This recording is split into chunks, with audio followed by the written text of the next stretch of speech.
My apologies for being late. Would the Joint Committee of Metro North and Long Island Railroad please come together? Do we have public speakers?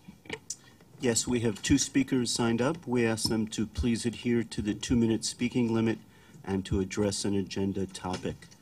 The first speaker is Orrin Getz.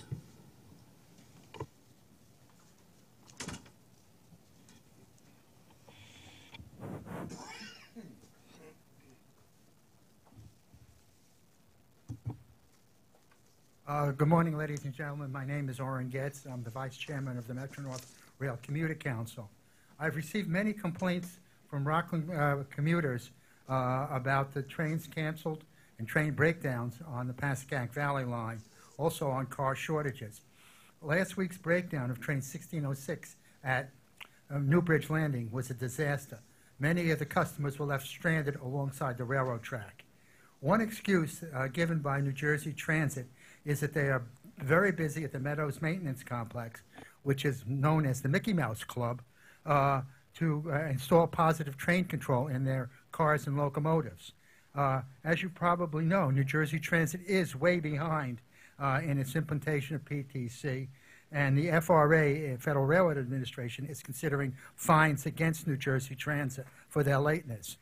I can only assume that things must be really backed up at the Meadows Maintenance Complex as New Jersey Transit rushes to install its PTC equipment. To make matters even worse, the Amtrak president has warned New Jersey Transit that he will not allow New Jersey Transit trains to use the Hudson River tunnels into Penn Station, New York, unless they are properly equipped with PTC equipment. I strongly recommend that Metro North management schedule a visit to the Meadows Maintenance Complex and see what's going on there firsthand. I have worked with Kevin Corbett, the new executive director of New Jersey Transit, while I was over at Empire State Development. He's a good man, and I hope that in the future I will be able to meet with him at the board meetings and also at our commuter advocates meetings that we have quarterly. These are very important things that we can go over, and hopefully I can develop a strong relationship with Kevin again. Thank you. Thank you. Our final speaker is Murray Bowden.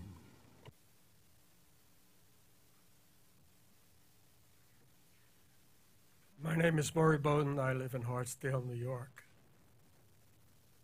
By the end of today, I will show that positive train control is a system that's outdated and no more money should be spent on it.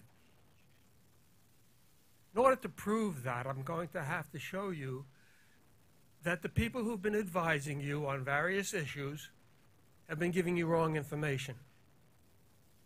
To start with the red box at the crossing in Roaring Brook. I said it was illegal. It is illegal. And when I asked for the documentation for permission to experiment, I got a runaround. There is no documentation. They said it's okay. And Neil, thanks to you, you verified that Chuck is a good observer. I know, hide. So Chuck went up there, and Chuck looked at it, and he said, gee, that looks good to me. But the manual prohibits you from changing something without permission to experiment, and they never asked for it. Do they know how to ask for permission to experiment? Yes. Because last time we saw a demonstration about Audible at the Roaring Brook saying, if you're there 5 seconds in a box, get out of the box, get out of the box. They, in fact, asked for permission to experiment, and it was approved. So, in fact, they know how to ask for permission to experiment, and the reason they didn't ask on a red box is because it would have been denied. It would have been denied simply because colorblind people can't see red. It adds nothing to the don't block the box, which is all over the city of New York. How do you know red is not a viable thing? Well, the stop sign is red, but the 8-sided shape tells you it's a stop sign. When you go to a toll booth, you'll notice that there are no red balls or green balls anymore. They're arrows and crosses. simply because colorblind people cannot tell the color. So when Chuck said, gee, it looks okay to me, he bought into the mistake that's being made over and over again. Mr. Bonin, They- can they- you conclude your remarks, please? Can you please sum up, sir? Listen to what I'm saying. Yes, sir. Can you please sum up? One of the things I'm saying is that the information that Metro North has been basing their decisions on has been faulty. Andy, if you could poke Andy, please. Andy, some time ago you said, how come they do things so badly and how come we only get one bid? Because you're listening to engineers who are giving you wrong information. And where do you stop? Well, it stops with the realization that they gave you bad information, that Roaring Brook, that they give you. Let's go back and say, what purpose is it supposed to solve? Sir, your Railroad crossing- time limit has expired. Can you please conclude your remarks? No, I'm not prepared to conclude my remarks. I read it very carefully. You suggest I limit it to 2 minutes. This is so important. You're spending billions of dollars on positive train control, and it's outmoded. All you have to do is give each of your engineers a little cell phone like this with GPS, Waze, or Google on it, because this tells me when I go over the speed limit. Positive train control doesn't ever cover every mile of track in the United States. Waze and Google Maps do cover every mile. And it doesn't care what the engineer is paying attention or not. This tells me it's audibly if I go 3 miles over the posted speed limit. Google and Waze can measure every single mile of track in every station in every area of the United States. Positive train control cannot do that. Positive train control was designed 15 years ago for an IBM system that is no longer in existence because nobody has been able to say, this is out of date. You're continuing on something that's out of date. Yes. Thank you. Can we cut the microphone, please?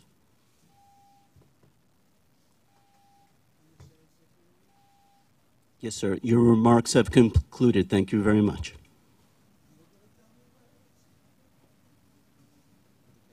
That's the reason the MPA is so much people like you with an attitude that doesn't face.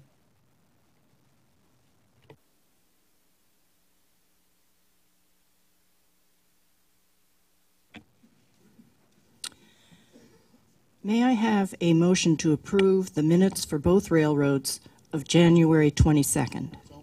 Second. All those in favor? The minutes are approved as presented. Are there any changes to the work plans? There are no changes to the Metro North work plan.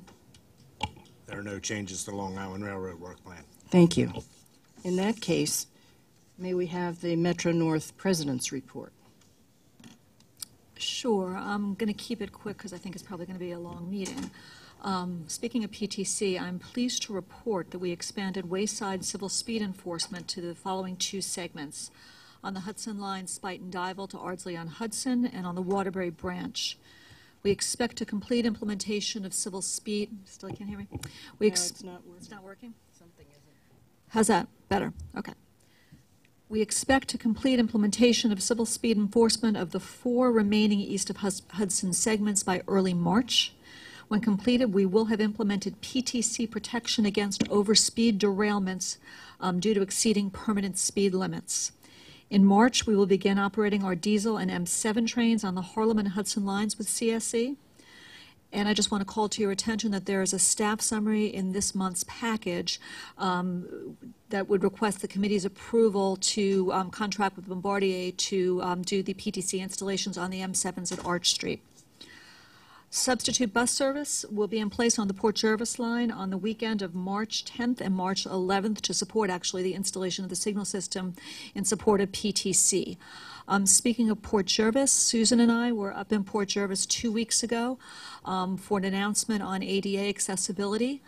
Because of the ongoing signaling work at Port Jervis, we will be required to change the configuration of the station, and that would have required ADA compliance in any event. So we will be including a $4 million ADA project as part of the overall reconfiguration of the station environment in Port Jervis. In partnership with Senator Bonasic, who is trying to identify capital funds, we made this announcement at Port Jervis 2 weeks ago, about 10 days ago, right? About 10 days ago. In the meantime, though, because that's probably about 2 years out, our own forces will be constructing a mini high-level platform this spring that will allow for full ADA accessibility at the Port Jervis station. So it was a really nice event. It was snowing like crazy, but we had a nice event up in Port Jervis, and I think the advocates were very happy with the result. Speaking of... I just want to add that Port Jervis is a far-flung station. It's about 95 miles from Hoboken. So it's an asset to be able to get on that train at that very distant location. Yeah. Yeah, no, it was a very nice event. We held our first service meeting with New Jersey Transit of the year just last week. It was our last meeting, actually, with Bob Lavelle, who's retiring at the end of the month. We wish him nothing but the best in his retirement. We continued at that meeting to express our concern about the availability of equipment and the availability of crews. Randy has been bringing this to our attention. This is a continuing problem. This has resulted in trains being canceled or combined over the last several months along the Pascack Valley, Port Jervis. But we found it to be a very productive meeting, and we will continue to work with New Jersey Transit in terms of trying to resolve these issues. I'm just going to go over the operating report, then I think that's probably it for this morning. So the operating report. For the month of January, service reliability improved 2.6% over the month of December, although trains operated slightly below goal at 92.4%. The Hudson line was 93%, Harlem at 92.4%, the New Haven was 91.9%. We had a rough couple weeks towards the beginning of January because of the extreme cold temperatures and the snow. Service improved during the second half of the month, and we've been operating for the past several weeks and the first 2 weeks of February above goal. West of Hudson operated at 90.7 for the month of January. Pascack Valley was at 92.9, and the Port Jervis line, which was adversely impacted by winter weather and related equipment shortages, operated at 87.6. Fleet availability was marginal because of with Consus compliance, below goal at 98.2 as the result of low car availability and service disruptions. Our MDBF in December was below goal at 141,990 miles.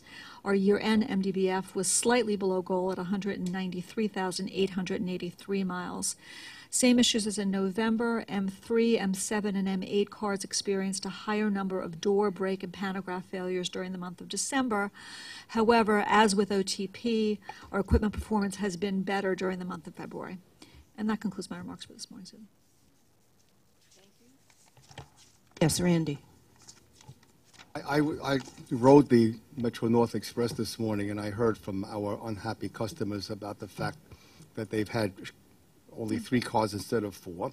And the crew says they typically get 400 people on a 4-car train. Mm-hmm. And when you don't have that 4th car, you're going to have a lot of standees. And I understand you're working now to fix that report. And I'm pleased that you were able to add back the report tracking the 5 late trains delayed by 5 or more. But really, I think you need to come up with a different set of parameters, because for 5 trains, there's a very limited amount of time when there are 5 Port Jervis line trains or 5 Pascack Valley line trains anytime. It's not like the other side of the Hudson or on the Long Island. So we need a better way of figuring out how badly the service is running over there. Thank you. Anyone else? Shall we have the Metro-North safety report, please? Good morning. The safety report can be found on page 43. We ended 2017 with a customer accident rate nearly 39% lower than in 2016. The employee lost time injury rate was nearly unchanged. Our community outreach program TRACS reached over 7,500 individuals in December, bringing the total for the year to nearly 79,000, which is 4,000 above our annual goal of 75,000. And finally, our next safety focus day is Tuesday, March 6th. We will focus on areas of highest rate of injuries, which would be slip, trip, and fall, and overexertion. That concludes the report. I'm happy to answer any questions. Questions? Hearing none, could we have the Long Island Railroad President's report? Yes, good morning. Last month, I talked to you about our service problems in December and January. Obviously, the service that we provided to our customers was not what they expect, it's not what they deserve, and it's certainly not what we tried to put out there for them. As a result of that, and as a result of the last meeting, the team at the Long Island Railroad has got together and assembled a performance improvement plan, things that we need to do to improve the performance of the Long Island Railroad. And I'm going to try to give you some examples of what things are included in there, what things we're trying to address in that performance plan. And I'm going to start with the impact that seasonal weather, whatever the seasons bring, has on our service, because we are too susceptible to problems when we have seasonal factors that affect us. And the first one I'm going to start with, just to give you an example, is slippery rail. And slippery rail is obviously something that happens every year. It is not new. It is not different. It is the same problem that persists. And we've always done things to try to address that. There are things we've tried to do more, but we need to do even more still. We're not doing enough as the impacts that we received. We need to do a better job of preventing seasonal impacts. We need to do for slippery rail more brush cutting. We need to do a better job of rail cleaning. We need to do greater application of traction gel. We need to do a better training of our train crews on how to operate in inclement weathers. So prevention is a key aspect of what we need to do more of in terms of preventing seasonal impacts. But it's not just prevention. We also need to be able to provide a quicker recovery to our system when seasonal factors still do impact us. And what you see in the picture there is the result of what slippery rail does to our wheels. On the left-hand side, you can see the flat spots on the tread of the wheel, and then on the right side, that wheel is actually sitting in a lathe, and that lathe takes out those flat spots and produces the smooth wheel that you see on the right-hand side. When we got in trouble this year with the bad week of slippery rail in early December and lost so many cars to service, we had 2 wheel throwing machines available to us to try and make those corrections. Those wheel lathes are able to produce at a rate of 1 car per shift. That's 3 cars a day for each machine, 6 cars a day if you count the two machines working around the clock. We lost in one day over 150 cars. Obviously, you can't operate like that. We need to do more to be able to recover quickly when we have those instances. During this past winter, I told you that we brought online a new wheel throwing machine at the Arch Street shop, which did not at that time have even a track connected to it to enable us to access that. Our crews quickly built it, but by the time they built it and got it in place, we were far behind the 8 ball. We needed to do more. So our action plan will show plans that will get us back to actually 5 wheel lathes that will be able to deal with wheel throwing. 2 of them are in our West Side Yard shop that I talked about a little bit last month. That project right now is currently scheduled to finish in December of this year. That's not good enough. We need to have that done prior to the winter. We need to accelerate the work on that project and bring that double wheel lathe online so that we can recover more quickly. We also had extreme cold in December and a snowstorm. There are many things we do to fight snow, many things we do to prevent rail breaks that occur in the cold weather. But again, like the slippery rail example, we need to do more. We need to do greater frequency of rail flaw inspection. Rail flaws are defects that form in the rail, particularly as they're subject to more and more tonnage over them, as we refer to it in the industry. What you see there is, in the picture, is a rail break that occurred that last week in December when it was so cold. If you look on the right-hand side of that, you will see a little chip in the head of the rail. We need to do more rail grinding. We need to do more rail flaw detection. We need to do more rail grinding. Rail grinding would take out imperfections in the head of that rail and prevent rail breaks. Every train that runs over that imperfection pounds it. We need to do a better job of taking those defects out of the rail. We need to be more aggressive in our rail grinding. We initiated rail grinding for the first time on Long Island Railroad about 3 years ago. But we're not doing enough. We got to do more mileage. We got to get these things out of our track. We got to make them happen. So our rail plan will call for more aggressive rail grinding. We've talked about third rail heaters. We started out adding rail heaters after the 2015 30-inch snowstorm that we had on our system for the first time. We've put it in key locations like Cold Spring Harbor and up on the Port Washington branch, in areas that are susceptible to drifting snow that will cover over our third rail. We need to melt that snow because just trains passing is not enough to keep clearing the path of a train over top of the third rail. So we are going to install more third rail heaters. To do them, we've got to make sure we have the power supply. Not all our substations have sufficient capacity, and if we're going to have to increase capacity in a substation to do so, we will prioritize those things. The heaters, there's an acquisition time to get them, so we're still developing the plan at this point in time to be able to finalize dates. It's important that the plan have this, very clear items that we will do. It's clear, the plan must have measurables, and we must have delivery dates in the plan so that the things we propose to do, we're tracked, we're kept on schedule, and we get them done when we need to.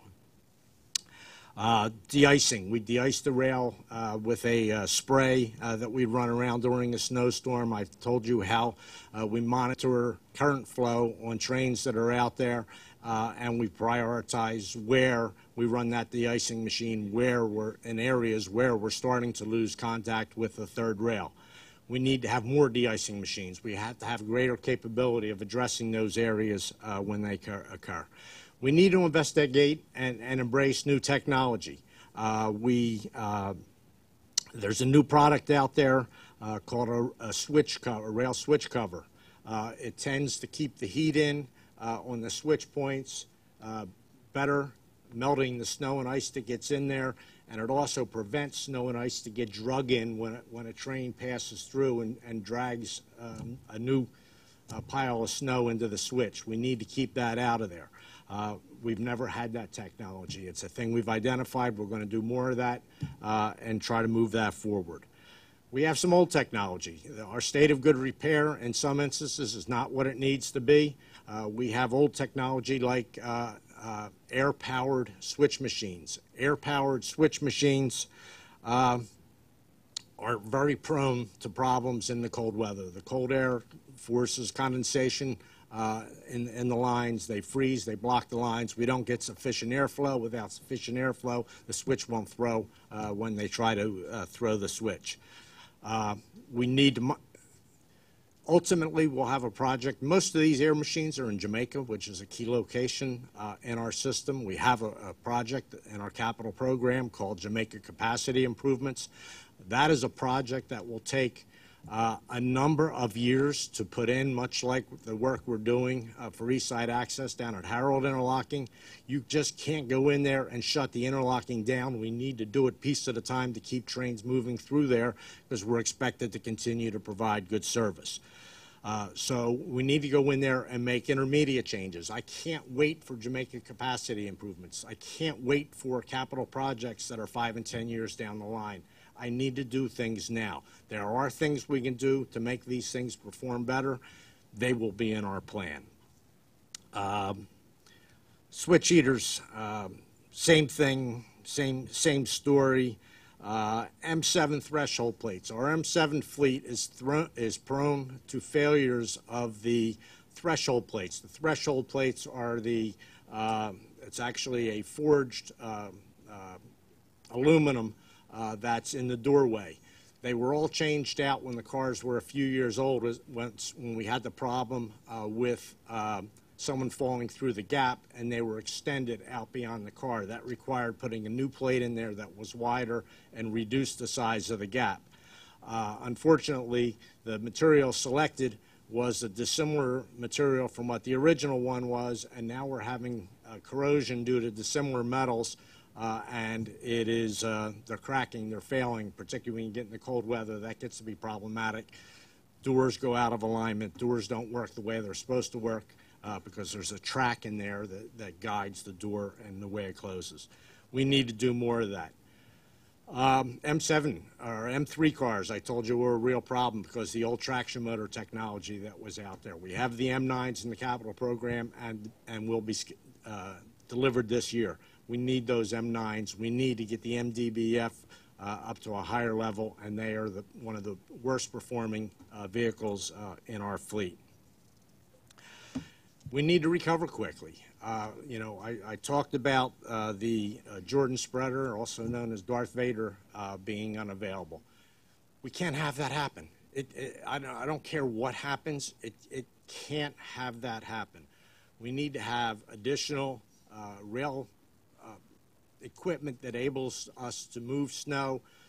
The Jordan spreader is great out where we're in diesel territory, but we can't run that where third rail is because it would just plow the third rail over, and that obviously doesn't work. There's other equipment that we use for that in the third rail territory. We need to get more of that equipment. We need to get it in place. We did have 2 pieces of that equipment delivered last year, and we'll look to add more to our fleet. We also have snow blowers. Again, we also need to be able to recover more quickly.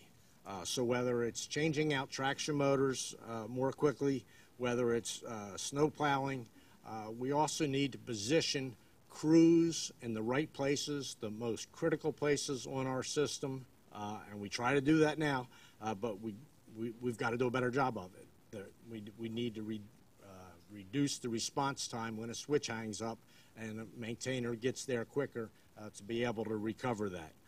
We need rescue engines that more quickly can get to the location where a critical failure occurs, can hook up to the train and get it out of the way so we don't wind up with 20 or 30 trains delayed because one train had a mechanical problem.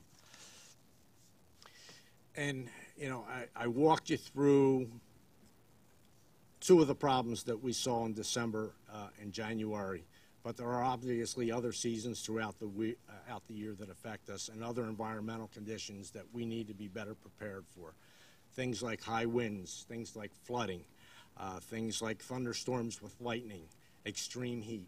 All those things have impacts on our system, and we need to remove those impacts from the system and make the system less prone to problems because we've done a better job of preventing them. But also make it in a way that we can recover more quickly. When I talk about flooding, we've done a number of Sandy enhancement projects. Most of them are done, but not all of them are done. We need to accelerate the projects that aren't done and get them in place to prevent flooding from biting us. One of the things we've, no matter what kind of service problem it is, that we need to do better at is communication with our customers. It is a problem. You've heard me talk over and over again about some of the limitations of the information we have that enable us to run the system. That said, there are things we can do, in my mind, to share the information we have. The same information that my tower operators and my Train Movement Bureau have on their systems to be able to view the progress of trains throughout the system. I want to share that same information with our customers. I can't wait for centralized train control to come. I need to use and find ways, and we're working with the headquarters IT department to develop a way to actually take the information that we have in our existing system and share it directly with a website app that our customers can access and see the actual performance of trains throughout our system. The information, I'm not satisfied that it's sufficient, so as a separate effort, we're going to find ways to improve the quality and the quantity of data points that we have throughout the system to provide more accurate information. If the data points are too far apart, we lose the ability to provide concise information. By getting the data points closer together, we can more closely track the progress of a train throughout the system, giving both our people and our customers more accurate information about how the system is operating. And when you look at our communications that we use for our customers, I'll break it down into what our customers experience. One is station platforms. What do they see on station platforms? What information is available to them there? Using the improvements to the train tracking system that I just talked about, which we're trying to accomplish with more use of GPS data points, timing points throughout our system. We're going to convert the station signage on our system to a countdown clock type technology so that customers start seeing how many minutes it'll be till our train arrives on this system. Obviously, that takes some adjustments to the software, so we're working with a software provider.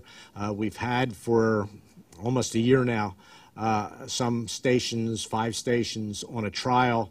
It's time to get out of the trial. It's time to get to the point that all stations have countdown clocks to utilize the information and get it there. There are some tweaks we still need to do. That'll all be part of the plan. We'll identify those tweaks. We'll identify the rollout time frame to be able to accomplish them. For station platforms, one of the things that I think it's, one, overwhelming, and two, we tend to rely on too much are the automated announcements. The automated announcements are things that the system generates. I want to get more human involvement, more direct input from human beings to, we can select, dial up individual stations, a series of stations on a line. There are ways we can access the different stations. We need to make better use of that ability. Too often, we rely on the automated systems and we're not interjecting ourselves. When things go bad and lines are not running good, they don't need, customers get tired of hearing, you know, train so-and-so is 6 minutes later, 8 minutes later, 10 minutes later, whatever. We need to have a human come on and say, this is the problem, this is what we're dealing with, and this is what we expect the service availability to be. Second area where we interface with other customers is on board the trains. On board the trains, we have a number of things. We have automated stop signage, we have PA systems, and we have crew people that are on there. We have one group of our fleet, the C3 fleet, which is the double-deckers, that the signs, whether they be exterior signs or the interior signs, have not worked in the whole time that I've been here. We initiated a project several years ago. It's time to get that project to the finish line and get those things working on those cars. The M3 cars, I talked about replacing them with the M9s. That will give us another piece of equipment that will have full information in a much more workable fashion to give to our customers. The M3s have very limited thing. They have nothing more than a PA system at this point in time. We need to do a better job of having our crews make announcements, and that falls on us. It falls on us to, one, provide them of more training in the areas of the things that they need to address. It impacts our ability to give them talking points that are key talking points. What are estimated times that this type of delay typically takes? Something they can tell their passengers, because the passengers just want to know when I'm going to move again. We have to be able to give them that information, whatever it may be. So that may be training, it may be better teaching materials that we provide. I talked before about the station platforms. We need the same type of thing for the announcers, the human interface that I said needs to occur on our station platforms. We've also got to train them. We've got to give them better talking points about what it is they're expected to communicate with our customers. The other area we need to do it is social media. Our ability to reach out to our customers through our social media devices. You know, MTA headquarters has been working on a new app that's supposed to roll out in another couple of months called My MTA. We're working with them to have our information prominently on there to make sure that the information that I talked about from the timing points is accessible from that app, that people can get information about what's going on there.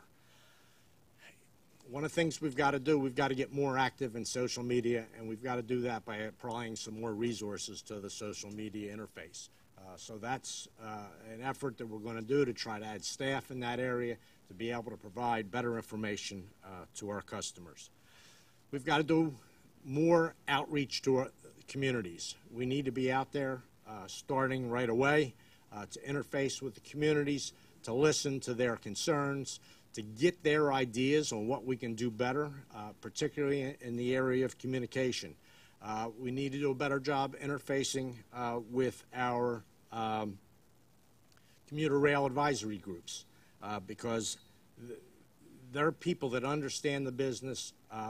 You know, one of the things I'd like to do is we have a lot of vacancies on our group right now. I've talked with Mark Epstein and Bill Henderson.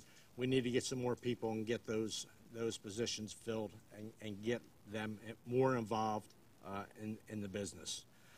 We need to get ideas from our workforce. I sent a letter out this morning to our workforce describing the problem that we face, how we have fallen below the expectations of our customers, and how we need to do better. But I need them to help me to get better. And it's not just you got to do a better job, it's I need your ideas.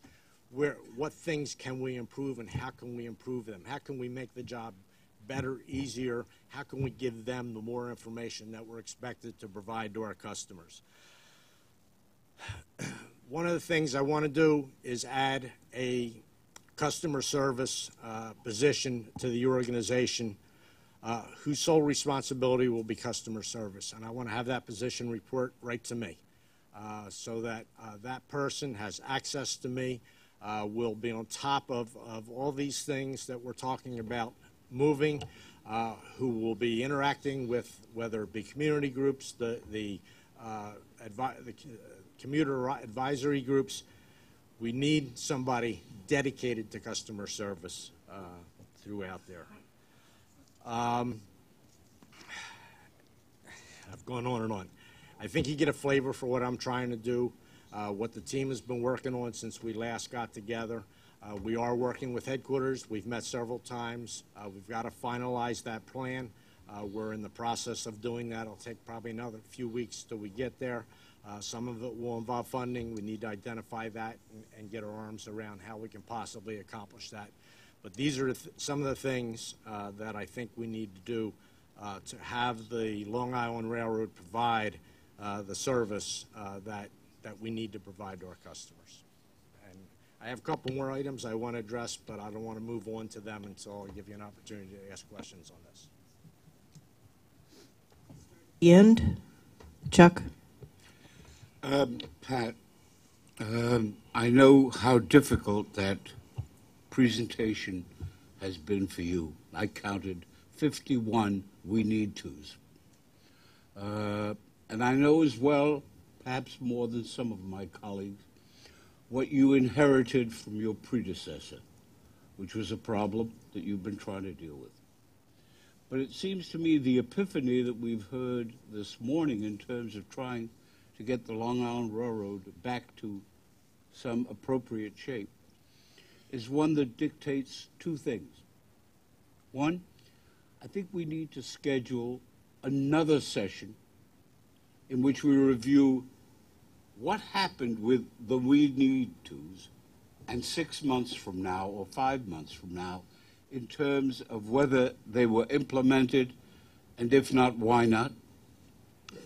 And number two, money doesn't grow on trees, and we need to fund this. We need to examine whether, and this will probably bother a number of people, it certainly bothers those of us who would like to see the 4 stations in the Bronx go forward immediately, is to delay East Side Access and deploy some of those funds to making this possible. Because the people who ride the Long Island Railroad, as you have noted, deserve better. As the governor has noted, deserve much better. And the only way we could do it is with the money that can be found elsewhere. It can't grow on trees. So I suggest to you, Madam Chairman, and you, Madam President, that you give thoughts to the following. One, I should say Mr. President, I apologize. Seems to me we should give thoughts to the following. One, scheduling another review session like this with an update at the most a few months from now. And secondly, finding a way within the existing budget, if necessary, delaying East Side Access, to find a way to fund some of these changes. The people from Long Island Railroad have suffered long before you got there, and they continue to suffer despite your efforts, and I think we need to pay attention to that. Chuck, if I could just respond to one aspect of what you said. In May, I'll have been here 4 years. This is not about my predecessors, this is about me. Okay, this is my responsibility, has been my responsibility for going on for 4 years. So this is not, I don't want anybody to interpret that that's what I tried to say. I did not. Okay. Could we add the reevaluation to the work plan going forward, please?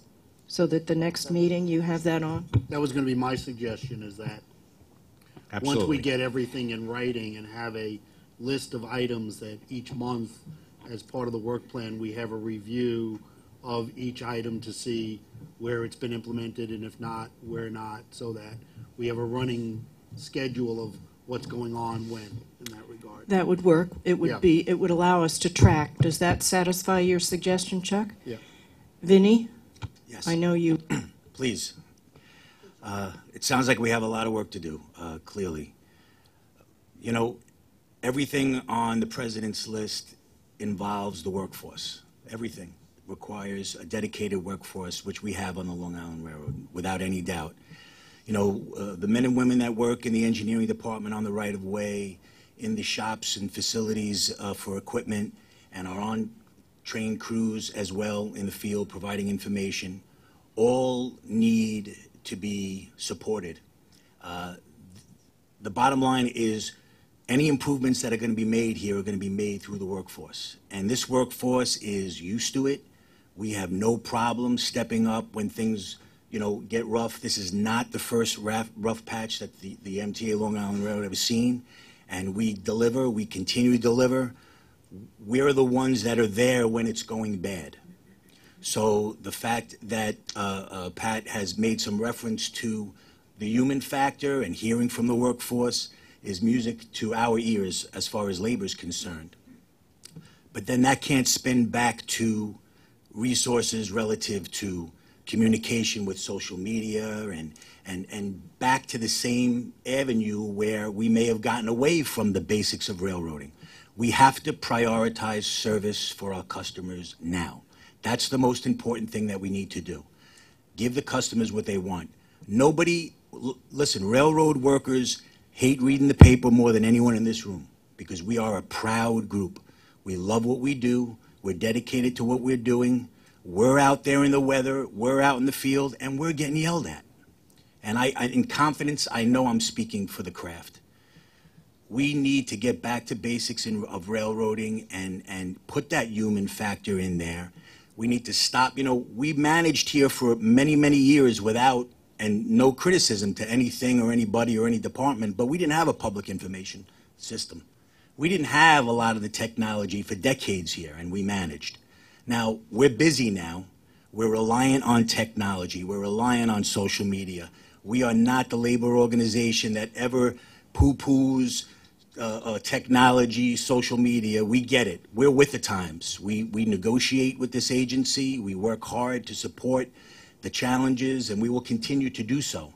But with that said, when we're going to start talking about putting resources back into fixing problems, let's put them where they belong, back in the field, back on the right-of-way, back on the platforms, back in the station, not behind the scenes, not, you know, a fairy tale wish. And I'm not, Pat, don't take any offense to that. Everything that you said we need to do, and I think you're in that direction.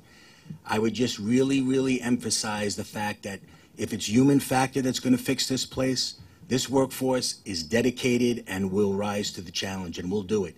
As far as information to the crews, we want it. You know, we've gotten away from that. The crews, we have stopped speaking for the agency because of all of the other means to do so. I mean, these trains make announcements for us now. We never liked that. You know, we love calling out the names of stations, but we have computers and technology to do it all. That's fine. But give us the information, give us the resources, give us the tools, because this is the hardest working workforce in the industry. Vinny, I thank you. Veronica. Pat, unlike my fellow commissioner, I did not count how many times you said we should. But I did note, as he did, that it was something that you repeated often. And I want to thank you for your candor and your honesty in describing the challenges and the areas of improvement moving forward. I also want to thank you for being so clear in the reports that you give to us. I think you spent a lot of time very directly and, again, clearly explaining the challenges, and I appreciate that. So I have a few questions for you. The first is, what is the timeline for your rail plan? When do you expect to work on it and then release it to the full board? Secondly, what is the status of the Amtrak announced improvements that were announced just about a year ago in the spring? And again, I'm sorry that this falls on you, but the reason I ask is because Amtrak was very clear to point out that LIRR and NJ Transit would be partners in their concourse coordination review, for example, or the joint communication center that they were talking about, which doesn't address fully the need that you've described about improved communications throughout the entire LIRR system, but it does address a very weak point in Penn Station in communications with all the systems. And then lastly, my question is, winter comes every year, right? And as do many of these conditions that you face, and you've pointed to some of the seasonal conditions that affect the railroad. Help us understand where the focus has been. I know there have been a variety of challenges that you all have addressed, and some key mega projects that have had to advance in preparation and such around that. But can you help us explain as succinct, you know, you've been very clear about some other challenges, but what has taken away from some of those, that core attention that you've specified very clearly, point by point? And the reason I ask that question is so that way we can better understand the resources that you need, both operating and capital. Commissioner Tessitore is talking about the investment needed on the operating side, and you've mentioned that too. So help us understand what the needs are that we can help support and provide for you and this rail plan moving forward? I don't want to repeat a lot of what I just said in terms of the things we need to work on, but let me go back to your first question, which is where are we on the plan? When will we see the plan? The plan is, I want to say at this point in time, 75% done, thereabouts. There are still some of the efforts that we're doing that we're trying to work out dates and schedules and timeframes, because when I develop a plan, I want the plan to have a series of goals and when those goals will be accomplished. So I don't want to just give you a list like I just went through and said, we have to do this and we have to do that. I want to give you a time when we're going to do this and when we're going to do that and when it's going to get done, and then be able to see the impact that that has on our service. And some of them at this point in time are technology-driven and resource-driven, and I need to get time frames when those resources will be able to come on board and when those resources will be able to accomplish the goals that we've laid out for them. So that's the challenge in finalizing the plan right now. And part of it will be, you know, is there some way to fund this? What can I do with the resources that I have now? And if the resources are not available, you know, paint for you a clearer picture of where we are so we all can fight together to try and get the resources that we need to make some of the changes in the positive direction. But some of these items will certainly require resources. But, you know, whether it's rail grinding or brush cutting or whatever that I've laid out for you, or buying a new widget, you know, we need to be able to add those things to the system. Some of them, you know, I'll use the example of the Subway Action Plan where they were buying those vacuums and it took them a period of time to acquire them. You don't just go to the car dealership and pick a rail grinder or a Subway vacuum off the lot. The delivery time for those is extensive, and we need to be able to give you those dates when we're going to be able to acquire that equipment and when we're going to have them working on the system. And that's the goal with finalizing the plan right now, is trying to be able to do that.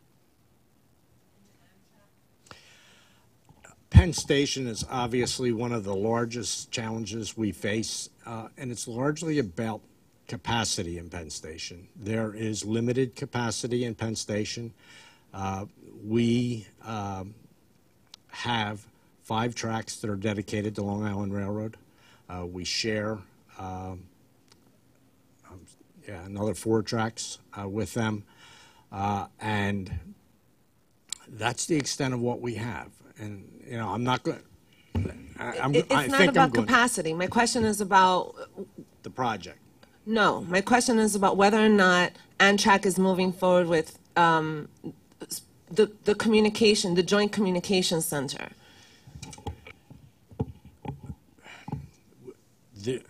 I'm not sure what you're referring to, what impression you're under for a Joint Communication Center, but there is not an effort that I'm aware of for a Joint Communication Center. There are underway, and Owen might be able to speak to this. Particularly, we had the incident where somebody set off a stun gun and then panic ensued. There is an effort at joint communication amongst the agencies, particularly since we have Amtrak police, we have MTA police, we have state police, we have National Guard, we have a number of law enforcement people there, and there is an effort to have a joint communication on that regard. In terms of station announcements, next train on such and such a track, there's no effort on a joint announcement system. I'll talk with you after the committee about the Amtrak press release that has the 4 points. They made a big splash about it last year.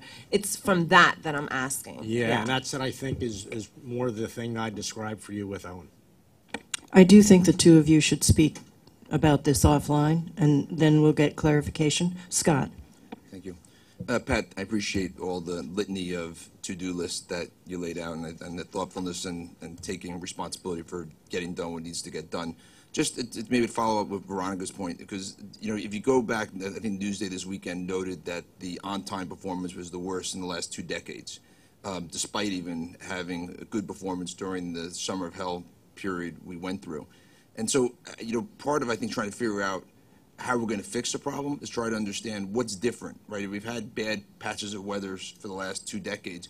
What has changed in terms of the way we operate, in terms of the equipment we're using, and maybe as you're putting together your plan, starting with the baseline as to what's changed. Just like the subway action plan, the chairman laid out, the fact that we pulled some of the maintenance people off, we diverted some of our resources that were required. I mean, it'd be helpful for us to understand what did change and why was this the worst performance year, even though we've had similar situations in the past, to sort of set the foundation for going forward. So I encourage you. We'll try to incorporate that to do that. into the plan. The second thing, and I was glad that you touched on the focus on customer communication as strongly as you have.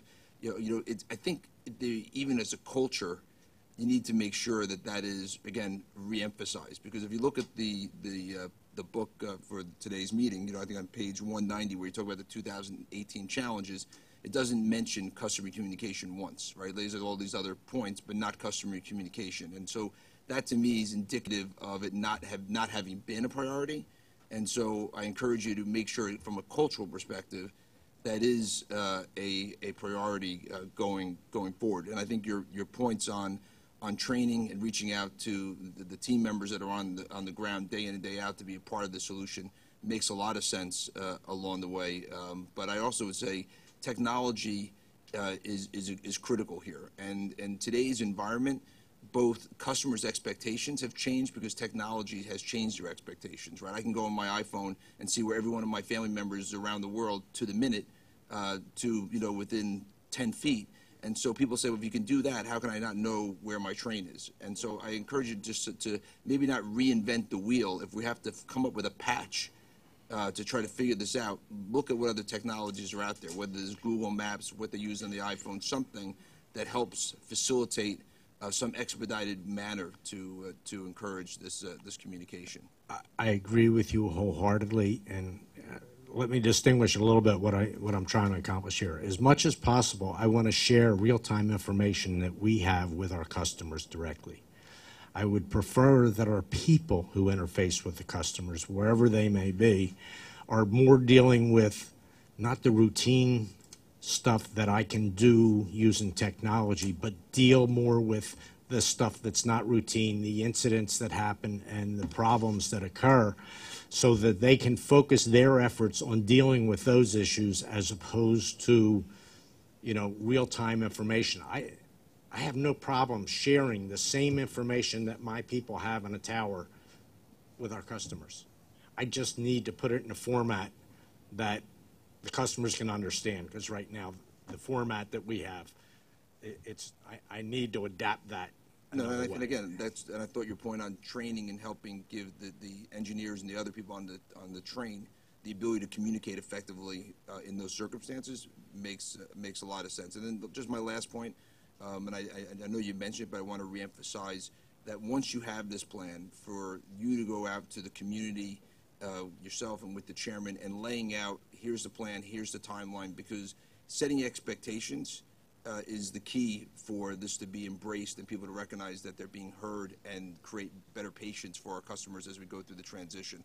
And I know that we have heard a lot from elected officials and other customers who are starving for some feedback from the Long Island Railroad. And so I know you need the time, even if you just get a date on the schedule where you're going to have a meeting to put things together, I think would go a long way.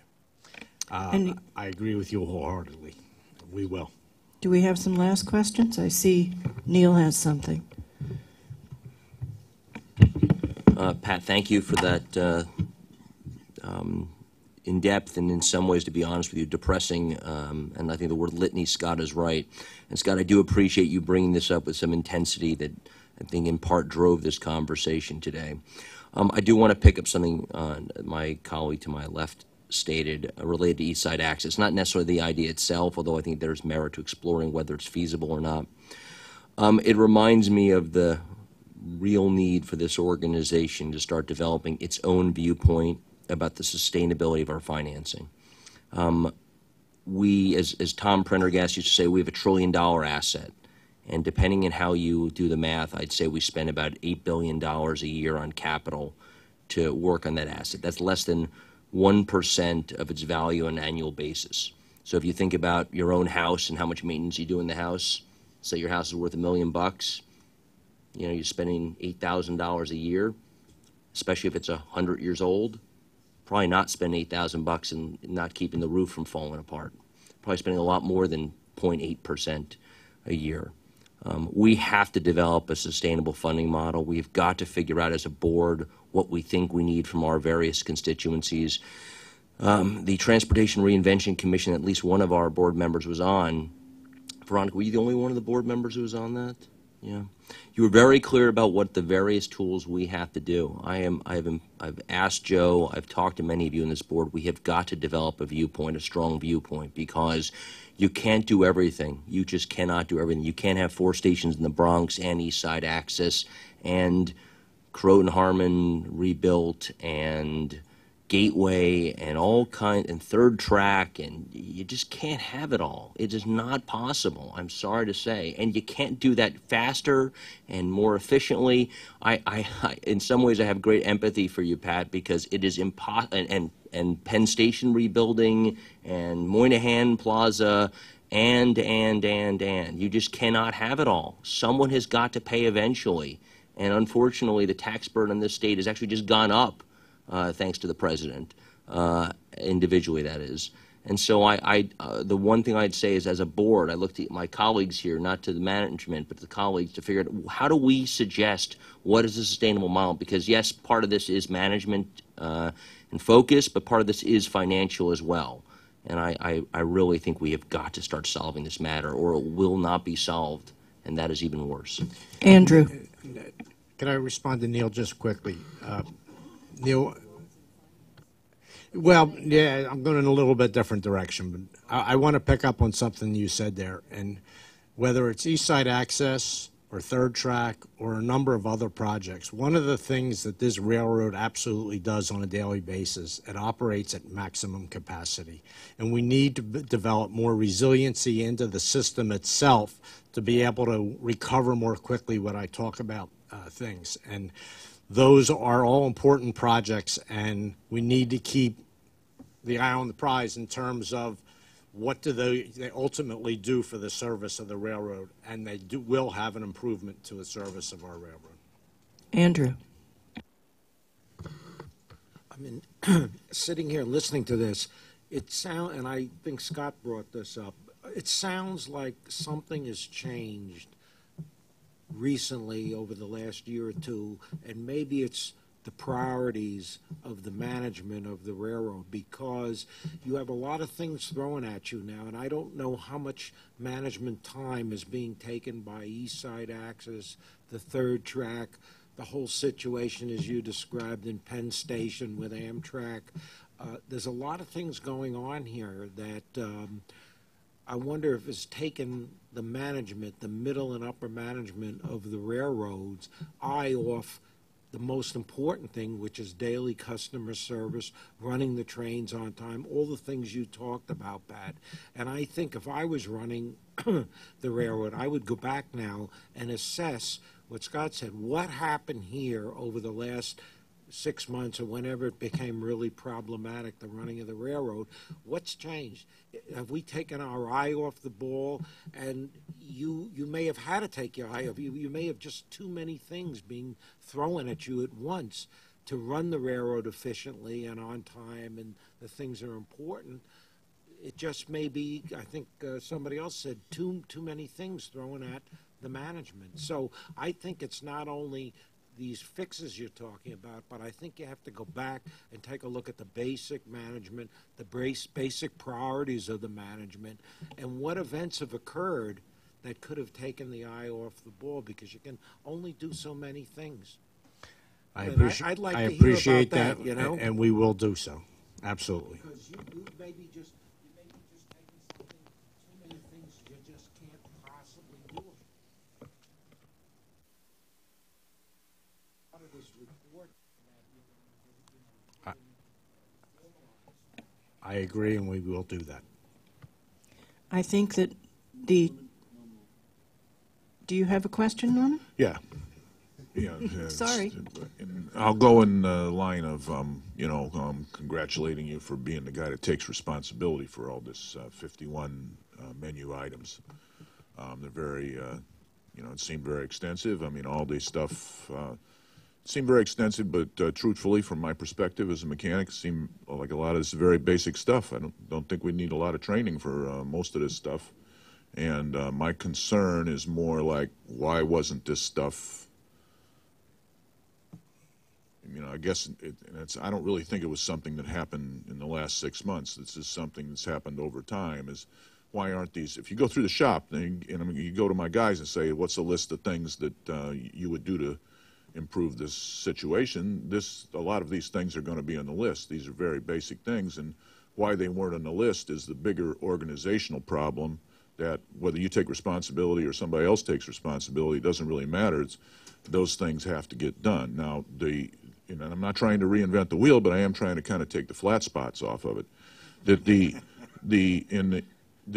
I know that you have historically and presently have a sort of botanical strategy for dealing with the leaves, that there's you have to have, at this point, I know when I worked on the railroad, there was a leaf season's coming up. These are the things we're going to do. We got to get the slime train ready to run. We got to do, so if you hit all those targets and you had your botanical strategy in place, what happened with all that stuff? Now, and the wheel truer thing, and maybe I missed something here. It seemed to me you were saying you needed track work at Arch Street to utilize that facility's wheel truer, and my recollection is maybe 8 years ago or so we cut wheels down there, and I don't know what happened in the intervening period, or maybe I'm just misremembering. That maybe you do need to put track and switches in there to get the trains in and out of there efficiently, but it would seem you could have got that place online. On the other hand, the real thing is here, I think, in your defense, this, I believe, was the first bad winter, bad fall you had since that West Side wheel truer has been down. And that also, I think, complicated the matter for you.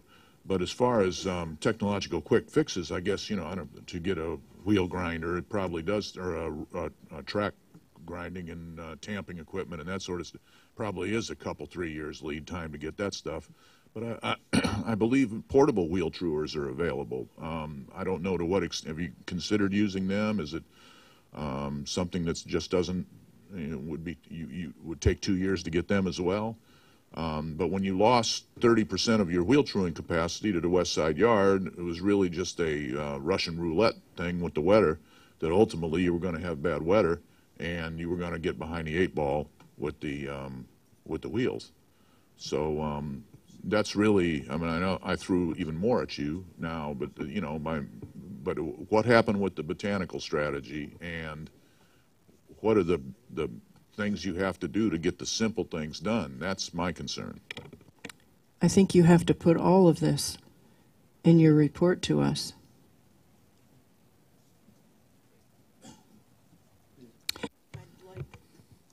To have. Do I get the final word? I'm not sure. I think I see Chuck is taking another stab here. That's quite all right. I think we've covered just about everything. I want to thank Pat and the staff and our labor partners for laying out what needs to be done. All of us who live on Long Island have a love-hate relationship with the railroad. I tell my friends at LIPA all the time, you guys got to do worse so you can be on the front page of Newsday and not the railroad. But that's a context in which we play. The railroad is such an important part of Long Island and such an important part of its psyche. It's one of the few aspects that every Long Islander believes is their own. Long Island is a community of communities, and most people will tell you, I live in Port Washington, or I happen to live in Stony Brook. I don't live on Long Island, I live in Stony Brook, and Vinny knows what I'm talking about. And the railroad is one of the few things that covers everybody. And when it does its job well, which it has been doing for many years, people start to take it for granted. And when it starts to have a variety of issues that come and a number of them that come all at the same time, it gets attention that it deserves because Long Islanders feel that it is letting them down. And that's the most important aspect of the plan. It's not just the plan itself, which, and every ingredient that Pat laid out there is important. It's the confidence that Long Islanders have that the plan can be implemented quickly, and that service will get better quickly.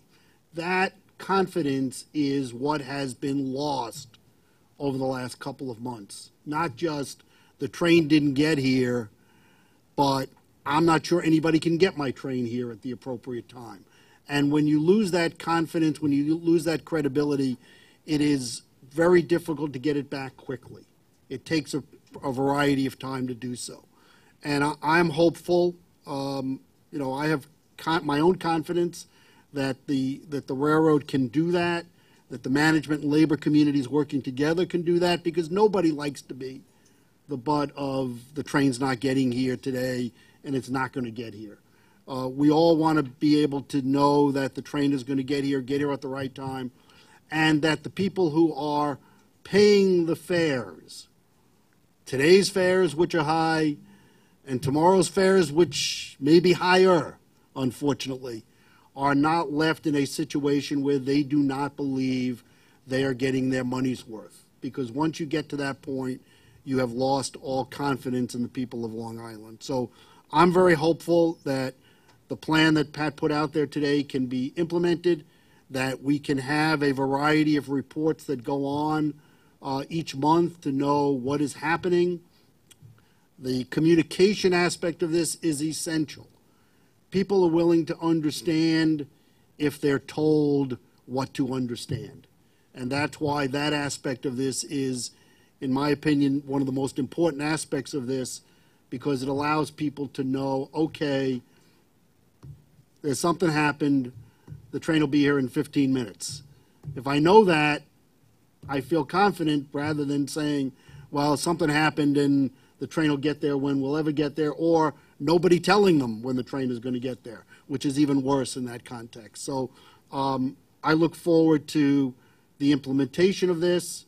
I'm sure my fellow board members and I will be there to help in regard to the resources that are necessary and the timing, but this has to be done in a manner in which the people of Long Island feel they have confidence that it will be done quickly, and done efficiently. And I think when they know that and when they have that, the job will be much easier. Thank you, Madam Chair. Actually, I have to finish my report. I apologize. Thank you to everybody for your comments. I knew that was he has a gonna few more items. Take a little bit. One item I need to mention, there was an article in the New York Times last Thursday about the New York and Atlantic Railroad and their employee of day laborers, according to a lawsuit that was filed. That lawsuit was a civil suit filed under the discrimination guidelines. That was news to us when it did happen. I sent Friday a letter out to the Department of Labor asking them to investigate this situation. I've also had discussions with the MTAIG to bring them on board to help investigate and find out for us. Obviously, the railroad can't do the investigation of New York and Atlantic. We have no powers, and since there's pending legal action that's out there, it's very difficult to get people to talk to you. So we need to get people that have that ability to get involved and try to find out for us what the truth is and what has gone on. So that's where we are with this right now. I mean, it's still at the point that every day you hear something different, a new wrinkle. We did get a copy of the lawsuit that was filed, and we have had our legal team go through that and try to learn more. So, When you have that clarity, will you come back to the committee? I will. The NTSB, two things happened with them. We went down to Washington a couple weeks ago. They released their final report on the Atlantic Terminal collision with the bumping post that occurred. They actually produced two recommendations for the Long Island Railroad. There were more recommendations that also went to other agencies such as the FTA. It was a joint report, which is unusual, that also included the New Jersey Transit Hoboken collision, which was very similar in its characteristics, so they joined them into one joint report. One was that we undertake sleep apnea testing for all of our engineers. At this point in time, as you know, we started this early last year, is when the MTA program was kicked off after we brought on board medical providers. A number of medical contracts were awarded to get our people in for testing. We have since been at that very aggressively. We are at the point right now of over 80% of our people have been tested for sleep apnea. At a recent safety committee meeting, David Mayer indicated that we would finish by May, and we are on track.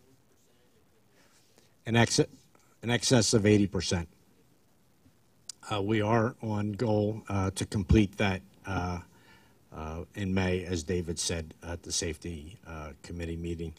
The other one had to do with hazard analysis, and they want us to treat hazard analysis much like a risk analysis in terms of identify hazards, follow a MIL standard to evaluate the severity of that hazard as part of a system safety program plan. We have actually had a system safety program plan since 1986, I believe, Lori, if I have the date right. It has never been a requirement under the Federal Railroad Administration, which was one of the recommendations that the Federal Railroad Administration make it a requirement. It is something we will try to figure out how we can accomplish what it is they want us to accomplish. We may need to bring on some resources to help us go through an evaluation of what all these hazards are and what the appropriate evaluation factors are and determine the severity of the hazards. It's like a risk analysis that you do on a project or anything like that. We need to do a hazard analysis of the railroad. So we will undertake and we will commit to them to do that, and we'll provide them with a schedule once we get some time to work on it. The other item with the NTSB I'll mention is they put out an advisory last week, and this concerned our fatality at Queens Village last June. In terms of we need to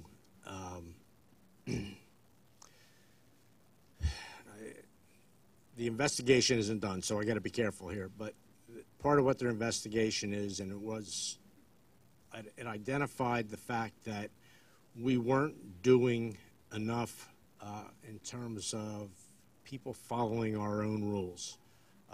And we need to get to the point that people do follow our own rules. And they asked that the MTA headquarters come in and audit us on our people's compliance with the rules, because we have our own compliance program, and it was not identifying that people were not following the rules, and obviously they did not in this case, and in discussions it was not happening. So people were, even though the rule was there, they were not doing what they were supposed to do. We need to correct that, and you know, we will have headquarters do that audit and get it correct. Final item, Belmont. Belmont development. We were obviously not part of any of the proposals that came forward with that, but now that a selection has been made, we have begun meeting with the selected team. They are at the point that they are doing their environmental analysis of the project. So obviously interfacing with us as part of that environmental analysis, that they'll have to identify alternatives and this, that, and the other type thing. So we have started meeting with them. We've had 3 meetings, I think, at this point in time. So it will be something that we will participate with going forward, and we'll keep you advised of any impacts on the Long Island Railroad. Yes. We've had obviously a number of conversations about Belmont, and this is not a discussion about whether Belmont, the Islanders should or should not be at Belmont. That's a different discussion point, which has already been decided. However, I am very concerned that Belmont is being looked at, or the railroad service to Belmont is being looked at solely in regard to what it can do with its present configuration. And its present configuration means you can only get to Belmont from the west. You can't get to Belmont from the east. And almost all Long Islanders live to the east of Belmont. And having a facility where the railroad cannot participate in getting people from the east to the arena makes, to me, very little sense. Because if we're going to put everybody on the Southern State Parkway, on the Cross Island Parkway, at 6:30 on a Tuesday night going to a hockey game, in addition to the traffic that's already there, is only going to make the traffic worse. And we need to figure out a way to get people to Belmont by train from the east, and that does not mean taking them to Jamaica and turning them around. That is not an acceptable alternative. Jamaica is 15, 20 minutes from Belmont on a ride, and nobody from Massapequa is going to Jamaica and then coming back. So I would urge the parties that be, all the stakeholders in this, which includes ESDC, it includes the Islanders, it includes the railroad, it includes the state of New York and whatever other capacity it is, to look at this in the context of how do we allow people from Long Island to get directly to Belmont by train? Because if we don't do that, it's going to have a significant impact on our travel, and it's not really going to accomplish what we need to accomplish. Well, I see a number of people would like to respond. Chuck? Madam Chairman, let me echo, but in a different context, my friend Mr. Zuckerman's comment that you can't do everything at once. And I echo what you say, Mitch. After we get the railroad in shape, it's time to stop wishing for better until we can get this railroad in shape. Scott? I want to go just to a different topic that you raised, which was on the safety and not following the procedures, because I think it does relate to our prior conversation. And when Andrew raised the point before about maybe taking a step back and looking at our management and organizational stress and structures. And I think, when it comes to safety and not following procedures, to me, that's such a hot button issue, right? And I would argue that it's a warning sign, and I think these latest events are a warning sign that in your review, not only in terms of I need to fix this, I need to fix that, but to take that step back, look at the organizational design, look at the people in the seats of leadership, and make sure we have people accountable for all the key elements. And that's what they do every morning. They get up and that's what they focus on. I know in my business, I have people that make sure operations, that's all they do. I don't let them get distracted on thinking about capital projects, because I know if they get distracted on that, they're not going to focus on operation, and that's paramount. Same thing on safety and security. And so you need to just take a step back now and recognize some of the challenges, and I'm echoing the point Andrew made, is let's look at our management structure, let's look of what the organization looks like, and let's look at the people in each of those seats to make sure we have people that are capable and accountable to executing these mission-critical elements of the railroad. Anything else? Randy? Yeah, having ridden to Belmont Park, it is a very, very, very slow speed move, and anything to fix it up is going to cost a lot of money. And as my colleagues here said, I don't know if there's any money available to do anything. Thank you. Well, moving right along, the safety report is on page 291. Good morning. We're reporting on our performance through the period ending December 2017. At the corporate and department level, we are actively engaged with our labor partners and the employees to strategically focus on the actions and the conditions that are contributing to the increases that we saw last year. So our focus very much will continue to be finding new ways to engage on the sprains and strains, which is the biggest category of injury, and then the 3 activities being slips, trips, falls, material handling, and struck by objects. So we're continuing to refine how we address those areas, and we'll hopefully see the benefits of that in the numbers. As far as community outreach and education, in partnership with the MTA Police, we reached over 119,500 participants in 2017, a near record number. And I'd be happy to answer any questions that you may have. Questions, Chuck? I note that the grade crossing incidents have again increased. At some point, somebody's going to have to step in and say to the local communities that are involved, we've got to do something on your end as well to stop this, because you have 17 incidents of grade crossings where there has been an impact. Something's got to be done. And we need to focus on that. Traffic lights don't do it.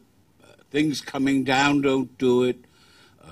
Boxes white or red don't do it. Something's got to be done to stop the cowboys from going across. Any other questions? In that case, we'll have the capital construction report. Mr. Lieber? Okay. Good morning, Madam Chair, members of the committee. We heard a few moments ago talk of third track, and I just remind you, together with East Side Access, like it or not, will deliver 45% capacity increase in the Long Island Railroad's throughput in the peak hour. And that is, warts and all, why this project, I think, has continued to be considered to be very, very important. That's East Side Access as well as third track. On third track, I'm not going to spend a lot of time because time is short. But the committee, the board approved the third track project, the Long Island Railroad Expansion Project, as it's formally known, at the end of last year. And one thing we know is that projects get on a good track or a bad track early on. It's the planning, it's the start of a project. I think those of us in the real estate business are especially sensitive to that. And the third track project, I think, has gotten off on a very good foot. All of the bonds and insurance have been executed. Notice to proceed was issued. The office, a co-located office, which includes the contractor and the railroad and all of the staff on the agency side, as well as the construction management staff, are all going to be co-located in Mineola. That office has been established. Design is underway. Submittals are underway, which is, obviously the critical path to getting work going is getting the submittals approved for the design that's underway.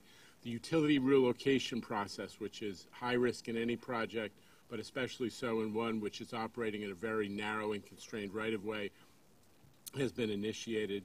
The outreach process, which has been ongoing since well before the board approved the project, is being resumed and I think charted out in an effective way. And equally important, the real estate acquisitions, which are 50-plus separate parcels and which represent a significant risk. If you can't get the real estate that you need to establish the logistics and the access and the process for a project like this, you have risk. And the real estate acquisitions are moving forward timely and are being closely monitored by our team. And finally, an important point that I think will be a part of this project's success is that we've created a truly integrated team. I think I've mentioned this before. It's probably the first time that we've done a project where we had a combination of railroad expertise, folks from the Capital Construction Group who do some of these big projects, and the construction management team. So those are our outside consultants. So as opposed to balkanizing projects, it's your project, not mine. In this case, I think we've created a model that I hope will be effective. So I just wanted to let you know that that work has been ongoing effectively since you approved the project. East Side Access, I'm going to be reporting, as I think all of you know, to the CPOC committee next month. Pretty thoroughgoing review that is focused on budget and schedule, and also progress on some of the priorities I laid out for you back in October. That's next month.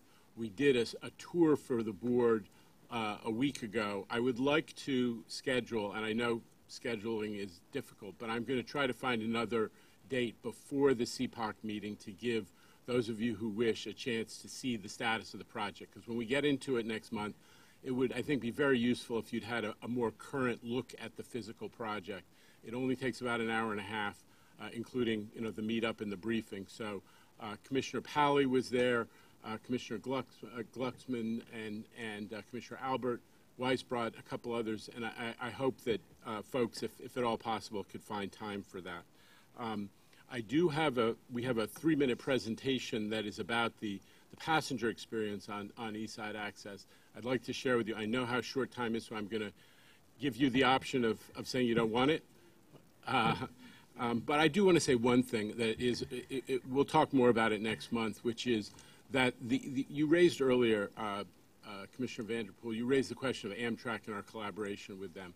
The Eastside Access Project, a big piece of the story is the difficulty, and you've raised it again and again as well, that this project has had not just getting outages, but being able to be productive in outages because we didn't have the flagging, the electric traction power expertise, the people that allow you to get individual tasks done, because you need to be supervised. Even if Amtrak's not doing the physical work themselves, you need to have the right supervision resources in order to work, or else you get shut down.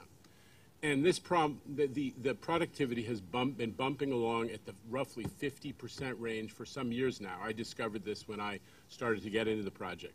It is part of the story that we'll get into about what's happened to this project in recent years.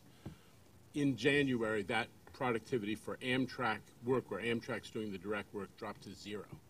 And the reason is that Amtrak had some disciplinary actions and lost some electric traction power, personnel, availability, so their usual ability to support it, even partially support the work of Eastside Access, which is on the schedule, the agreed upon outage schedule, which is a ton of work has been done on to make sure everybody's project somehow could get fit in. Moynihan, the emergency work in Penn, and so on, other Long Island Railroad projects. So we hit the panic button with Amtrak in the last 2 weeks, and in response to some very strong intervention, and Ronnie Hakem accompanied me in that effort. We have seen some response to them in principle, that they're shifting some of these electric traction lineman resources from other areas into the region. And that's going to have to be a priority going forward. So we'll talk about it next month, but I just wanted you to know this continues to be a very, very serious issue that is, creating a huge drag. And when work doesn't get done and it gets stretched out, you want to talk about money and cost, that is where the cost starts to run up. When you drag the project out, when you have to resequence work, when you have to pay contractors because they plan to do a job in this long and now it's that long. And it's an issue that we're going to all have to struggle with very directly and very intensely if we're going to bring this project into port. So we appreciate that that's been a long-standing problem, and tell us how to help. If you need us, we'd be there. And on that, could we have your 3 minutes, because Please. It's already gone. Thanks, Randy. You have Good a morning. question, Chuck? Yeah. Gianno, let me ask you a question. I read with some great care the amendment to the Gateway Tunnel Agreement reported on page 57 of the document, of the book. That report, in at least 3 places, assesses liability for the delays and for the problems that the Long Island Railroad has encountered in connection with the wheel turning equipment. It opens with a fact that it was something that was done in the negotiations with Amtrak. Then we paid off, it looks like, to get Tutor Perini to give up its claim of delay. And one of the things I'd like you to, if you have time to do it, is to take a look at this, because somebody here, other than Long Island Railroad and the MTA, ought to be paying for the cost. We should go ahead with the agreement, but it looks like a real problem here. It's really Pat's issue, so I'm gonna. Yeah, it's an item on ours on the agenda, and if we could, Susan, I'd like to get to that point on the agenda. We got a whole bunch of things to get to, but that has been a problem for us. The performance of the team down there. Remember, this is it. Like everything else, it seems here is extremely complicated. It's Amtrak's tunnel casement that they tried to build underneath our shop. The work is impacted because it goes right through the work site of the related Hudson Yards project. The Tudor Perini works for Hudson Yards. Hudson Yards negotiated an agreement with Amtrak to perform the work.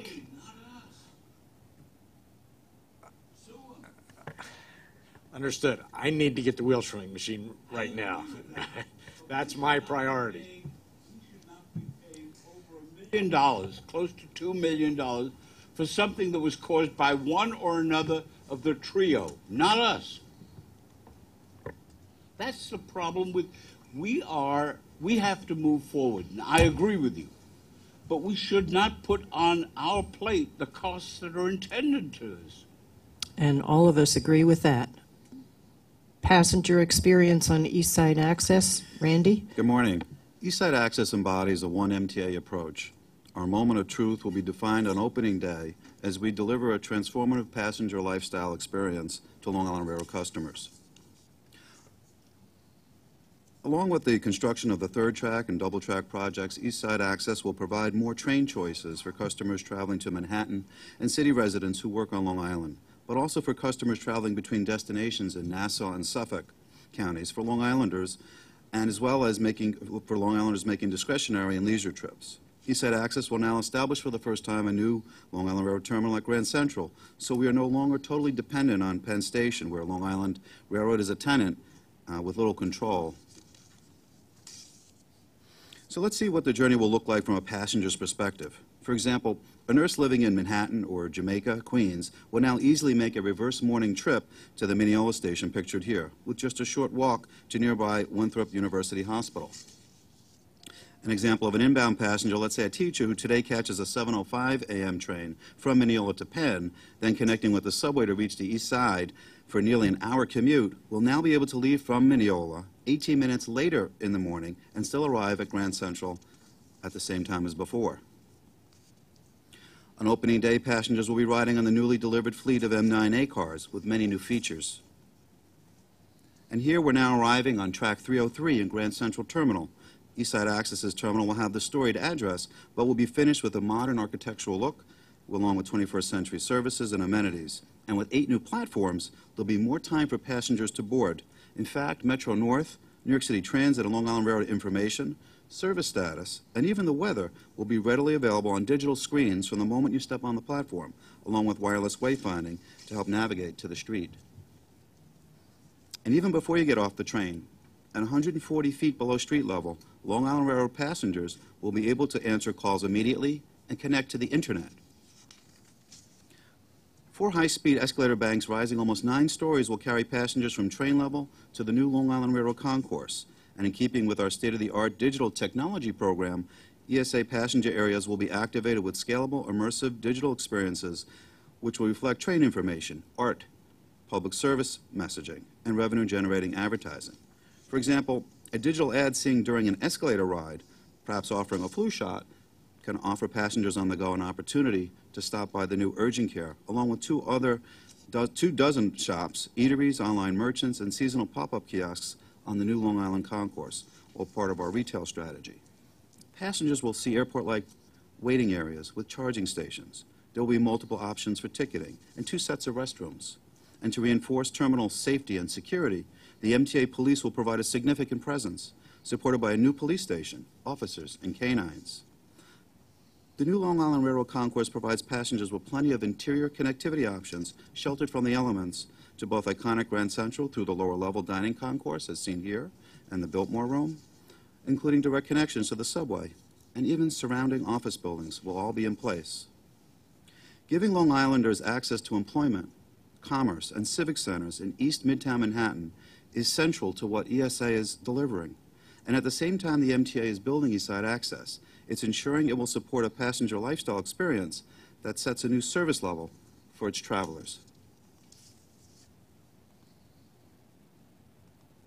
Thank you.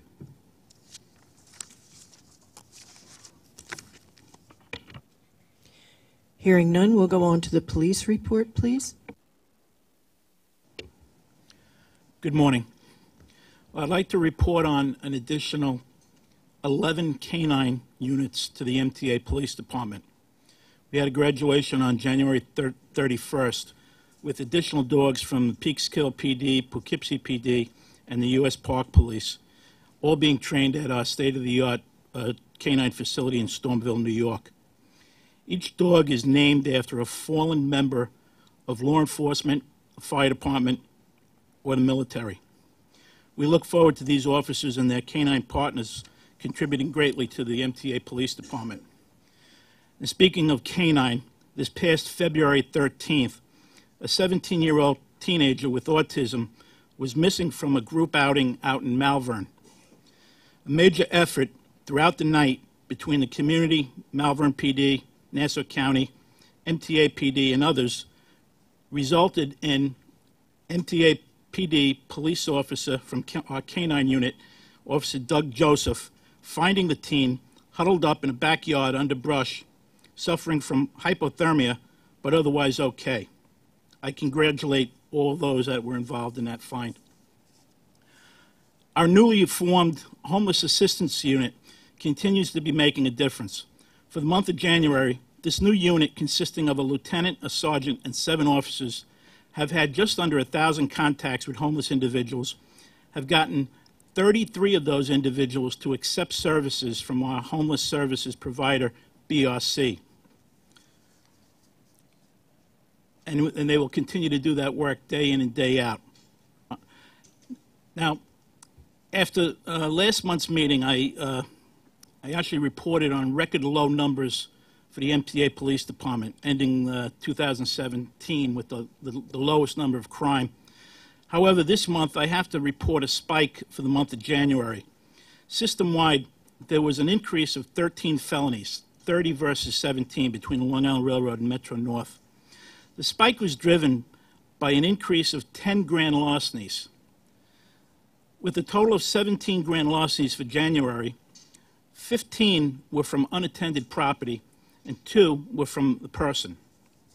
2 of the grand larcenies were from Long Island Railroad, 11 of the grand larcenies from Metro North, and of those 11, 6 were from Grand Central Terminal.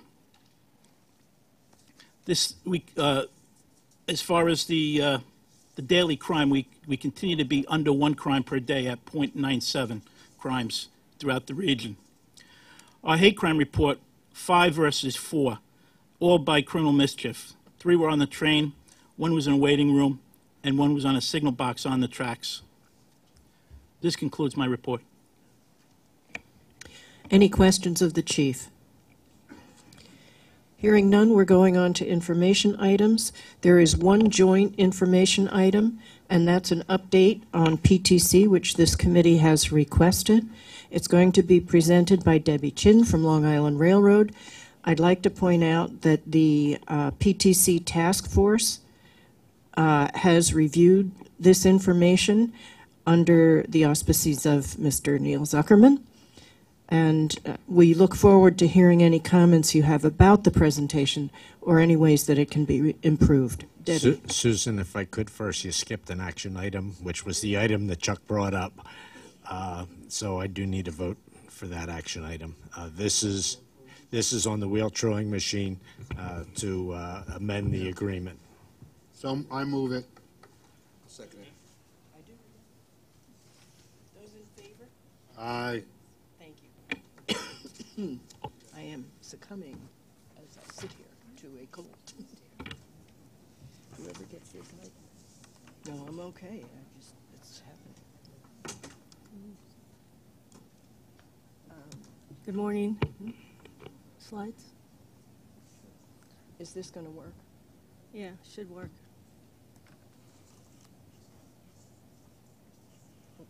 Please start, Dick. Okay. The railroads have a very aggressive project schedule, as you all know, but we remain on target to have all of our lines in PTC operations by the end of the year.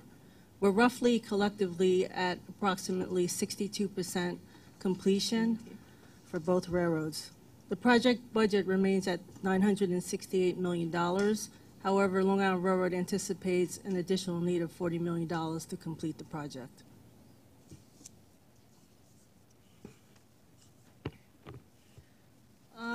This is I on wish we had the page tables. 60. All right. Lacking the table, it will be difficult to talk about the next slide that I wanted to present to the board. At the last time we met in October, it became clear to me that we had not properly conveyed to the board that we actually already have many of the PTC requirements already in place. As you may recollect, the system that we're actually implementing on both Metro North and Long Island is an overlay system. It's the advanced civil speed enforcement system that other Northeast Corridor partners are also implementing, and it overlays on top of our existing cab signaling systems. I don't know, we don't have the slide. Okay, so looking at the slide, the left-hand column shows the PTC goals. Those are the things that PTC is designed to prevent. Right. To prevent train-to-train collisions, both Long Island and Metro North have existing PTC systems that automatically prevents red signal violations for train speeds over 15 miles an hour. With full PTC, we'll have a positive stop at all red signals, regardless of speed. This will prevent all head-on and sideswipe collisions. As a consequence of the accident at Spuyten Duyvil, both Metro North and Long Island went back and looked at overspeed derailments at critical curves and bridges. And what Long Island did was updated their cab signaling systems to implemented various modifications to prevent a train from reaching overturning speed on any curves under normal operating conditions. Metro North utilized a different approach. They advanced the use of their PTC transponders to implement civil speed enforcement, and will have civil speed enforcement implemented system-wide as early as first quarter of this year. With full PTC implementation, both railroads will also be able to limit train speeds for temporary speed restrictions. For incursions into work zones, Metro North already meets the PTC mandate, which has been approved by them.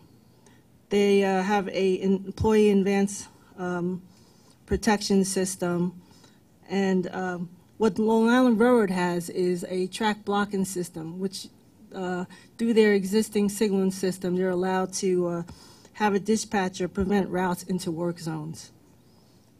Long Island Railroad will also, as part of the current systems integrated contract, is also enhancing their system with a ancillary roadway worker protection system. This new system will prevent anyone other than the roadway worker in charge from removing the work zone protection, therefore making the system a lot safer. For both Metro North and Long Island, existing PTC train limits speed to 15 miles an hour if a switch is not properly aligned. Full PTC will prevent moving over misaligned switches. For the last goal, protection on malfunctioning grade crossings, both Metro North and Long Island are currently protected by operating rules and procedures.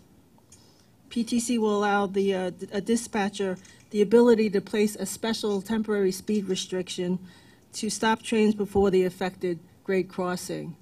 The important thing to note here is that the notification of a malfunction in grade crossing still needs to be reported and therefore situations where a car will find itself on the tracks will a train will not automatically stop for those kinds of situations. Next slide. On the next slide, this was also at the request of the board to provide a simple dashboard to give everyone an idea of how the railroads are doing as far as the progress on the project. The four circles on the left provide the criteria for compliance at the end of 2018. So you have the radio spectrum, which both railroads already have. We also indicate the percentage of completion for our hardware installations for both onboard and wayside, roughly high 70s for both railroads. The third circle is the training completion. Long Island is roughly at 51%, and Metro-North's about 80, low 80s. Thank you. And the fourth circle is probably the most challenging. This is the CPOC presentation. Okay, it's okay. The fourth circle is the criteria for the railroads to have at least one of their subdivisions in revenue service demonstration. In the cases of the railroads, we both have pilot lines. Metro-North has one, and Long Island has two. The circle is broken up into different criteria to meet the RSD, having all your hardware installed, having your training completed, having your revenue service demonstration application submitted to the FRA for approval, and then also getting the actual approval from them. So that those four circles on the left indicate our ability, the metrics to meet the compliance at the end of 2018. What the fifth circle indicates is the criteria to actually get to completion, which is what we're striving to achieve at the end of the year. And each one of those tick marks indicates a similar circle for each line segment for the railroad. So for Long Island Road, we have 15 remaining non-pilot segments, and Metro-North has 11. Next slide. Okay. So this slide here, the next three slides provide installation projections. And we've been giving this information to you in the last few CPOCs in various forms. And what we tried to do here was consolidate that information, given the fact that we're pretty much at the home stretch. The first left-hand column indicates all of the various PTC elements of the system, transponders, wayside interface units, et cetera. The second column is the system requirements, basically what's required under the contract to complete the work for this particular the SI contract. The third column in gold indicates the quantities required to meet the FRA goal. Now, recently, both railroads have submitted a revision to their implementation plan, basically at the recommendation of the FRA to provide the number required to provide sufficient operation. So you can see that the quantities for the wayside roughly the same, but for the equipping of the trains is a little bit less, since you really only need to have both ends of the trains equipped in order to run operations. The fourth column is what we've installed to date through the end of January. And what's remaining, and as far as the projections, is the total to get to contract completion. So what we try to do is show you how we're going to get done, not only to meet the FRA goal, but also to meet the contract. And what we did, too, is the highlighted box in green indicates the month in which we would have achieved the goal for the FRA. And as you can see for the Long Island Railroad chart, we've pretty much met our goal for the M7s. Similarly, on the next slide, you can see that Metro-North also has met their goals, not only for the FRA, but for the contract in equipping all of their M7s. Metro-North has divided their installation charts into two, one for east of Hudson and one for specifically the Port Jervis line, which is on the next slide. The important thing to note here is that Metro-North, their installation schedule is dependent on New Jersey Transit providing the design as well as the equipment for Metro-North to install.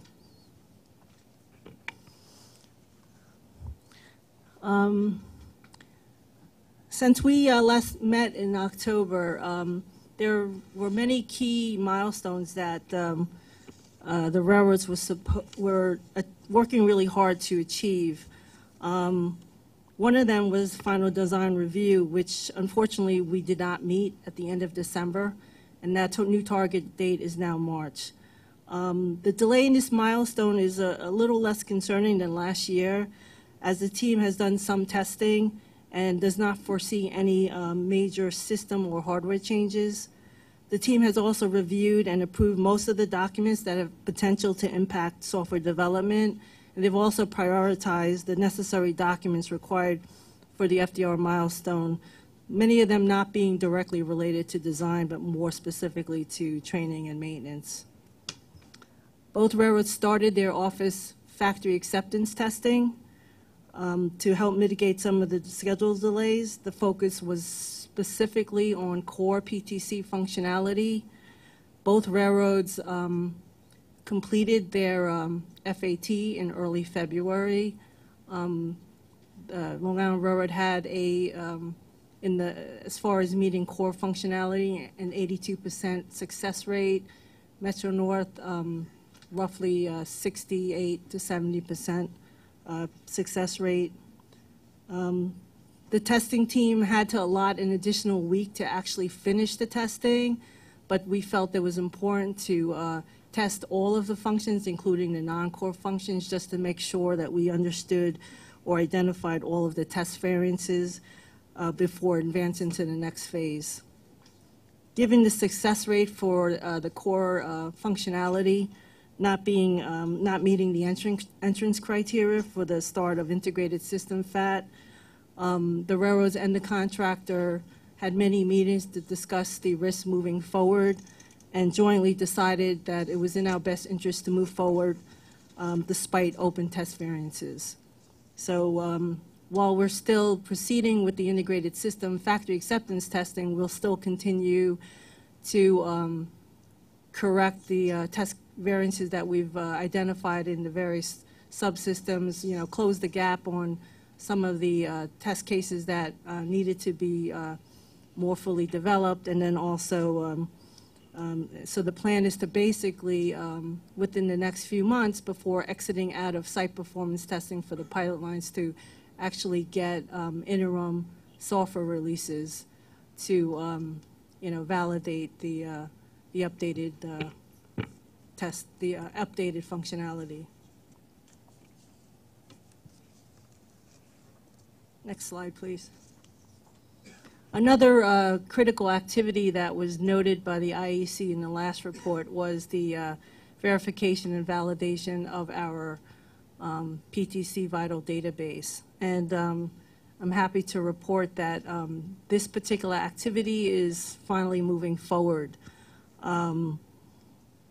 The contractor has completed the work on the pilot lines, and given adding additional resources as well as really validating the process for this on the pilot line, we're able to create a schedule where we'll have all of our lines completely validated by May in advance of field testing.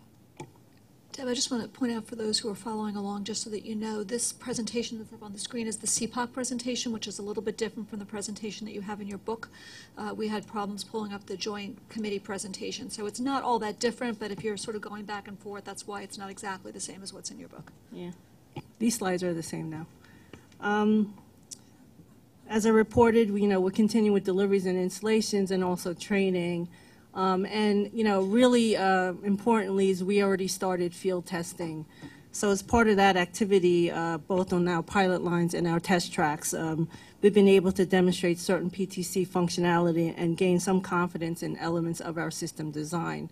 So we've been able to demonstrate positive train stop, temporary speed restrictions where a train is actually getting a TSR list and able to enforce that particular speed, accurate stop, and also turn back functionality where a train is changing direction of travel at interlockings. So the next two slides are the ones that are not part of CPOC, that are part of your book. So if you look at your book, the next slide is specifically for Long Island Railroad activities. Long Island Railroad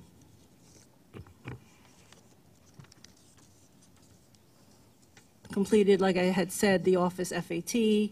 We're starting our integrated system prefat with open variances.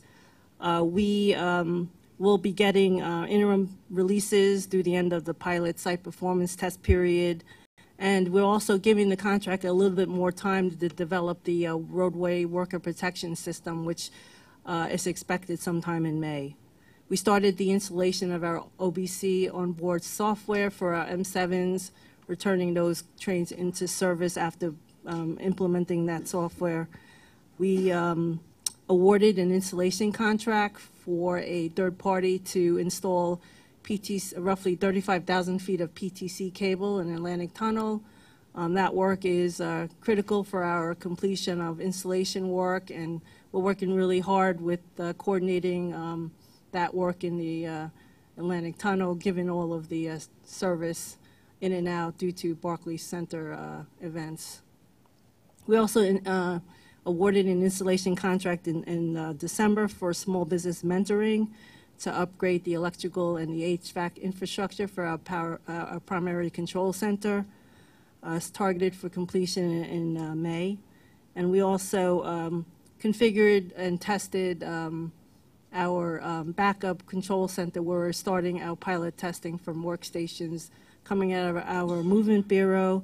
And then we're also starting the surveys and designs for our remote locations, where various workstations will be installed throughout the system.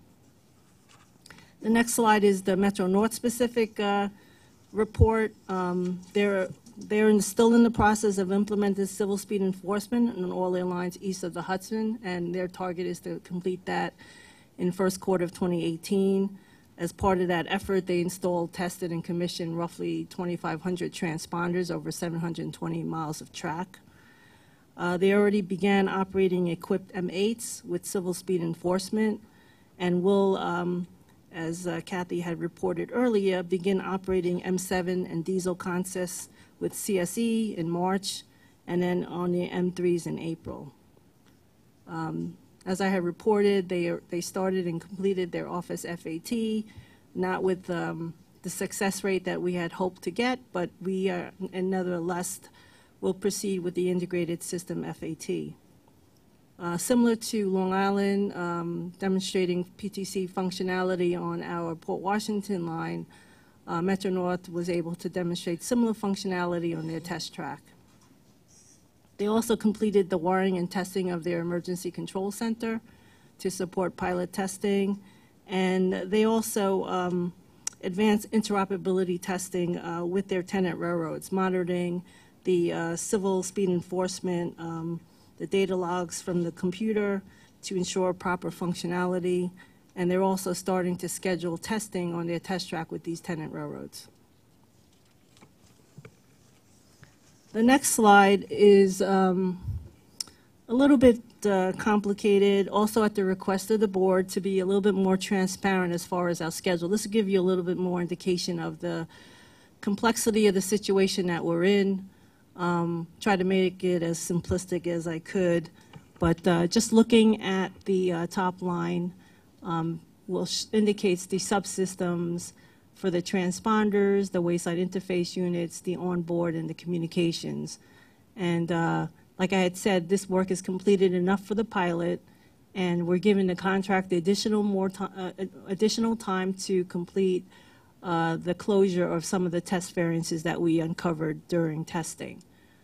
So if you look at the, I don't know if this is working. No.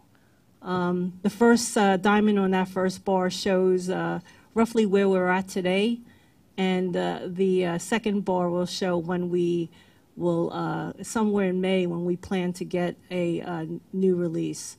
That coincides with the office software line on the second bar. As I reported, we just completed the FAT.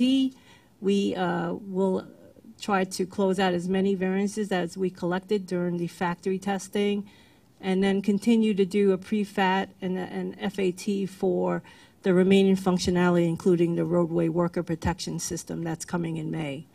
So when we complete the correction of all those test variances, we will try to roll out a second release for the integrated system FAT. We're already starting the factory acceptance, the pre-FAT for the system integration test. We're somewhere in the February-March timeframe, that green bar. We'll continue into the formal factory acceptance testing, conduct variance corrections, and then try to get a new release. The last bar shows the pilot testing. So we're already starting with a pre-FAT software version of the integrated system in the field right now. As part of that, we'll go ahead with our site performance testing. We call that preliminary site performance testing. And at some point, when we get the new baseline, after completing the site update period. So the site update period is the time frame when we will actually be in the field with the full-blown, mature set of system integrated software and really see if we have any real-world issues. You know, you can only test so much in the factory before you get to the field and find other anomalies. So during that period, we'll collect as much test variances as we can with the testing on the pilot lines. And the plan is for us to not proceed into the SIST, which is the Site Integrated System Test Period, until all of those test variants have been corrected and returned back to the field. After the conclusion of the Site Integrated System Test, which is testing the system under simulated load, also testing spare capacity utilization, system performance, those non-functional requirements to make sure that the system is reliable and safe, we will have collected enough data to prepare our application for the FRA, for the Revenue Service Demonstration. We've already started preparing that paperwork. The plan is for us to submit that paperwork sometime in June. We've, as part of this schedule, we've assumed that the FRA will provide an approval, given that we've given them everything that we're supposed to, within a 2-month period. That's an assumption on our part. We've had some verbal conversations with the FRA to validate whether that's enough time, and they assured us that they would work with us. So that's a 2-month period. And the by August, the plan is for us to place our pilot lines in revenue service demonstration, which basically means that we have the benefit of being in PTC operations. And the concept is that most functionality issues will be uncovered during the pilot demonstration. We will basically request formally to the FRA an extended revenue service demonstration for the non-pilot lines. So in the next few slides, that will give you a little bit clearer picture of what that plan looks like. So for Long Island, as you can see, the red bar is when we submit our application. While we're waiting for the approval for the application, we will have started the site performance testing for 3 lines. And we will ramp up as necessary to 6 lines if necessary to meet the deadline. And as part of the revenue service demonstration, like I had said, we will not start revenue service demonstration on the non-pilot lines until the point where we have the approval from the FRA. So that's roughly another 2-month period. And that's an assumption as far as, you know, being able to demonstrate enough runs to the FRA where they're assured that we can carry passengers on our trains safely. The next slide is Metro North's plan, similar to ours, to Long Island Railroads. They also have a wait period while they're waiting for their application to be approved. They'll start the site performance testing on their first non-pilot line. It shows that originally I think Metro North had 2 pilot lines, but they were able to submit a revision to their implementation plan, and they only have really 1 now. The other thing, too, is if you count up the numbers, it doesn't add up to 11.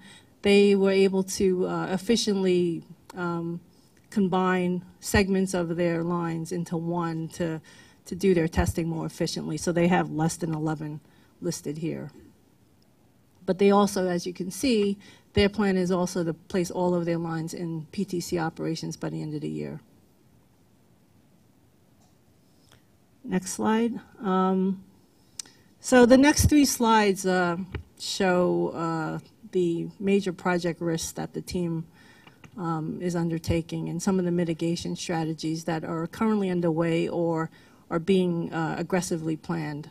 We, every day we're working, looking at this list on a weekly basis, to meet the deadline. The deadline's not moving out, but however, based on the progress of the contractor and where we're at, we are continually mitigating those delays, in many cases assuming additional technical risks to actually get there. So one of the key risks is proceeding with the integrated system factory acceptance testing and also field testing despite open variances and also contrary to normal system engineering methodology. Everyone will tell you that this is not the way to go. However, in order to meet the challenge, we've got to aggressively move forward. So one of the things that we're doing is trying to focus on only those functions that are required to meet the FRA mandate, because we have a lot of other functions and capabilities of the system that are part of the contract but not necessarily required to meet that mandate. We're also looking at the test facilities for both Long Island and Metro North. We have separate test facilities in Pittsburgh. We're looking to see if we can maximize that test environment in order to expedite test closure and also to continue developing other functions. We're looking to remotely witness test cases so that that kind of limits having to send a team of people to witness testing and also to be able to do it in real time rather than waiting while our approval is being approved. We can actually witness the test cases, within a day or so. We're looking to also expedite the delivery of our test labs to New York to support testing. Normally these test labs are required, at the end of the project to support, sustaining operations, but we're trying to use those test facilities to support testing and also to conduct things in parallel. The contract is also providing, as part of a mitigation, a cloud-based solution to give the entire test team access to the electronic tool that manages the requirements. This is the tool that we use to make sure that whatever test cases are being written appropriately have the coverage to make sure that all requirements for PTC are being met. We're looking to implement shadow mode testing to provide input and accelerate the completion of the SIST test period, and also to provide an initial view of the system performance. Rather than waiting till we get to the field, we try to do some of that work in advance under analysis and gathering of PTC data.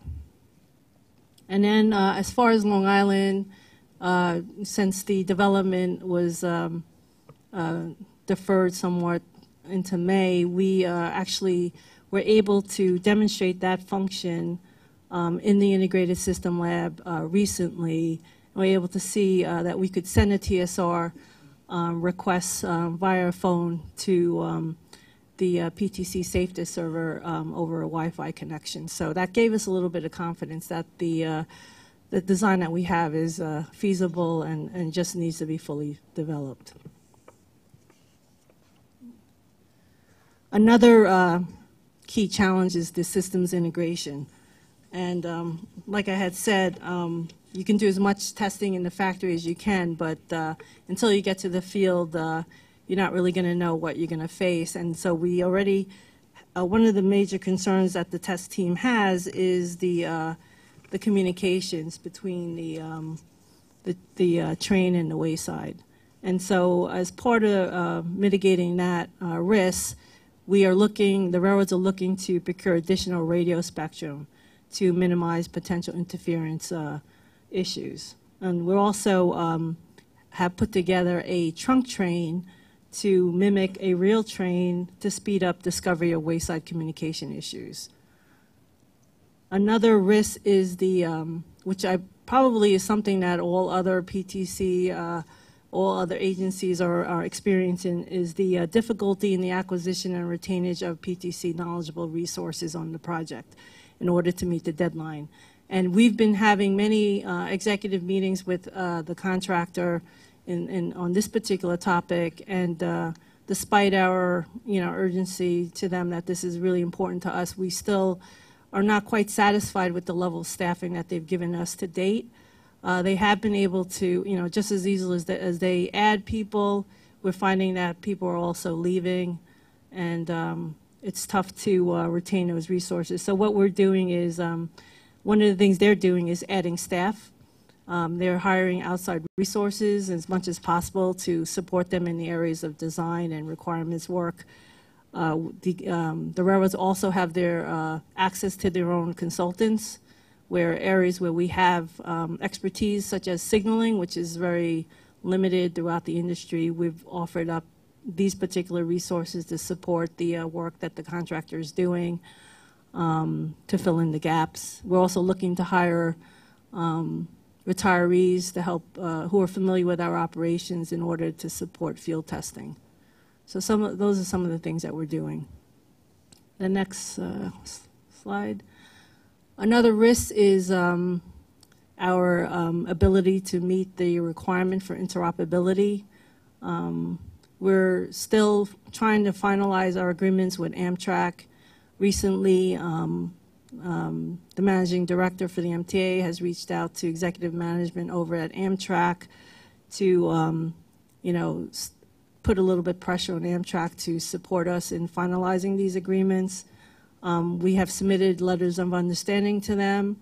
We have many meetings ahead of us to discuss it. We've already made technical decisions on, how to interface to each other. However, there's still the confirmation of those designs and also making sure that they get implemented.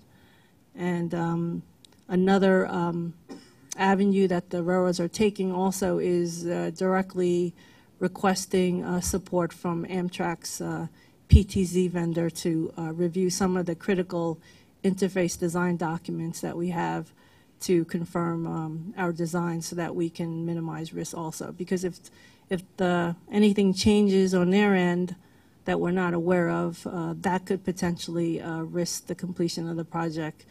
We'll have to come up with some other workaround if that's the case. The other risks that I discussed is some of the assumptions that we made in our project schedule regarding the response from the FRA. Fortunately, we've had a meeting recently and we discussed, they were able to give us some informal guidance on the RSD application, so we're hoping that that will help streamline the approval process, and given that we will be submitting what we think that they need as far as the application. However, we all know that they'll be getting requests, similar requests from 40 other railroads at the same time, so there is a risk that they will not be able to handle the volume of documents that they get during this short amount of time. And then the last risk is the Port Jervis line.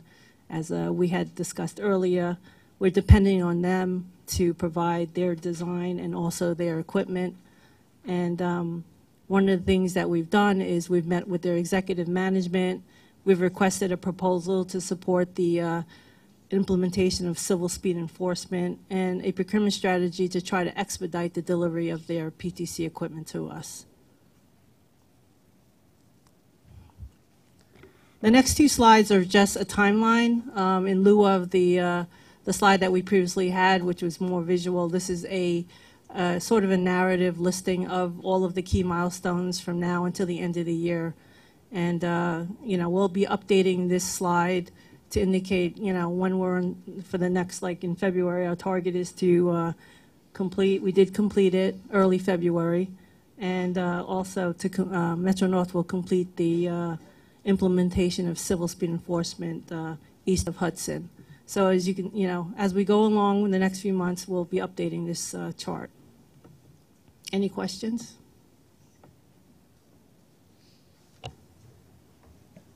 Just, I appreciate the in-depthness of the report, but there's been some recent press reports that have pointed specifically to the Long Island Railroad and questioned as to whether or not it's going to meet the PTC deadline.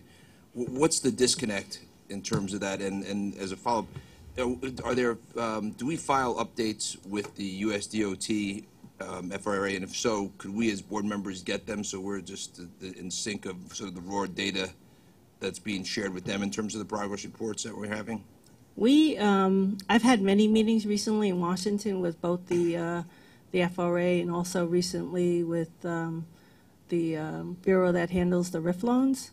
And for whatever reason, they didn't know the status of our project, so I actually gave them a similar presentation that I just gave you today, and they were very happy to hear that we were on target, that we were moving forward in trying to complete and get all of our lines in PTC operations. I mean, there are critics out there. I mean, don't get me wrong. This project is highly aggressive.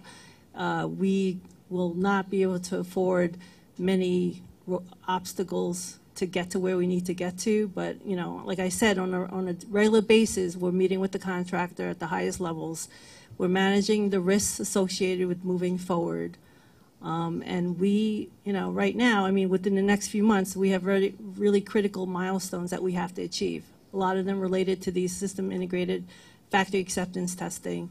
And, you know, hoping to move forward with field testing, we'll be able to, you know, identify some of those problems, those technical problems earlier rather than later, and try to roll those into the corrections that are going to be made in the factory. So, yeah, we have a lot of critics, but our plan is to get done by the end of the year. And right now, based on the schedule, we have an opportunity to make it. And the FRA reports, you'll be able to furnish us with them? The ones, do we file reports to the FRA? Yeah. So can we as board members get what we're filing? Yeah, it's the same reports. The presentation that we give at CPOC and to the committee is the same ones? ones? It's the same reports that we're Okay. giving to everyone. Okay. Isn't there formal filings? Okay. Yeah, we've got a quarterly report that That's what I'm is referring to. very much a statistics oriented. It only measures completion. It doesn't measure progress like this report does. They've been criticized a lot for those reports in terms of conveying the wrong message to the folks. So you can put context around it, but just so we at least see it, because that's what they pointed to in the articles that I read. We can send it to you. I can also tell you it is available on the FRA website along with every other agency who is Right, which is working probably on where they got PTC. it. So. And then just to follow up, so you know, you made the point, and I'm just trying to gauge like certainty here, because you know, there's a lot of things here that we need to rely on other people or other agencies or things to happen and fall in place. And you said at the end of our last commentary that we're in a position where we have the opportunity to make this deadline. And so I guess when I hear the word opportunity to make, makes me less comfortable that we're going to make it. And so are we talking that we have a 50% chance of making it, a 70% chance of making it, 80%, 90%? What's your, you know, I'm just trying to handicap. I mean, because at the beginning of your report, I kind of felt like we have a 100% chance of making it. By the time I got to the end, I was down to 50%.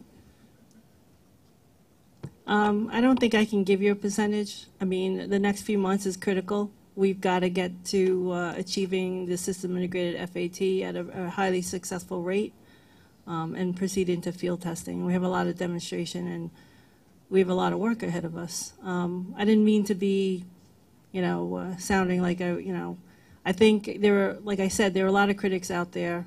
We have a plan. We're going to march to the plan. It shows that we can make the deadline, and that's what we're going to try to do.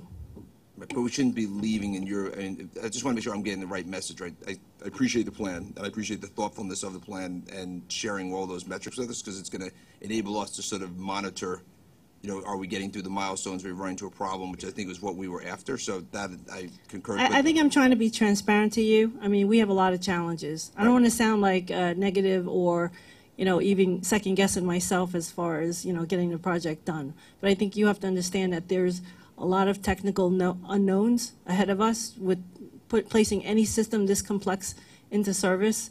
You can do as much factory testing, and we've already started to do field testing, but we haven't gotten all the way there where we have identified every known possible issue that we may have. And we do rely on a lot of different people to get there. Understood. So not being on the board till just recently, did we get a late start on this, or is this why do we find ourselves, or was the schedule that was put forward by the USDOT too aggressive? Why do we find ourselves behind We awarded this contract in December 2013. And the date actually for completion was probably a little into 2019. We actually pushed the schedule in.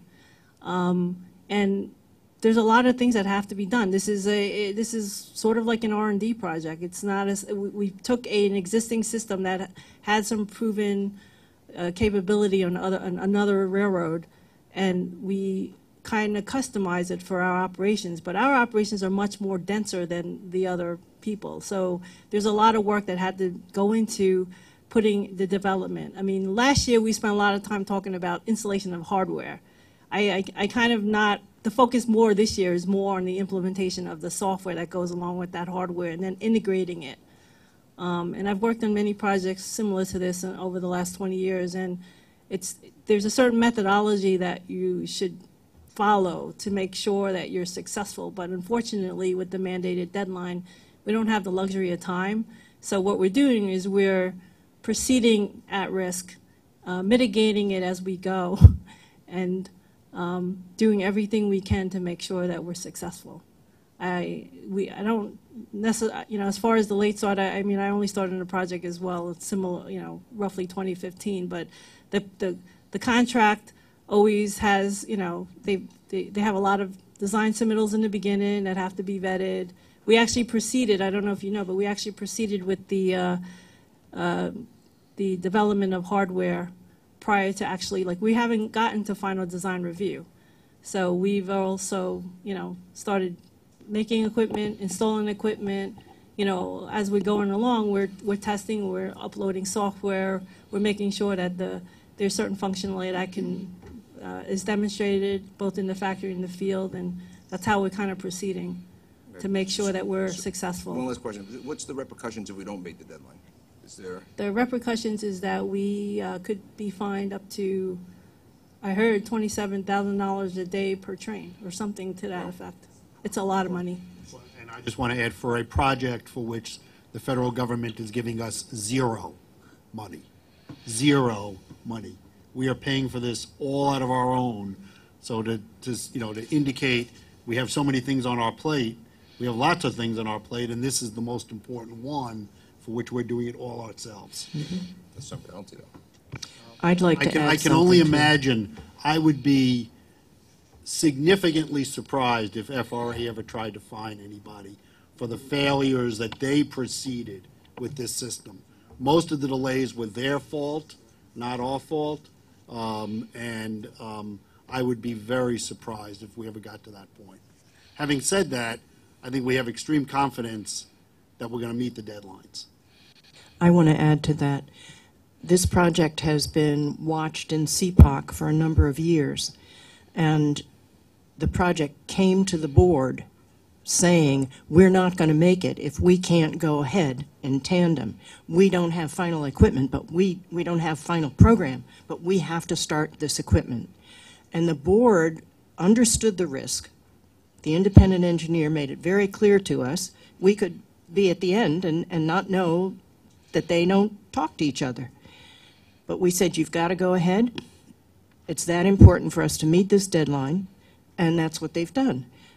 I will tell you that I have developed confidence in the ability to meet the deadline that I probably wouldn't have told you I had a year ago. So I have seen a great deal of progress. We were worried about just getting equipment. Now we're worried about getting to the end on time, but we can see the end. So I feel more confident, and I know Kathy has something she wants to add.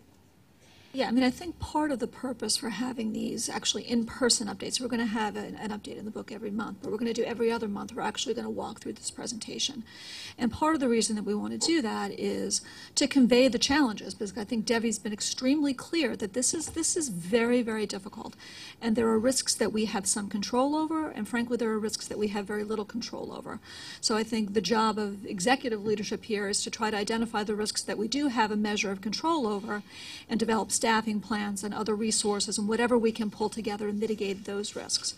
The other thing that I wanted to sort of highlight, it was at the very beginning of Debbie's presentation, but I do think it's important, is that the other purpose here is to, I guess, identify for the committee those safety functionalities that we already have in place. Because I do think that we need to dispel the perception that PTC is this thing that you just sort of switch on at the end of the year, and until you do that, you do not have any incremental safety improvements, and that is not the case, which is why Metro-North has been harping on the civil speed enforcement thing, because it is important, because it does protect against the types of overspeed derailments that we saw in DuPont, Washington a couple months back, that we unfortunately experienced in Spite and Dival. We implemented, Metro-North did EAPS 2 years ago now because of a very unfortunate employee fatality. So we have that functionality in place. We've had it in place for 2 years. So I want the committee to understand that there are incremental safety improvements that are being made short of full PTC that have made a tremendous difference in terms of the overall safety of the railroad. I think that's important for us to keep our eyes on that. But I think Debbie, I think, expressed it very well. This is a very tight schedule. We are proceeding at risk, and some of those risks are really beyond our control. But we are doing that. The other thing that we need to convey, third thing, is that we are working as hard as we can. I think I cannot convey to you enough the effort that both railroads are making to try to deliver this project as quickly, as safely as possible. It is our top priority. We have PTC meetings basically like every day, and I'm not exaggerating because it is such an important priority for both railroads. John? I'm sorry to understand. I think also your point of going and briefing the FRA like you have is obviously important, because if they see you're making this effort, hopefully that will relax some of these penalties. We were actually called down to FRA about a month ago to meet with their new administrator. So each of the railroads met separately, and they were very good, positive meetings. I think that they were pleased by our progress. We had a good exchange of views with respect to the risks. The other thing that I want to say about fines is this is where this whole issue with completion versus compliance comes into play.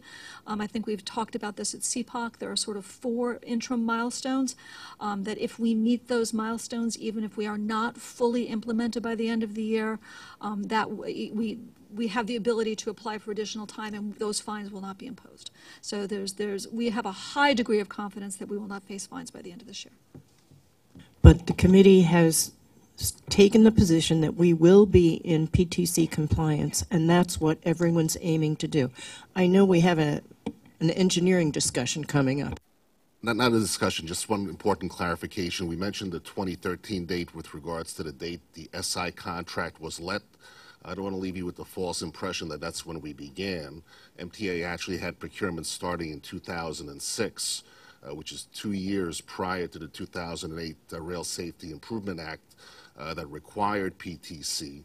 And we equipped an entire fleet of M8 vehicles for our New Haven side with Access 1 at that time. We also equipped locomotives since then, prior to the 2013 date.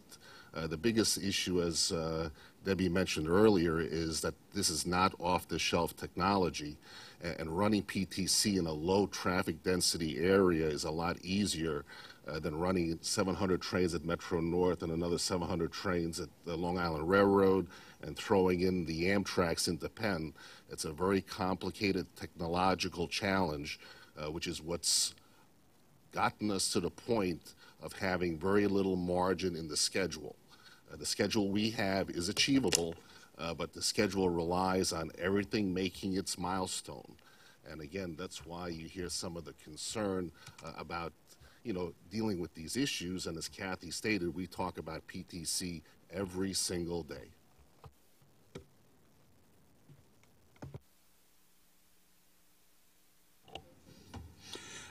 I just want to clarify one thing. Once PTC is in effect, will it stop the train if there is a car on a grade crossing? No. No. No. Will it stop the train if there is another train on the track? It will not stop the train if there's another train ahead of the train that's following. Then what is it you would do to meet these two major crises? I don't understand the last question. Well, let me ask you the question. There's a train on the track, there's a car on the track. It shouldn't be there. It's stalled. If PTC can't do it, what can? I don't know the answer to that question. Okay. So that's human effort, you're saying, is the only thing.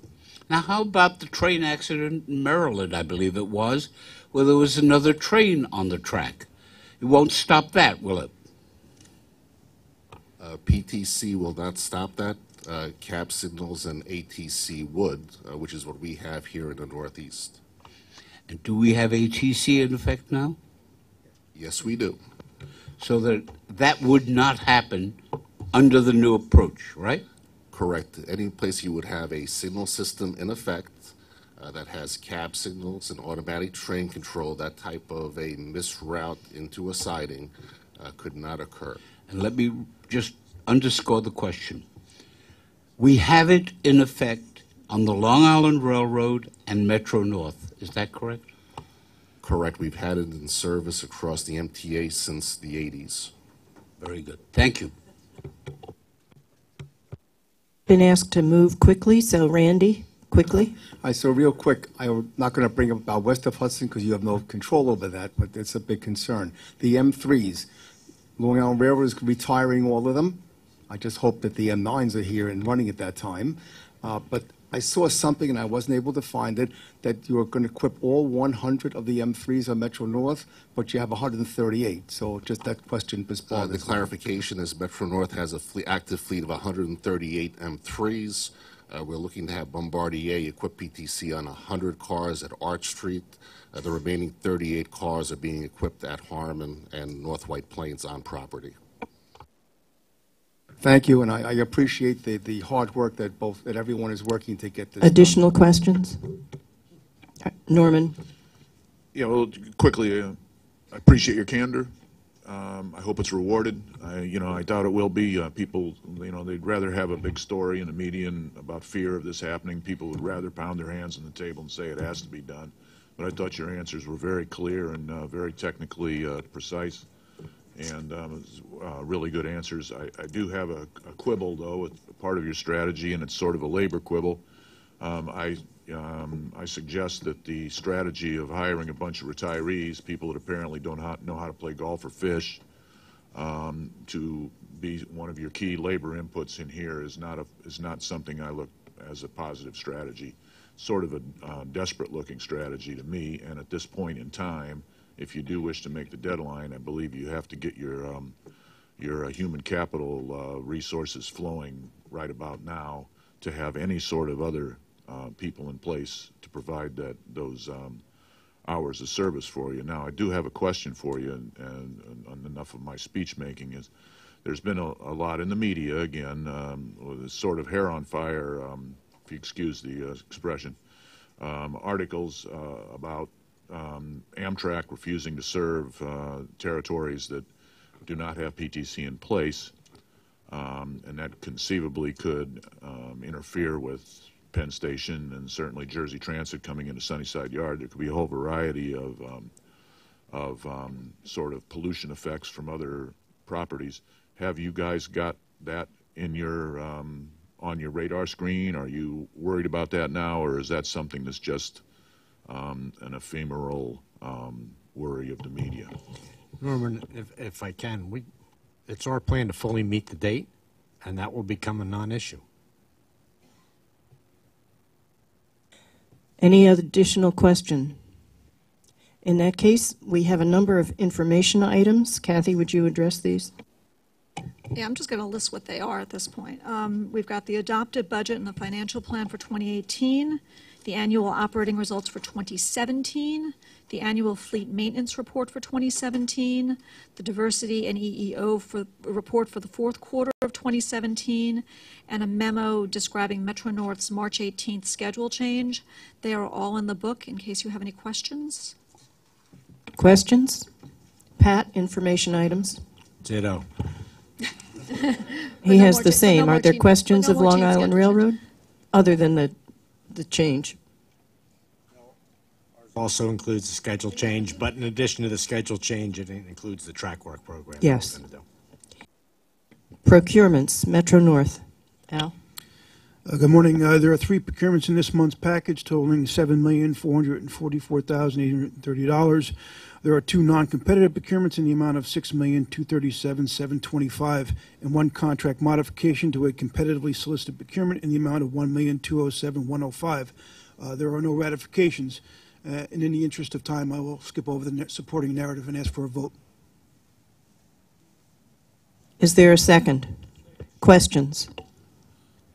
Yes. We're doing the Metro North one now? Just Metro North. I have 2 questions on this. Focusing on the SAFT one, the non-competitive, it's the OEM sole source, right? And my question is, why did you not seek to include some form of competition in this? We went out, this was represented as a sole source, sole provider of these batteries. We did, in fact, canvass the battery community, the people that support other companies such as the distributors of SAFT batteries, plus also companies such as Hopeki, and all declined. We advertised this as a sole source and asked people if they could provide these batteries, and nobody participated. And that's when we moved it forward. Now, this provider has a problem under SAI, correct? The parent company has a significant adverse incident. Have you given consideration to the appointment of a monitor to make sure we don't have it happen again? There was actually a monitor imposed under the deferred prosecution agreement with the federal government and actually the French government, since it's a French company. Is this the French monitor? But the U.S. DOJ was part of that process. They completed the 3-year monitorship successfully. Was this the French monitor? It was a French monitor because it's Do a we French have a company. monitor in this country? I have no confidence in a French monitor, even though I was born in France. Yes. I think the issue is SAFT itself has no SAI. Total is, as you know, I believe a giant energy company. Our ability to monitor Total, especially given that it has already completed a monitorship program, I'm not Why sure is that it would we give do us not much. have a monitor here? If there is a problem again, it is on your head. Now, what is the problem? Long Island Railroad has a whole staff with K2 and the like who can do the monitoring. Why can't you? We would have to reach out to Total, the French company, and seek to establish a monitor program. But again, Total they've just has a completed a long- monitor. Total has a long history. You and I both know that history. And I'm suggesting to you that it is, in light of that history, appropriate to have a monitor in place here. Chuck? Chuck, I think I've asked Kathy to discuss this with you. Yeah, in the interest of time, we can take this discussion offline? Okay. Sure. Thank you. Was that both of your questions? The second part of my question is the SEPSA contract. Again, sole source, right? Now, would you tell me why we had to use the sole source again here? Absolutely. This was, SEPSA was the provider of all of the video equipment that's provided on all of our rolling stock at this point in time. This is nothing more than a continuation of the additional units for the additional M8s that we bought. There was absolutely a need for both the software and the actual hardware that was put in the whole rest of Metro North's fleet for continuity's sake. It wouldn't have made sense for us to go out and separately procure just for these particular units. These units will also be fully installed and integrated because it's already designed in the current M8 system when the cars arrive in September of next year. My concern is very simple. People ought to have a right to compete. We're not advancing that cause. We would certainly compete this if people had a ability to get awarded a contract. In this particular case, the decision was made not to do so. Could I have a vote, please? Those in favor? Opposed? Duly marked? One opposition? Okay. Chuck, on all three or just the one? Chuck? On what? On which ones? All three? Okay. I'd like just the two? Okay. Richard Mack, the Long Island procurements, please. Morning, Madam Chair, board members. The Long Island Railroad presents 3 procurements for your consideration and vote this morning for a total of $31,250,000. The first one is a request for board approval for a sole source miscellaneous service contract to Railroad Inc. in the amount of $249,000 for software modifications to the Long Island Railroad's Tower Divide Signal Control in Hicksville to incorporate the mainline second track from Farmingdale to Ronkonkoma into the existing SCADA system. The second one is for approval to exercise an option with Progress Rail Locomotive, PRL, formerly known as Electric Motive Division, to extend a period of performance of PRL's contract for an additional 2 years through February 2020. Increase the funding by $30 million. This option will permit us the continued procurement of additional spare parts and any updates required to operate and maintain the LIR's fleet of diesel, electric, and dual-mode DM fleet diesel locomotives. Lastly, the Long Island Railroad seeks your approval on a competitive change order with for the amount of $1 million for a joint agency Long Island Railroad Metro-North contract with Loram Maintenance of Way for specialty excavation railvac services needed to support the Long Island Railroad Track Department. This will result in a contract value of $11,699,000 and a period of performance that will run through the period of December 2019. This contract, the base contract, was recently brought before the board just last year, and the prices for this change order are consistent with the pricing in that competitive solicitation. I move these items. Is there a second? Questions? Hearing none. Those in favor? Any opposition? Thank you. Thank you, Jano. You have no procurements. Agency reports, quickly. Yeah, super quickly. The agency reports on both railroads' operations, finances, ridership, and the capital program are included in the agenda book. If you have any questions, we're all here. Questions? Hearing none. The railroads will meet separately next month. Motion to adjourn. Second. Those in favor?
Meeting of Transit and Bus Committee will be called to order.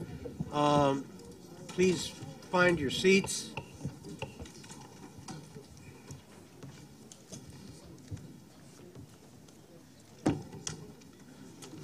Mr. Marino, are there any members of the public who have registered and wish to speak? Good morning, Mr. Chairman. We have 4 public speakers this morning. I would like to remind them all to please limit their remarks to 2 minutes. The first speaker is Omar Vera. Mr. Vera will be followed by Murray Bowden.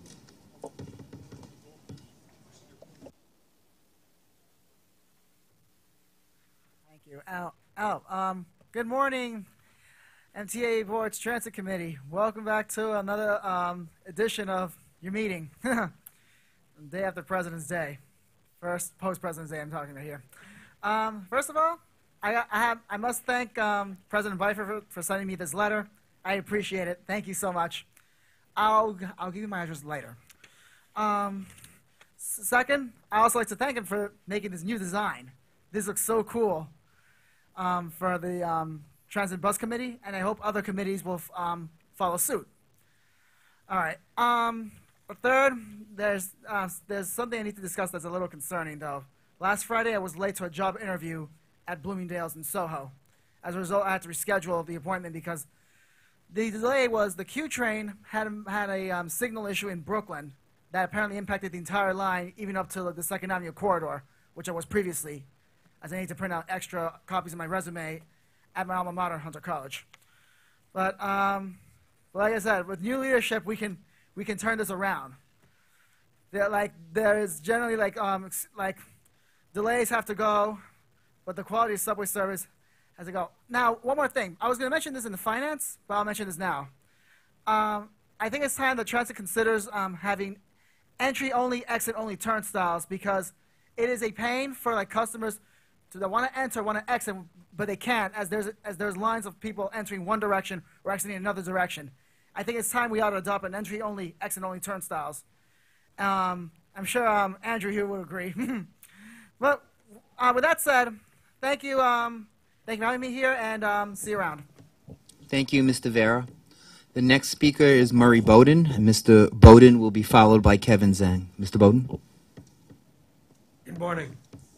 Last week I spoke at the New Jersey Transit meeting and at the Port Authority meetings, and the feeling that I come away with is there is a new spirit of cooperation between all areas of transportation in this area. There is rebranding going on to indicate that this is functioning as a region, that the competition between New York and New Jersey in the area of transportation, in my opinion, is over. They're rebranding Stewart Air Force Base Airport to reflect that it's part of the metropolitan area. And everything that I come away with is the feeling that the cooperation in transportation in this area is something I've never seen before. And it's what's necessary to move this area forward economically and competing with other areas of the country. So I want you all to be aware of the change in attitudes in this area and the unification that did not exist before. And that's to be congratulated. Thank you. Thank you, Mr. Bowden. The next speaker is Kevin Zhang, and Mr. Zhang will be followed by Matt Chabin. Hello, good morning to Franco Ferrer and Andy Byford. My name is Kevin Zhang. I would like to request to bring back the B23 bus along 16th Avenue and Cotorio Road and extend along Beverly Road, Brooklyn Avenue, and Linden Boulevard, because B23 bus terminate at Flatbush Avenue and Cotorio Road, waiting for the B23 bus every 20 to 30 minutes. B23 bus was discontinued due to low ridership in June 2010 service cuts. Now I can walk Transfer Street from 62nd Street and Usual Trade Avenue on the DNN train station to Cotorio Road on the Q train station due to the cold weather. I can't walk from Flatbush Avenue and Kotori Road to Beverly Road on the 205 train station due to the cold weather. B23 bus will be restored along 16th Avenue and Kotori Road between Dart Hill Road and Flatbush Avenue and extend along Beverly Road between Flatbush Avenue and Brooklyn Avenue, Brooklyn Avenue between Beverly Road and Linden Boulevard between Brooklyn Avenue and Pennsylvania Avenue in both directions, and terminate at Van Sicklen Avenue and Stanley Avenue on weekdays and weekends. If the B23 bus restored, so I could take the B23 bus from 62nd Street and Union Trade Avenue station to Kotori Road station to go home, so I don't want to get sick and catch a cold. Approximately 1,580 weekdays customers and 1,240 weekends customers will be required to use the B8 or B16 bus. A typical customer's trip would increase by 15 minutes, but that's why the B23 bus got a low ridership because I can walk in the cold weather along 16th Avenue, and when I got sick, the B23 bus was never restored. Thank you and have a nice day. Thank you, Mr. Zhang. The next speaker is Matt Chabin.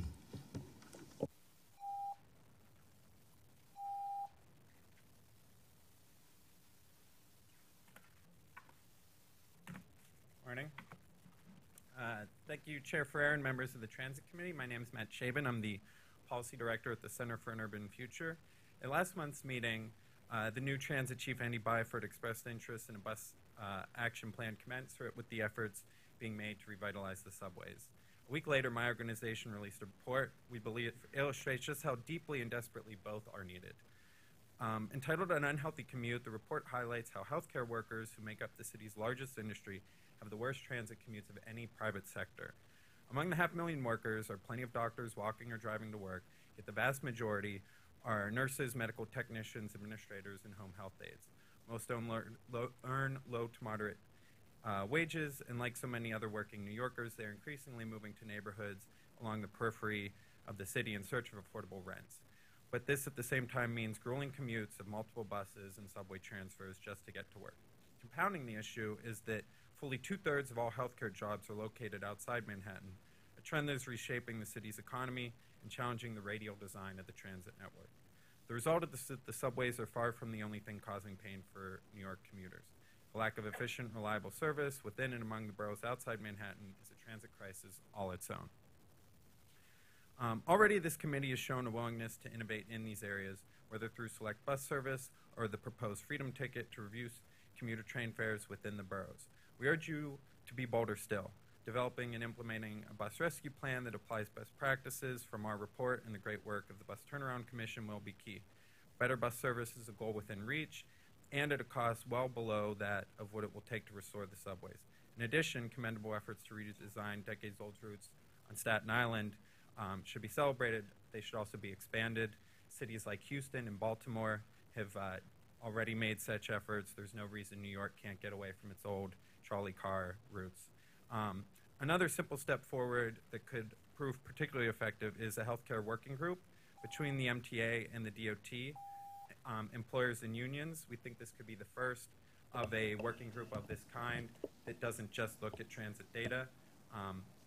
Just in closing, I want to say this affects millions of New Yorkers, not just the healthcare industry. We really believe that it goes beyond their issues. They're simply emblematic.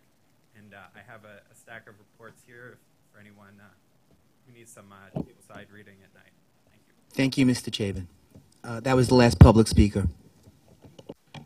Thank you very much and good morning. The minutes for the January Transit and Bus Committee meeting are included in the committee book. May I have a motion to approve? Second? Are there any changes or corrections? Hearing none, all in favor of adopting the minutes?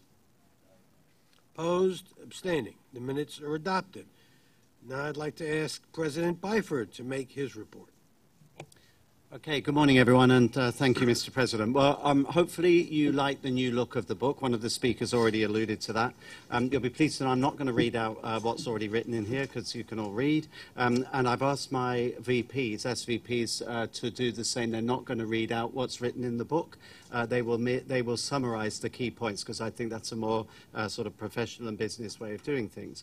And I've also asked my team to focus less on just working out percentages and statistics. I mean, all important though sometimes that is, more to analyze what's that data telling us, and critically, what are we doing about it? So where anything is adverse to target, so below target or adverse on trend, then we should be saying to you, this is what we're doing about it for each and every item. So I see this very much as a work in progress. We've tried to streamline the book, make it more informative for you, so that then prompts your questions, and obviously your role then is to hold us to account. And I've said to my guys, we need to be across the detail such that we can answer any question that you might put our way.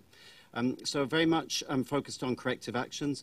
In what's, for me, been a very busy first 4 weeks, coming up to speed with the big issues. I've spent a lot of time, I've met various council members, I've been to various town halls, particularly to do with the upcoming L-line closure, along with Commissioner Trottenberg. I've spent time reaching out to advocacy groups, to our unions, various meetings set up with that. And as was mentioned by one of the speakers, getting together the beginnings of a bus strategy that I'll ask Darrell to talk about when it comes to his part. What I would say is it's evident to me after just 4 weeks, no surprise to anyone in the room, and today is kind of typical of this. Performance is nowhere near good enough. We're still struggling with far too many interruptions to service on the subway in particular. And just today we've got these problems that have plagued the NR and the W lines at 59th and 5th Street, which, Frank, I believe imminently should be fixed. But that has wrecked people's morning's commute, so obviously we're not too happy about that. And we're now looking into what actually happened there, which led to us ending up with blank signals and trains having to trip by. Other things we're working on, lots of work going on Stations Capital, the Capital Programme. I will come on to that. I was very pleased to go to a Medals of Honor ceremony which really and rightfully acknowledged the fabulous work that many people at this organization do day in and day out. And I've certainly been impressed on my travels around the system so far with the commitment and the passion of people on this system who really do want us to turn it around. They're committed to that. And I think it's something that I can certainly tap into with my team as we put together the strategic plan that will inform and guide our renaissance as a transit organization. And on that point, one piece of work that we're well advanced on, particularly under Tim's leadership and a team that we put together, we are reviewing the organization of New York City Transit to deliver a more streamlined, less bureaucratic, more a fleet of foot organization that will enable us to achieve still more progress. So I'll keep you posted on that. We're having a comprehensive review, pretty much from a blank sheet of paper, but designing an organization that puts the customer at the center of everything we do and that aims to get better, exponentially better at every aspect of our business. One sad note, or happy for her, I guess, Cheryl, is Cheryl, our system safety vice president. Cheryl's last meeting today, after a wonderful career at the transit, over 35 years ago. Cheryl started as a safety specialist and worked her way up from the bottom, good for you, to the ranks of vice president, and you've been department head for the past 17 years.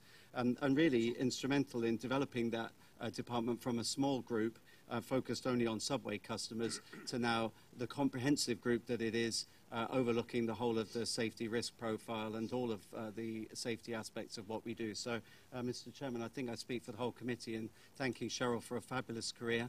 You really deserve your retirement. Stay well.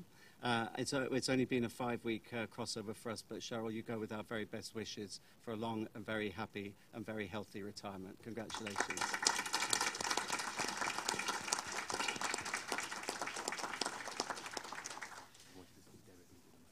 Oh, I'm sorry. So a couple of other things, and apologies if you couldn't really hear me. Hopefully that's better. I will. Something else that I feel that is good practice in a meeting is also to update you on any outstanding actions. So we, in addition to changing the look of the pack, we're also aiming progressively to feed back anything that you asked us about. If we haven't done it in between meetings, we should be feeding it back. So just a few comments on that before I talk about Stations Programme.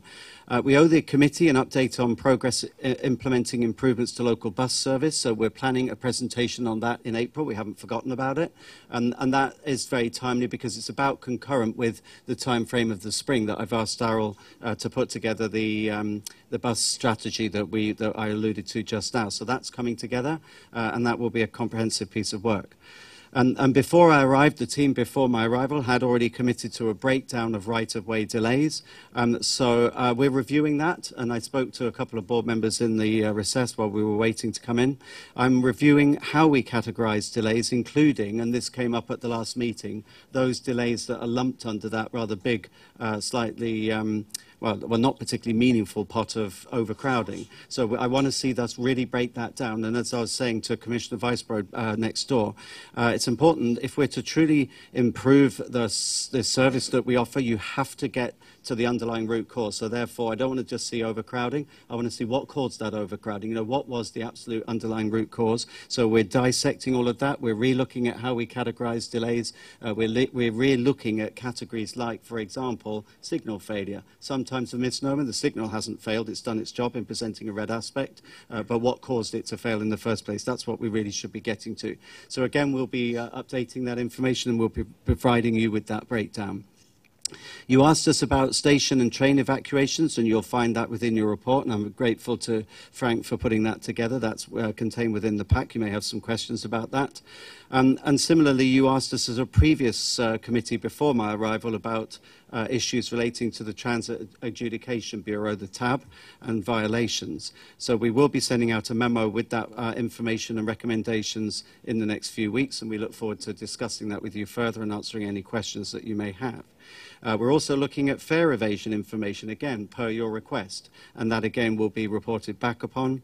And you asked about ESI, Enhanced Station Initiative Selection Criteria, and you should have received a white paper from us in a memo distributed over the weekend. So we've tried to make sure that we've gone through the minutes to capture every single outstanding item.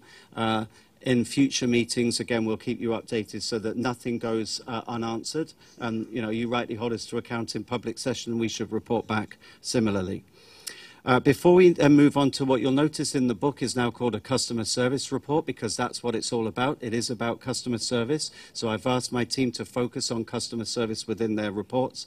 I would just like to provide you with some highlights on the progress that we're making on our station's capital program. So that should come up on the screen momentarily. If we can just get it up, thank you. And this will be repeated at the board, but in slightly different format. This is to give you a comprehensive overview of what the station's capital program is all about.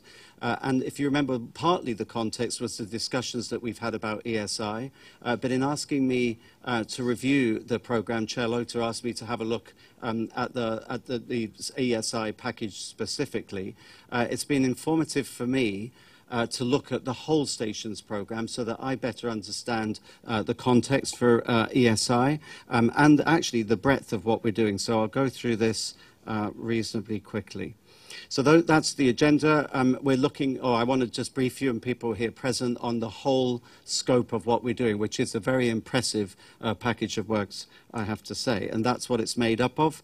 You can see there in the pie chart that you've got the various constituent parts adding up to a $16 billion capital program over the capital program in question, namely 2015 to 2019. And this aims to address the condition, the underlying condition and the modernization of our entire stock of stations, 472 stations, the average age of which is 95 years. So these are old stations. It's a big task, huge number of components, 913 platforms, 1,100 mezzanines. So as you'll be aware, that requires constant upkeep and constant maintenance. It's a constant cycle of renovation. There's the map. That's, and it's a source of pride to us all at the TA that we have the most stations of any system in the world, 493 including Staten Island.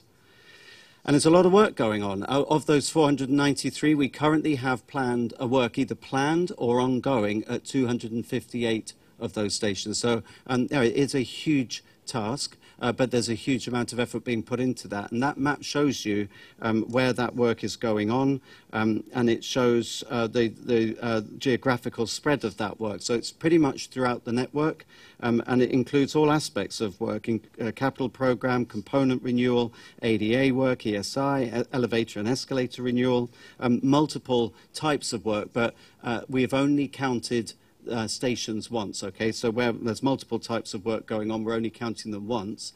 So that makes that 258. That's even more informative, I think, and revealing about how big the scale of this work is and the geographical spread of it. There's $4 billion, as I've said, in the capital program for 2015 and 2019, and you can see there how that breaks down. And I'm pleased to see $950 million for station accessibility programs, one of the elements that I've said is one of my 4 priorities in coming here.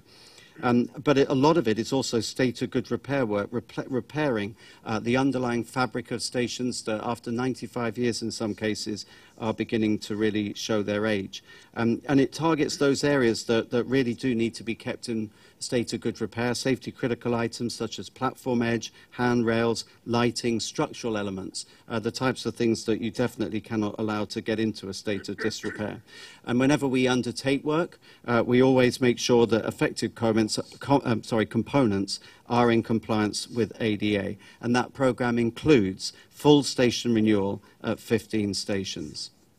That's how it breaks down the underlying items within these. See there various packages, including elevators and escalators, $400 million. So we've got a couple of pictures for you here to just illustrate the scale of the work. I was down here just a few weeks ago doing my track training, so I took a little trip out to the Sea Beach line, the N line, to have a look at a fundamental rebuild. I mean, it doesn't get much bigger than this. This is the southbound platform on the N line, on the Sea Beach line. We've already completely rebuilt the northbound stations, and this, as you can see there, that's a picture of the southbound.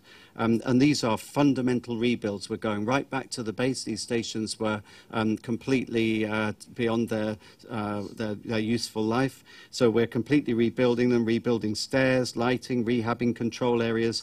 And this includes accessibility at 3 stations on the N line, plus a connecting station on the West End or D line. Another picture here.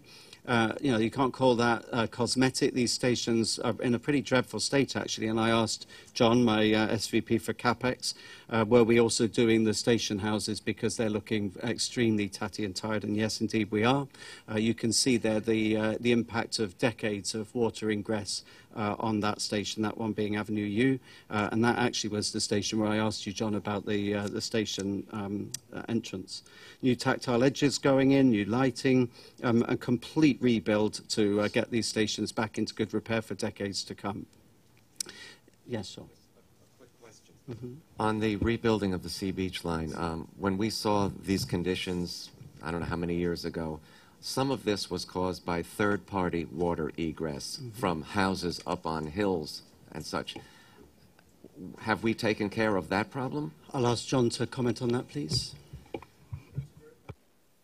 It's a very involved situation, but yes, we're looking to address the water issue that caused the general deterioration of those stations. It would be ridiculous if we didn't take care of the problem and rebuilt this and then we had the same problem. Agreed. Understood. Okay. I didn't, that will be part of the work that's part of this? Yes. Endeavor? Thank you. Okay, carrying on in similar vein, this is the Myrtle line, the M line. You can see there the before and after shot, before on the left, where we've been repairing the mezzanine underside. And work here included the control house, street and platform stairs, windscreens, lighting, structural and painting work. And this work's particularly timely because of the additional load that the M line will take once the Canarsie tube shuts down in the spring of next year. So we've got to get these stations ready, and that includes... Sorry. On the next picture, we've been decluttering the mezzanines, replacing the floors, upgrading the lighting and the control systems. So really decluttering, and again, that will help us. It'll be invaluable, in fact, when these stations carry a much greater load while Canarsie is shut. So that was station renewal. Component work, equally important. You can see here this City Hall. This is typical of station component work at the top. You've got there what, you know, even to the untrained eye is a pretty poor state of good repair, in that water has really badly infiltrated into that brickwork. So that's not something that you can ignore. That's something that has to be addressed, and it truly has been addressed. We've repaired the platform edges and the wall finishes. This is at the City Hall station on the R&W lines. And while we're at it, as I said earlier, we also address ADA components such as new tactile platform edges. And the finished product looks really good. It's watertight, and that will see us well into the future. In similar vein, this is 104th Street on the Jamaica line, the J&Z. Another example of component work. You know, I mean, you might just say, well, you just tarted up the entrance, but it's way more than that. The stairs were beyond their useful life. They've been completely, was that an English expression? Sorry. That the stairs have been completely rebuilt, and a new canopy's been put on, new lighting's been put on, and again, new handrails and stairs. So that is another good example of fundamental component work. I mentioned ADA a few times. ADA, obviously, the headline issue that everyone looks for is elevators, but it's way more than that. There's a whole bunch of other features that need to be got right, and we're progressively fitting these features to all of our stations, and we certainly undertake this kind of work whenever we touch a station. So this includes entrances and stairs, so entrance doors made automatic, handrails, treads and risers given the appropriate treatment, and you can see there the tactile strip along the platform edge on the top photo. On the second photo, the braille and the extruding typeface on the signage, so that's again compliant with ADA. Fare control areas get treatment. We have warning strips and ADA boarding areas all get marked out. So again, you know, when we go into a station, these are the kinds of work that we're doing.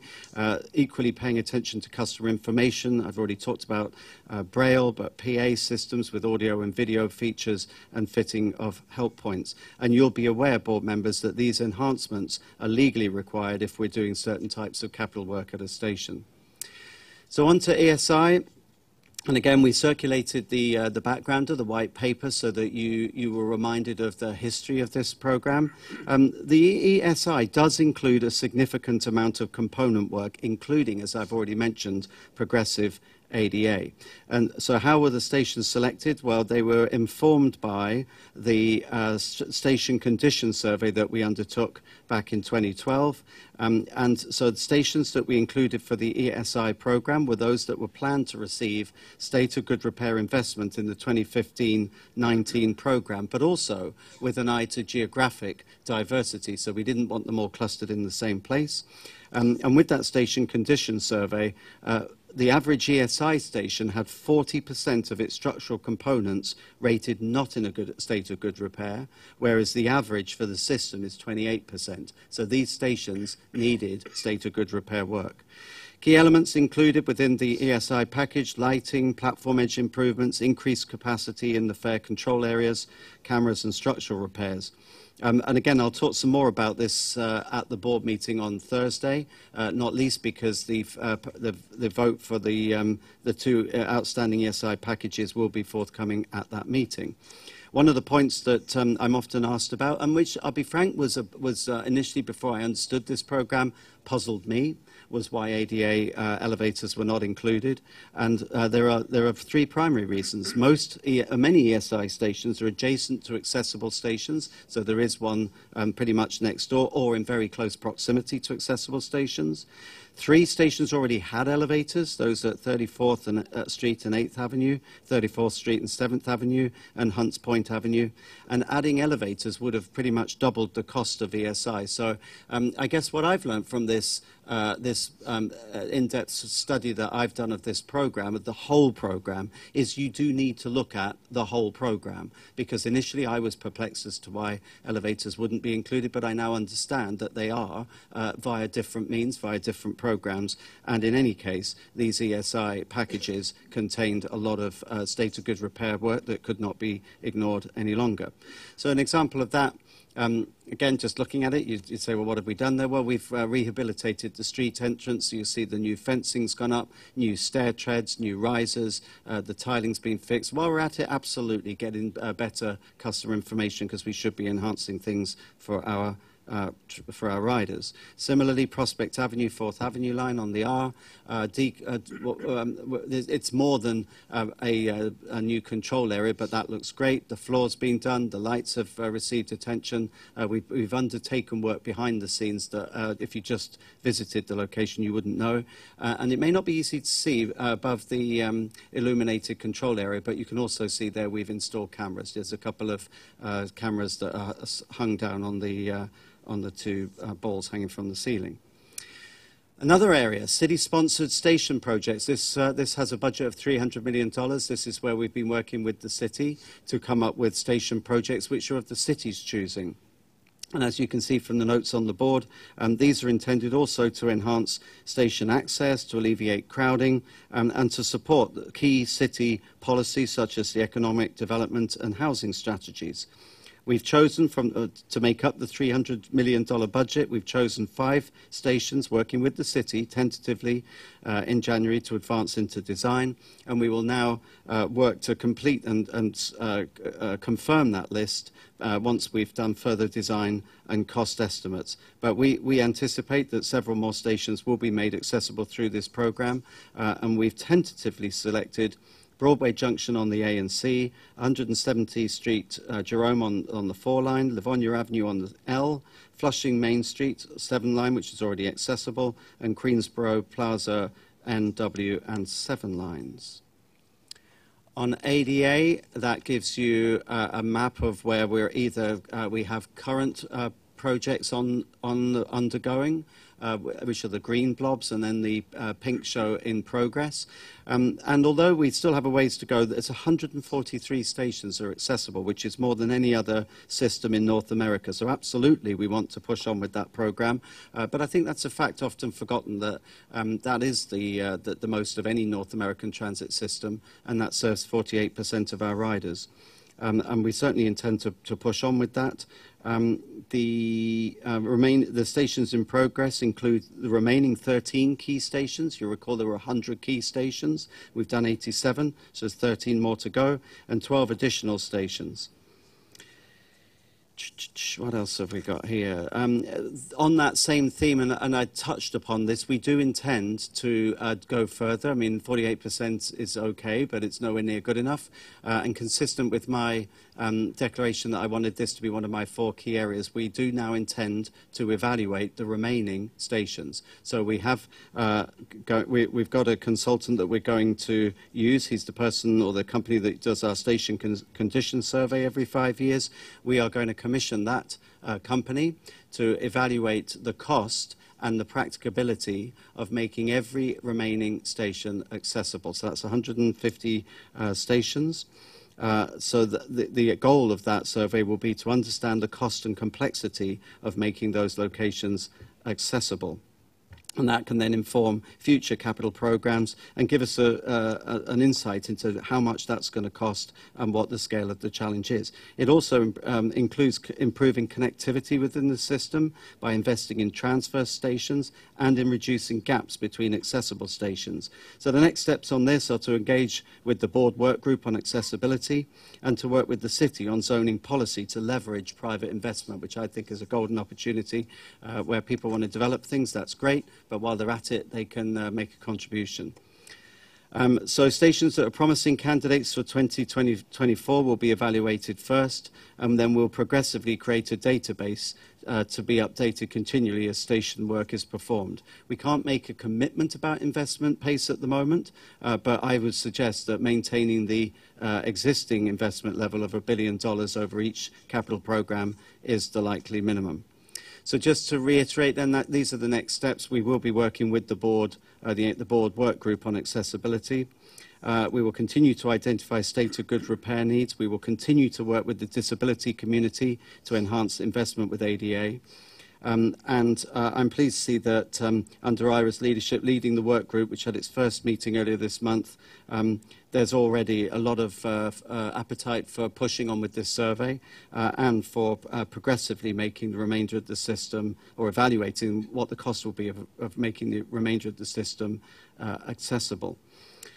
That's it. I will now throw to questions. Thank you. Questions? Mr. Weisbrod, Commissioner Trottenberg. Well, I have a few questions just about the data. First of all, Mr. Byford, thank you very, very much for your starting efforts on providing a much more user-friendly and I think meaningful, more meaningful material to the board. And I think I really appreciate it, and I'm sure others do as well. And also your desire to get to the heart of why there are delays and what's really causing them. I have a question about, I've asked this question for the last several months, that we have a subway action plan that intuitively we believe is going to make a material difference. And we point to the reduction in major delays, 50 trains or more, as a indication that it is making a reasonable, a meaningful difference. But with respect to all other data, including legacy data and new data, essentially the needle hasn't moved at all. And so I guess my question to you, especially now that you're taking a fresh look at all of this and bringing your experience and new eyes to look at this, does the subway action plan itself need tweaking, given the fact that we're now roughly 7 months into it, and in terms of the output, there doesn't seem to be yet any change?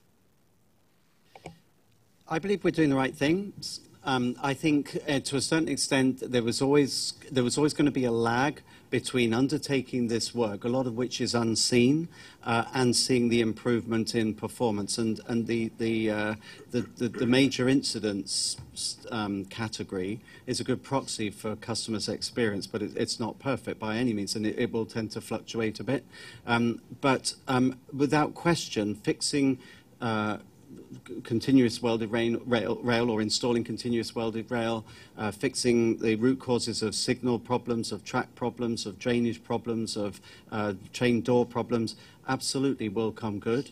I had that, as I've previously said, had this plan not been here, when I got here, I would have instituted such a plan, because the critical thing about improving service on any transit system is understanding the underlying root cause of what is causing delay, and not satisfying yourself with a big lump like overcrowding, for example, but understanding what is it that's either making your system unreliable or what is impeding progress.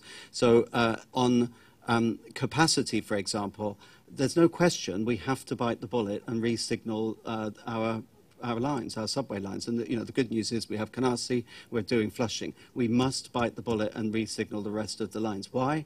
Because with a modern signaling system, there's way fewer moving parts to go wrong, because you don't have these legacy line side old-fashioned, but time-honored, but old-fashioned, now obsolete items such as train stops and tripcocks and insulated block joints. You have a fundamentally more reliable system, and you can add huge amounts of capacity because you can move trains safely closer together with moving block signaling. So we have to do that. So I do think we're doing the right things with the SAP. I just think we need to redouble our efforts, and some of it's not just improving physical equipment. I've been speaking with Frank, my SVP for Subway, about where we have people to make sure that we have them in the right places. For example, the platform controllers, I see them every day at Grand Central. I stop and commend them. They do a great job. I want to see if we can, within existing forces, have more of that kind of thing. Where we have the rapid response teams, let's have more of that kind of thing. Again, not asking for extra money, redoing what we've got within the existing headcount. And also looking at the systems we use.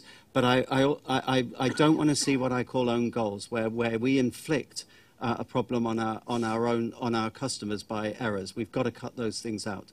There's too many failures on a Monday morning, or in this case on a Tuesday morning, after work has been undertaken. So you can expect in my tenure a relentless pursuit of basics and a relentless drilling down of root cause. It will come good.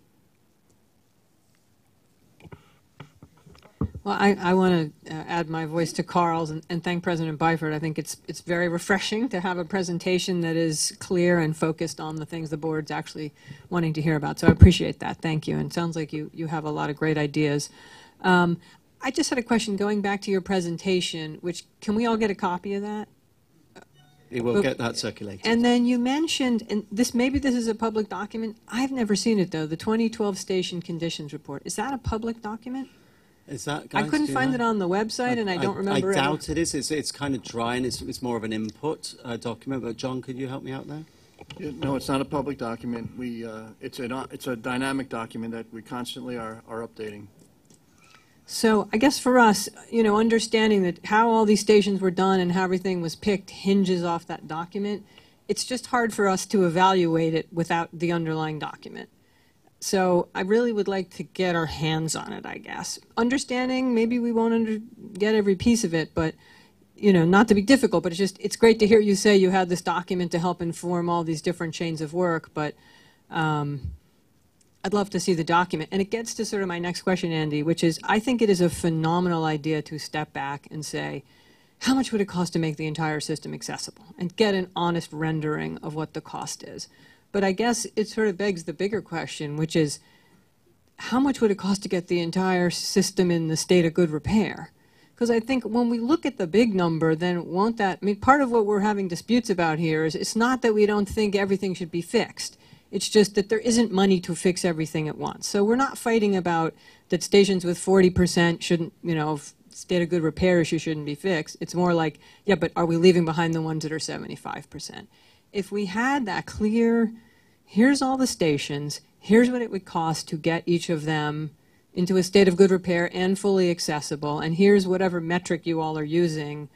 I use this metric now we have a lot of PedRamp work we're doing in the city where we look both at sort of level of state of good repair and sort of importance of the area, high pedestrian area, high area for people with disabilities, et cetera. I just think that would help us all have a really fruitful discussion here instead of sort of the going around. I don't know whether some version of that could be pulled together by Thursday, but it would really, I think it would really be illuminating for everybody and help us all as we are, won't be entitled to our own set of facts. We'll all hopefully have the same facts. Well, Commissioner, let me take that away and talk to my team about it. Certainly, I think ultimately we have to think bold, and we have to have a vision for what could be done, and what would that cost. In other words, to really get this this system completely rebuilt to a decently modern standard. And before I joined New York City Transit, I was lucky enough to go to Tokyo back in September, and different world. It's just spectacular what's happened there. And I've been to Beijing a couple of times, and it's remarkable the difference there from what was a very sort of dusty old, fairly limited subway system to now a completely state-of-the-art subway system.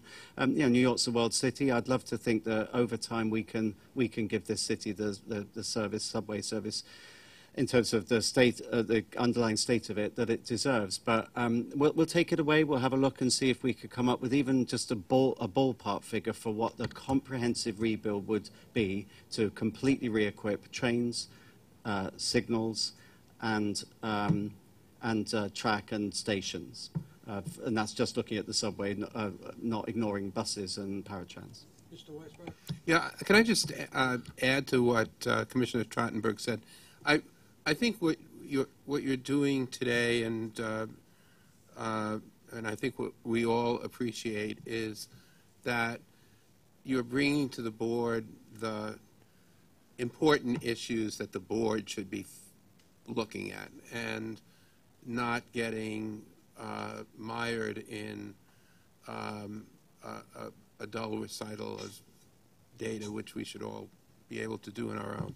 And that really is, I think, such an important step forward. And to me, what the board really at its ultimate should be doing, and this committee should be doing, is advising and ultimately probably deciding what the right allocation is among all of these challenges that we face, recognizing that we can't do everything. And Commissioner Trottenberg talked about what's the right allocation among stations, and I think that is one question. It's also a question of to what extent, knowing that we face so many challenges, are we allocating resources to stations as opposed to, as you mentioned, signals, which, I mean, just to know how much it would cost to bring a modern signal system into our subways, and knowing that this is a multi-year project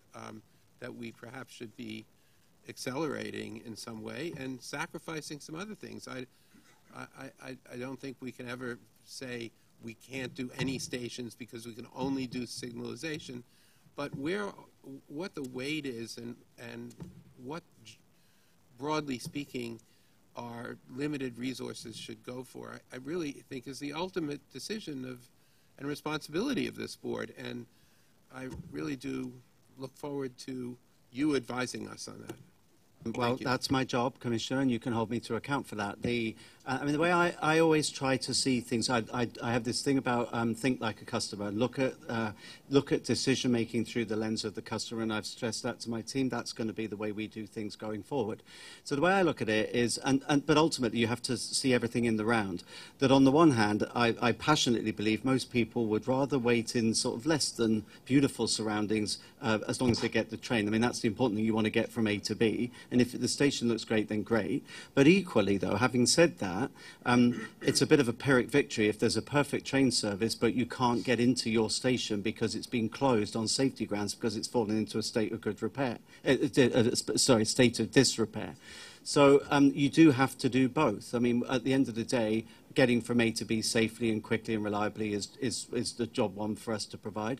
But equally, we can't be having stations fall apart, and that's why I took some comfort from doing the research that I did, and I'm grateful to my team, particularly my chief of staff, for putting that presentation together. I was comforted by the fact that state of good repair does constitute, based on data, that station condition survey does constitute one of the main decision-making criteria. Mr. Alban. The station condition survey that has been referred to by Mr. O'Grady and yourself, are they looked at on one given day or on a series of days, and how frequently? The last was done in 2012, I believe. John, would you like to just comment on the methodology, please? I can get greater detail. It's not just one day, and it's not just in one season, but and I think that's probably one of the things that you're suggesting. But it is a comprehensive assessment of the station over a couple of different time periods. But it isn't done. It's just the 2012 survey was the roll up of all of that effort leading to that. I don't know. Did I? Okay, so having done the last one of these in 2012 and knowing that some stations were acted upon between that year and this year, do they now all get revisited before you go forward with final plans for these stations? Or did they get revisited? I'm actually not the right person to ask that, but I will get that answer. Thank you. Robert can add to that. It's a 10-year needs assessment process. There's literally thousands of components that make up a station, so different components are evaluated at each station, and it takes years to accomplish that work, and then it's rolled up into a complete report. But Robert?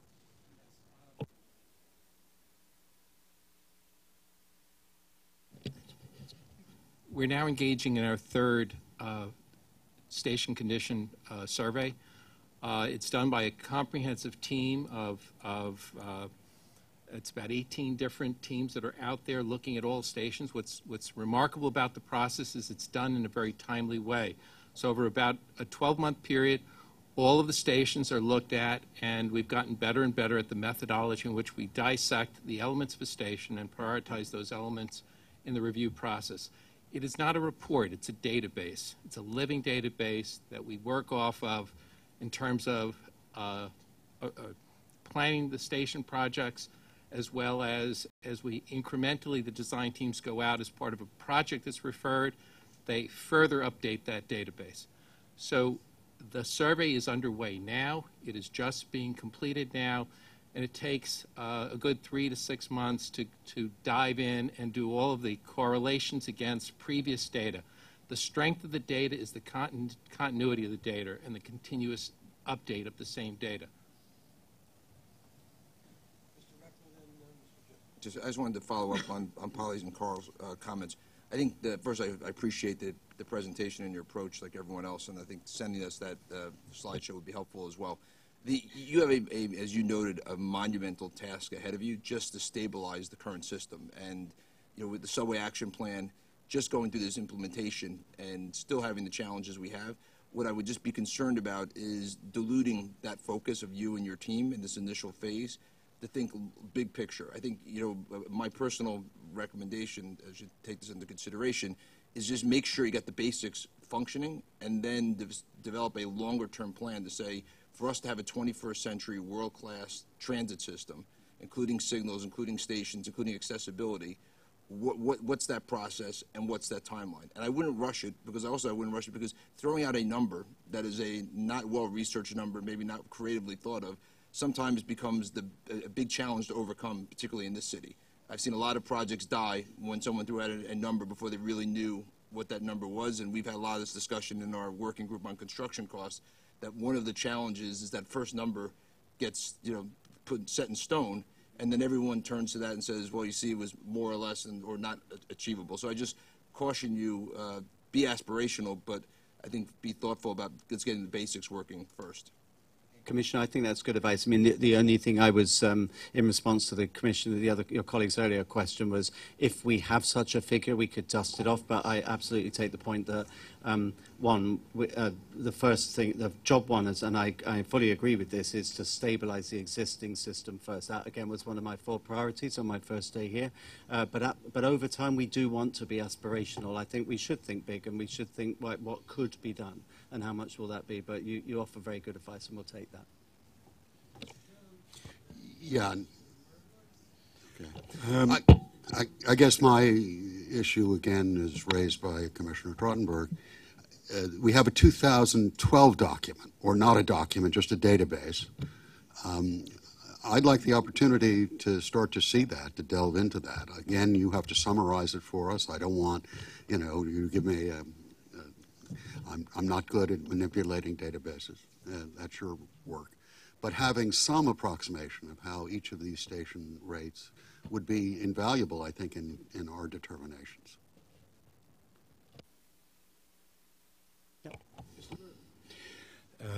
Mr. Blyford, I hate to cast something of a pall over what has been a very constructive conversation, and the pall being cost, money. How do you do it? Seems to me that one of the things we ought to think about is as you renovate, rebuild, do what you have to do on the subway system, you are doing something that is quite similar to building a new subway line. You're making it work. And it seems to me we have to think about value capture in that context. Seems to me that we have to find a way of financing it. It is something that value capture, the Commissioner Weisbrod has spoken to in terms of Metro North and other areas. And it seems to me we ought to think about it in this context as well. So that what I would ask you to do is, in your review, give some thought to how we can finance all of this. It isn't going to come from above. It's got to come from where the activity is going on. Yeah, absolutely. Point well made and well taken. There are no other questions or comments. I'll ask Mr. Jazicki to make the subway part of the customer service report. Thank you, Mr. Chairman. My full written report can be found in your board materials on page number 23. A few highlights that you'll find: the Department of Subways continue to show signs of stabilization during the month of December. Weekday major incidents totaled 50. Details are on chart number 1. Overall, the new customer-focused performance measures were relatively stable, but certainly impacted by the December 11th bombing incident at 42nd and 8th. Details are on charts number 3 through 10. With regard to the fleet performance, the fleet continued an improving trend in 2017. I do need to point out a typo in the board materials that is on chart number 11 with respect to the R188 car class. The 2016 12-month mean distance between failure was inadvertently transposed between the new cars versus the conversion cars. The new cars was 476,693 miles, and the conversion cars were 179,693 miles. And lastly, the subway action plan remains a top priority for subways, and we're on track to meet all of our goals for 2018.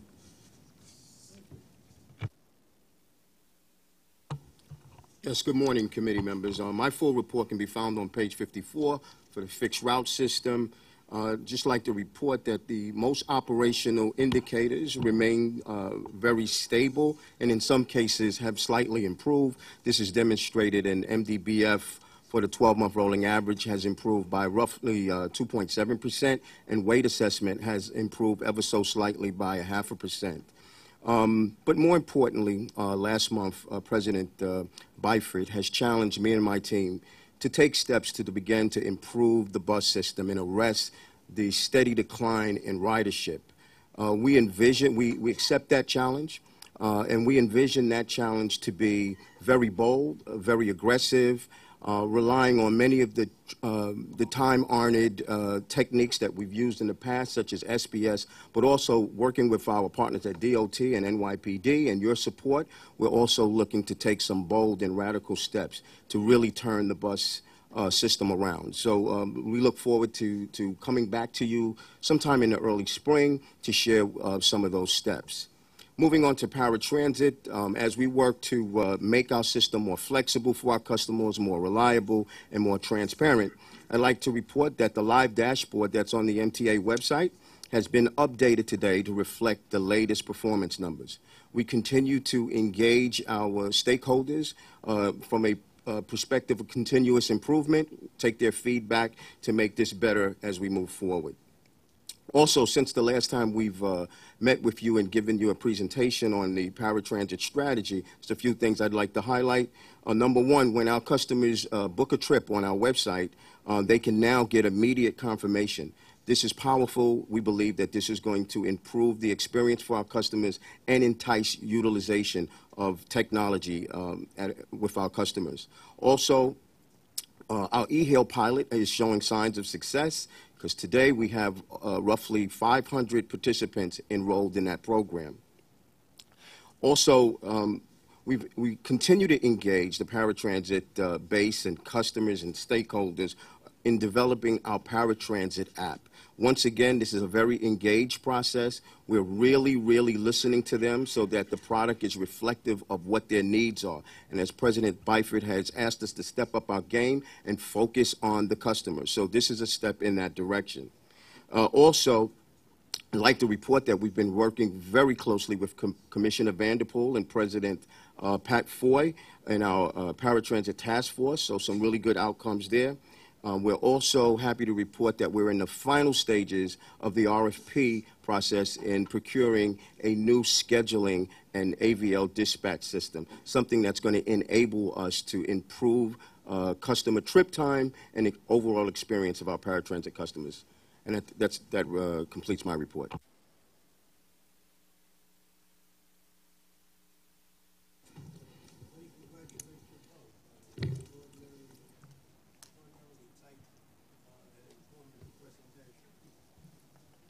That did not provoke lengthy questions. Must mean that you have answered all of them. Thank you. We should become a model to other committees, Mr. Chairman. I've often thought that, Mr. Weisbrod. Absolutely. Next on deck is the retiring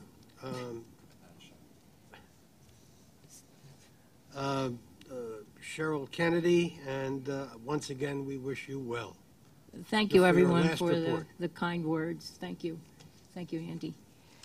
The safety report can be found on page 72 in your book. As you can see in the report, we've had a significant drop in our employee lost time accidents if you compare 2017 with 2016. And one of the key areas that have decreased are overexertion accidents. We believe that that is a result of introducing mechanical equipment to assist us with manual tasks. And one example is the track rail transposer, which is used to remove and replace continuous welded rail. And you can see a picture of that on page 71 in your book. We've also developed short instructional videos for job tasks that have resulted in overexertion accidents. And these videos feature our employees, so they are well received by our workforce. Moving to fires, since the subway action plan began in July, the right-of-way fires have decreased, and a comprehensive cleaning between stations and the use of mobile vacuums from the station platforms have really helped in this effort. Bus collision and collision injuries have also decreased. Stepped up use of field observation rides and seasonal training videos have helped in this effort. Finally, I'd like to point out that we've added friction pad installation program to your list of leading indicators that we're going to track this year. The program, the friction pads increase the resiliency of the rail, so we expect less rail defects such as broken rails. So that completes my report. Thank you. Mr. Albert. The derailments are a similar number to last year. Have we figured out what the cause is? Is it a common car type? Is it a common track failure? Or is it a variety? They were basically no real trend between them. We had gone over some of them during the safety committee. They ranged from operational type issues to track type issues to storage type issues, so there wasn't one real trend. Okay, thanks. If there's no one else, thank you and farewell. Next is Chief Coogan and the crime report. Okay. Good morning. I'm happy to report that year-to-date transit crime is down 9%, with 19 fewer total major felonies than during January of last year. There were 7 additional robberies with 42 versus the 35 that occurred during the same period last year. There were 14 fewer grand larcenies and 12 fewer felony assaults, decreases of 10% and 31% respectively. During January, 38% of the total major felonies were committed in Manhattan, 26% in Brooklyn, 19% in the Bronx, and 17% in Queens. I want to be clear that enforcement of depth of services remains a critical part of our approach to keeping the subways safe and orderly. Theft of services sometimes goes hand in hand with other transit crime, and when left unchecked, promotes an environment of disorder. Access to the subways must remain controlled, and we know too well that people who enter the system to prey on passengers are less likely to pay their fare, and likewise, people who flee into the subways after committing crimes outside the system are equally likely to avoid paying the fare. Our officers recovered 3 illegal firearms this year, each the result of stopping a fare evader. 2 of these encounters resulted in arrests for theft of services and criminal possession of a weapon. During the 3rd incident just last week, the armed individual fought with officers and fled, but not before they were able to recover the illegal gun. That case is now in the hands of our detectives who are actively working to apprehend the man. While nearly 3/4 of fare evaders ultimately receive a non-criminal summons and are immediate release, I caution that individuals with a history of committing crimes in our subways who have warrants or who are in possession of illegal items will continue to be subject to arrest. With that, I thank you again, and I welcome any questions or suggestions you may have. I'm sorry. Mr. Merdler. Chief Coogan, I will repeat what you've heard many times before, the constant increase in hate crimes. Yes. Take a look at page 81 and the transit districts 30 and 32. 32 is a recidivist at each and every meeting, with increases this time in hate crimes against blacks. By the way, if you look at the book, you see a bunch of asterisks there. Looks like it's expletive deleted for having that increase there. In Semitic crimes and in sexual orientation. You find it in 32 as well. Don't you have cameras to catch these people? We do have there are cameras in the subway system. We can request to have temporary ones put up. Myself and Bobby Deal, 2 seats to my left, we met and we got a list of the stations with multiple incidents. We checked to see which have cameras. Some do have cameras. Some record, some don't. There's different camera systems. So we did take a look at that. Moving forward, we're looking to see where any multiple incidents occur. As you're right, District 30 did have 12 last year. 6 anti-Semitic, 4 sexual orientation, 1 anti-black, 1 anti-white. They were at different stations. 2 were at Borough Hall. They were both on trains, 1 anti-black, 1 anti-white. There were arrests made in both. DeKalb and Flatbush, there were 2 incidents, 1 sexual orientation where an arrest was made, which occurred on a train, and 1 anti-Semitic, where SWAT stickers were drawn on a moving train. There was also 2 at Metro Tech, both on a train. 1 KKK was written and 1 anti-Semitic against SWAT stickers. And then other ones, District 32, there was 3 incidents, all SWAT stickers drawn in the same thing. It was a bathroom. Obviously, you can't put a camera up in the bathroom. Those are all in the beginning of the year, and then they ceased to happen there. There was also 2 at Rector Street in District 2. 1 was sexual orientation, 1 was a SWAT sticker on the platform. This year, we have 2 versus 7 hate crime incidents. 1 in District 33 at Utica and Fulton on a staircase, and 1 at McDonald and Avenue X on the platform. Both of those are anti-Semitic with SWAT stickers. But we are looking, if we see incidents happen multiple times, we are going to put cameras, request to have cameras put up. And we, like I said, I met with Bobby Deal, and we looked at the cameras that are currently up.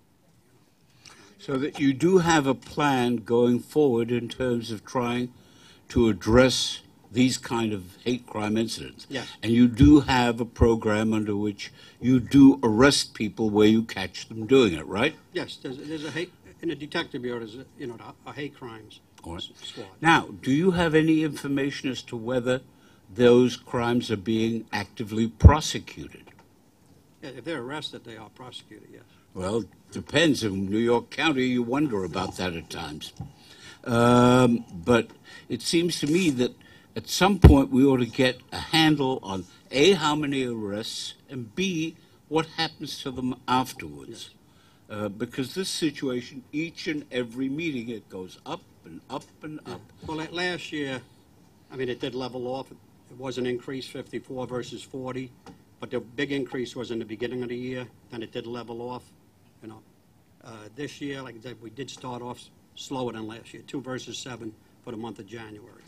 All I'm asking of you is that you continue your focus on trying to put in place a plan to catch these folks, or at least arrest them. Yes. And then I tell you also last year, when we do, if we do make an arrest, we can get that information to you on the person arrested. I know. Or also any help that you, with the district attorney's office. Anyone else? Thank you, Chief. Now, New York City Transit and Staten Island Rail Finance Report, Jaibala Patel. Good afternoon. My full report begins on page 88 of the book. Some key highlights are the fare box revenue was $4.48 billion, or 1.3 above the final estimate. On the operating expense side, we were below budget estimate by $35.1 million, primarily due to the professional services contract timing. On the ridership side, we totaled 2.34 billion ridership numbers, and that was below 1% by our estimate. All right, any questions or comments? Mr. Merdler.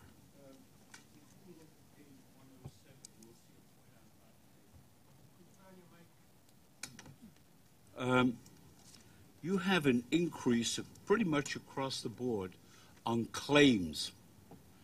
Can you tell me why there is this significant increase? Or what is being done about it? So I will have to look into that for you, and then I can get back to you.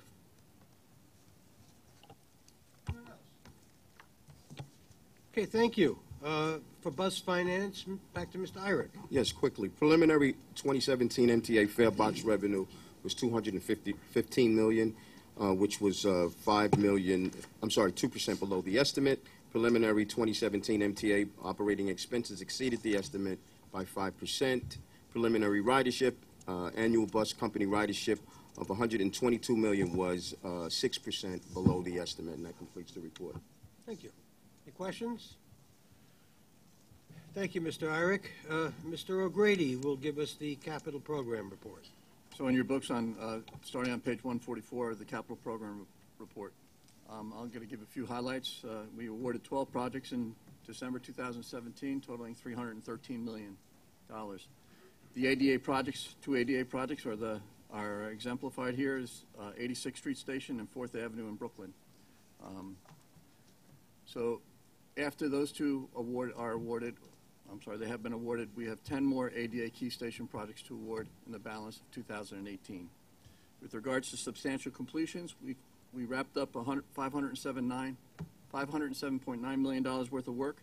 I just would like to highlight the Joralemon Tube, the 6th Under-River Tube that was finished post-Sandy, where we've incorporated repair and resiliency measures. That concludes the capital program report. Progress on the Dyer Avenue line signal modernization. That was truly worthy. The old signal is truly worthy of inclusion in the Smithsonian. Next is Mr. Holmes. Yes, good afternoon, and Service thank changes, you. and that concludes the customer service report. Good afternoon, everyone. This month, MTA Bus has one service change for information purposes, the details of which can be found on page 157 of your book. In order to better serve the Boulevard Corporate Center, which is a large corporate building in North Jackson Heights in Queens, we are recommending diverting the Q47 into the center, northbound between 6 a.m. and 3 p.m., and southbound from 10 a.m. to 3 p.m. These hours selected are selected to best serve workers and visitors of the Boulevard Center, while not changing any stops along the route. There's one added stop within the corporate center property itself. Of the 8,000 or so average weekday customers, a total of 350 will be impacted with a slightly longer ride of 4 to 5 minutes. The cost will be, the resulted increase of cost will be $58,000 of annual operating cost, and that concludes the service change section of the agenda. Thank you. Mr. Albert has a question. Mr. Holmes, so is there, besides a verbal agreement, anything in writing that guarantees that the operators of the Bulova Center will keep the bus flow moving and not obstructed in any way? Well, we had an agreement, a license agreement. I can have Robert Lai probably answer that a little better.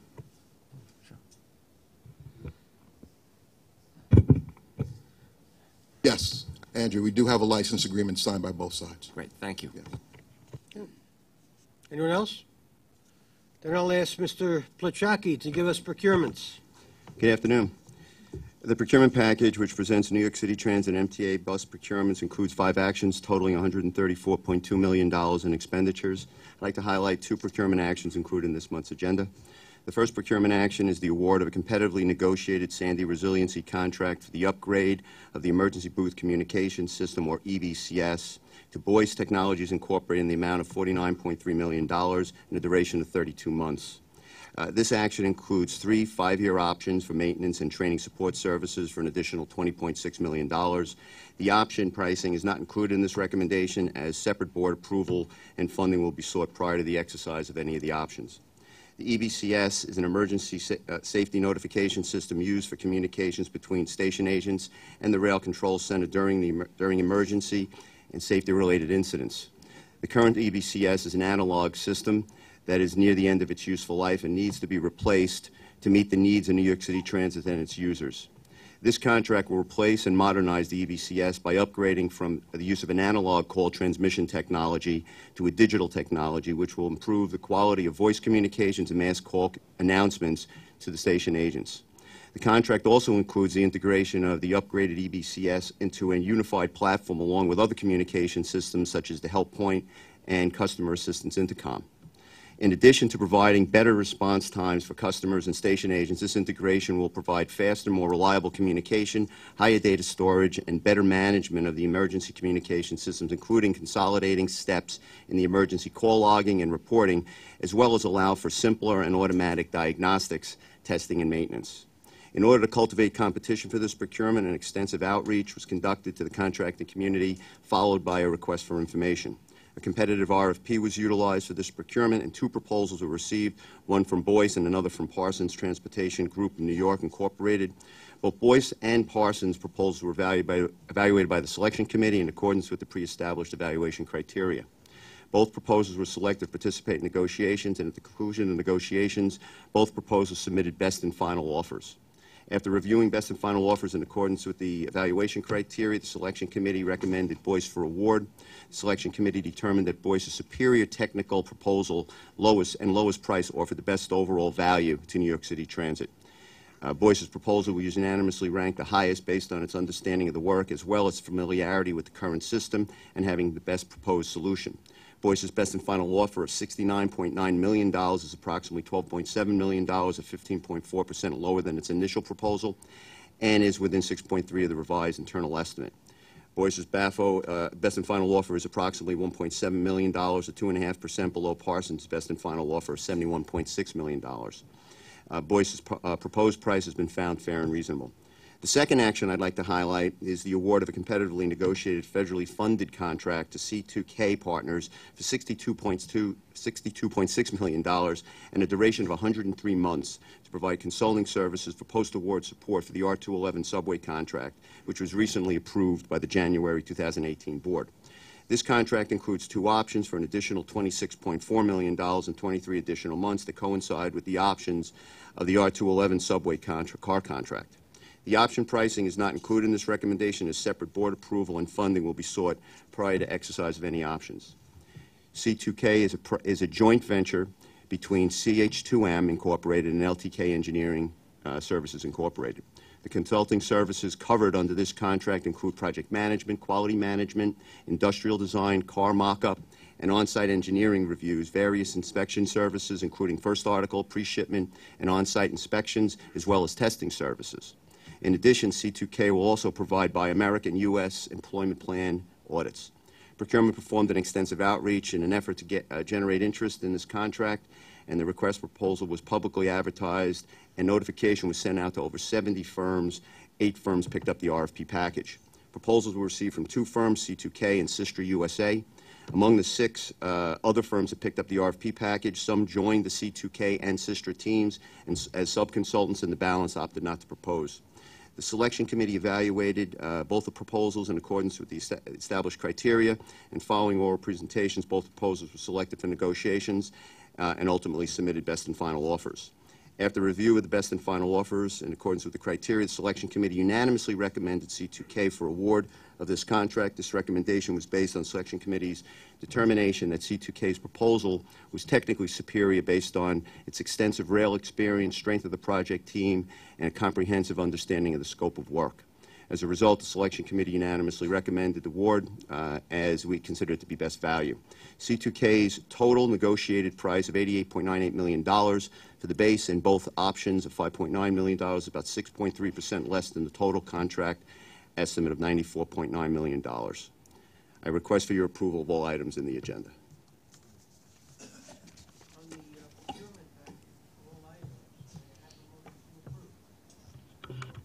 Second. Is there any discussion on any of this? Mr. Albert and Thank then you. Mr. Merdler.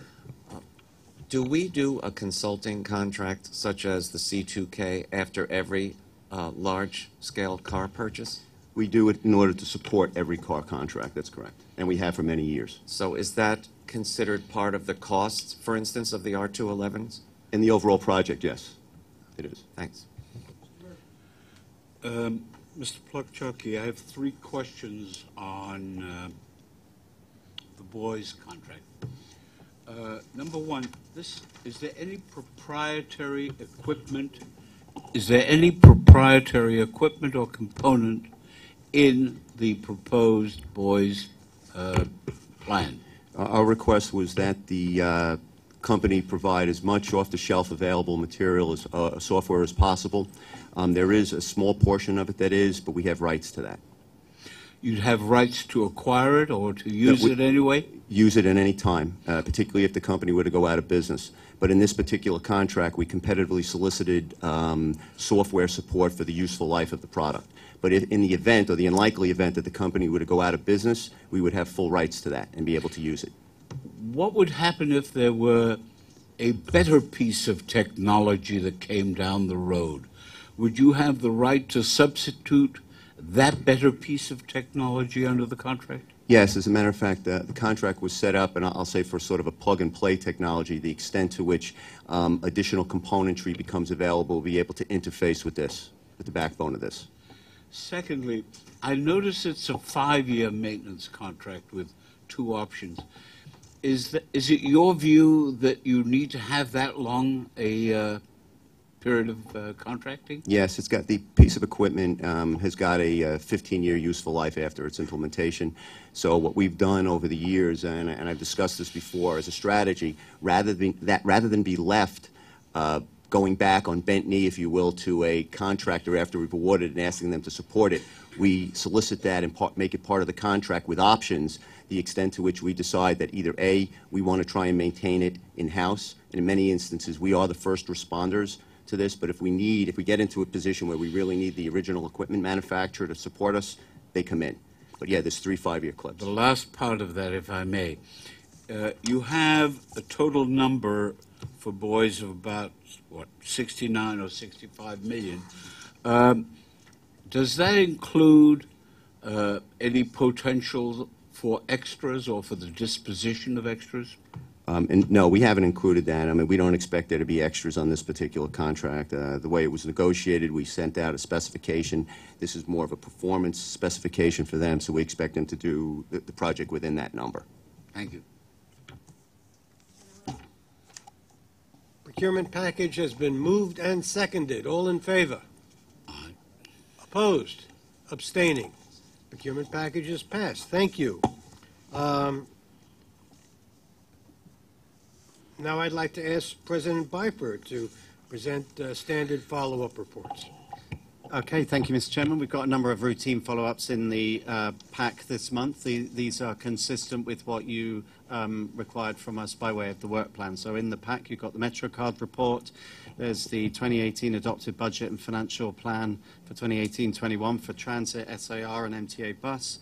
The annual report on ADA compliance, the semi-annual report on service quality indicators for transit and MTA bus, and the fourth quarter 2017 report on the Transit Adjudication Bureau. So all of those are in the pack, Mr. Chairman, and when we just covered a couple of other items, board members may have questions on them. But for now, I'd like to hand over to my VP EEO and Diversity, Joel Andrews, who will be followed by Daryl Irick for NYC Transit and MTA bus for a diversity report in his respective area. But Joel, firstly for you, for NYC Transit, please. Good afternoon. The New York City Transit's entire end-of-year 2017 EEO report can be found in the committee materials beginning on page 179. I will summarize for the committee only data on the workforce, composition, new hires, and complaints of discrimination.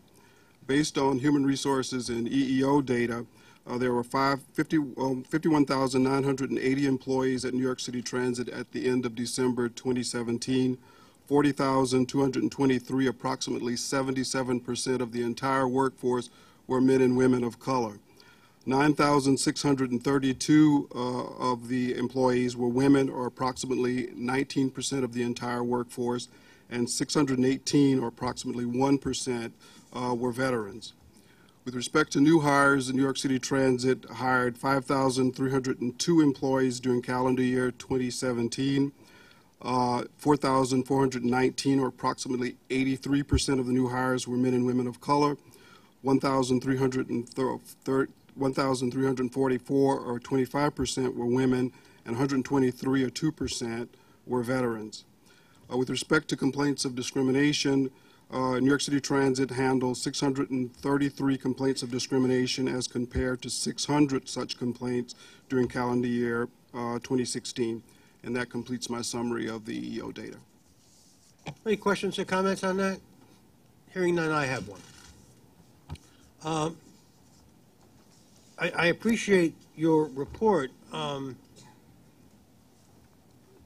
you have anything, any texture you can add on diversity and inclusion in the supervisory and administrative ranks of NYCT? With respect to supervisory rank, we tend to be extremely diverse in terms of race and gender. Approximately 2/3 of the supervisors are men and women of color. What we have had to focus on, both in terms of the supervisory and managerial ranks, is improving the representation of women. That continues to be a challenge for the agency, and we'll be talking at the Diversity Committee about our ongoing strategies to improve the representation of women. Mr. Jones. Perhaps for the next report, I'd be very interested in the supervisory ranks as well, not only in terms of just purely who's a supervisor and who's not, but the most senior supervisors in the system, just as part of the regular report, as your workforce report. I'd be very interested in that, obviously. It might be interesting to look at it also in terms of salary levels, again, going forward. We'd be happy to provide that information, Mr. Chairman. Thank you very much. Thank you. Anyone else? Thank you very much, Mr. Andrews. Mr. Chair? I'm sorry? Oh, Ms. Vanterpool. With apologies for my misunderstanding, might we revisit the procurement package? I have a question.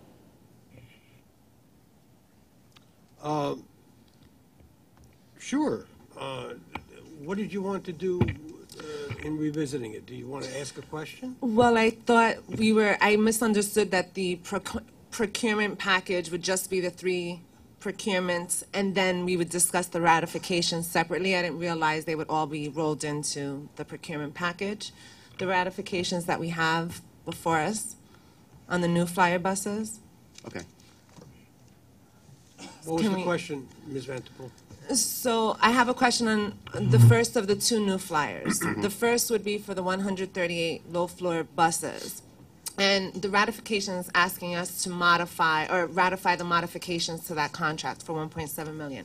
What was the nature of those technical changes that were being asked? Well, predominantly, the changes covered branding of the buses. That's the painting. That's the new paint scheme and all. Also included the incorporation installation of USB charging points as well as Wi-Fi. That drove most of the dollar value. But there were other, I'll say, mechanical and electrical changes that were made for certain efficiencies within the actual product. And there's a laundry list, probably about like 30 of them. So I would like to register my objection to those two ratifications and just have it noted that I actually do not want to support either of those two ratifications. And my reason for not doing so is because I think this is an egregious example of how different priorities are pushed into our procurement packages at times that don't necessarily have the greatest impact on service. So for example, $3.3 million up to, right? Not every single dollar is going toward the rebranding, but up to $3.3 million is going toward rebranding these buses. And for 75 of them, that was done after these buses had already left the production line. So I just think moving forward, these are exactly the sorts of modifications that we as a board should be paying very close attention to, because that $3.3 million could have gone elsewhere. But that decision wasn't necessarily made by a lot of people. So I'd just like to register my disagreement with that and note that while I don't agree with $3.3 million going toward wrapping buses yellow and gold and adding Wi-Fi and USB ports, particularly when 75 of these buses were already off the production line. I think there could have been a case to be made where these 75 are off. Let's just move with the 138 and save the $1.6 million. Thank you. Your objection will be noted in the record. Now, I think we're back to Mr. Irick and the MTA bus EEO and Diversity and Inclusion report. Right, so the report can be found on page 195, current state of affairs. There are 4,128 employees overall in the MTA bus workforce, of which 3,175 or 77% were men and women of color, 527 or 13% were women, and 42 or 1% were veterans. For calendar year 2017, MTA Bus hired 627 employees, of which 553 or 88% were men and women of color, 123 or 20% were women, and 16 or 3% were veterans. And 124 EEO and Title VI complaints were handled during the year of 2017. That completes the report. I had the same question, Mr. Irick, about supervisory and administrative ranks. Right, so we're doing a lot there, but I will take the opportunity to come back with Joe and give you an update on those details and specifics. Fair enough, Okay. thank you. Mr. Same question. Ms. Vanderpool. What is an external complaint? Is that a complaint against a vendor?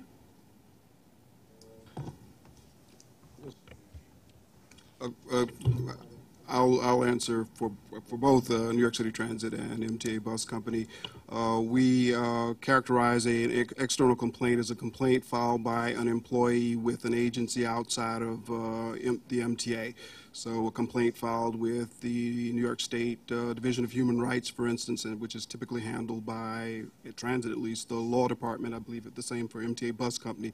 Those are considered external complaints. Is there anyone else? Thank you. Back to Mr. Jazicki for the elevator and escalator report. Thank you.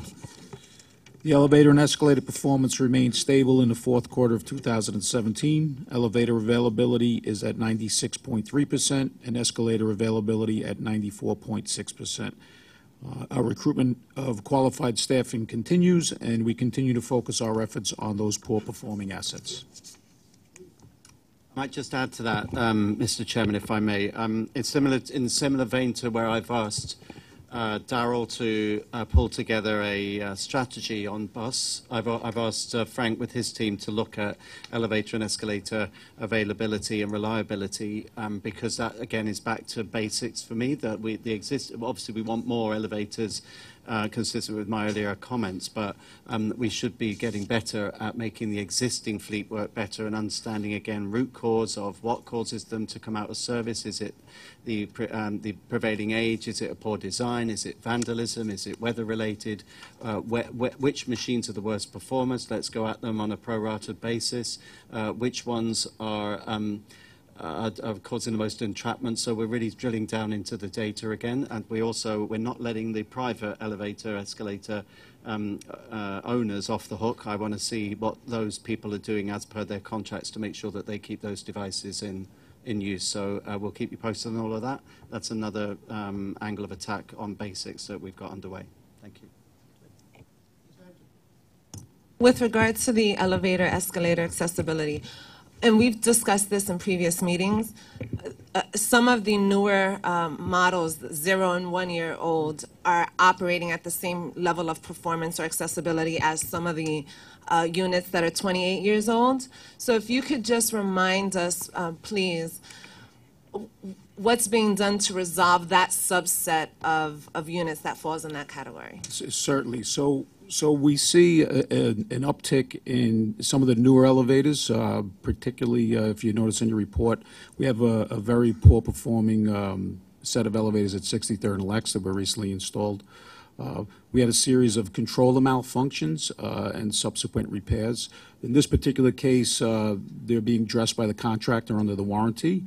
However, we've noticed an uptick in the machines system-wide. So we have a refocus of our maintenance staff as well as the engineering folks. We've kind of integrated the effort to focus on the poor-performing machines as well as the those machines with high entrapment figures.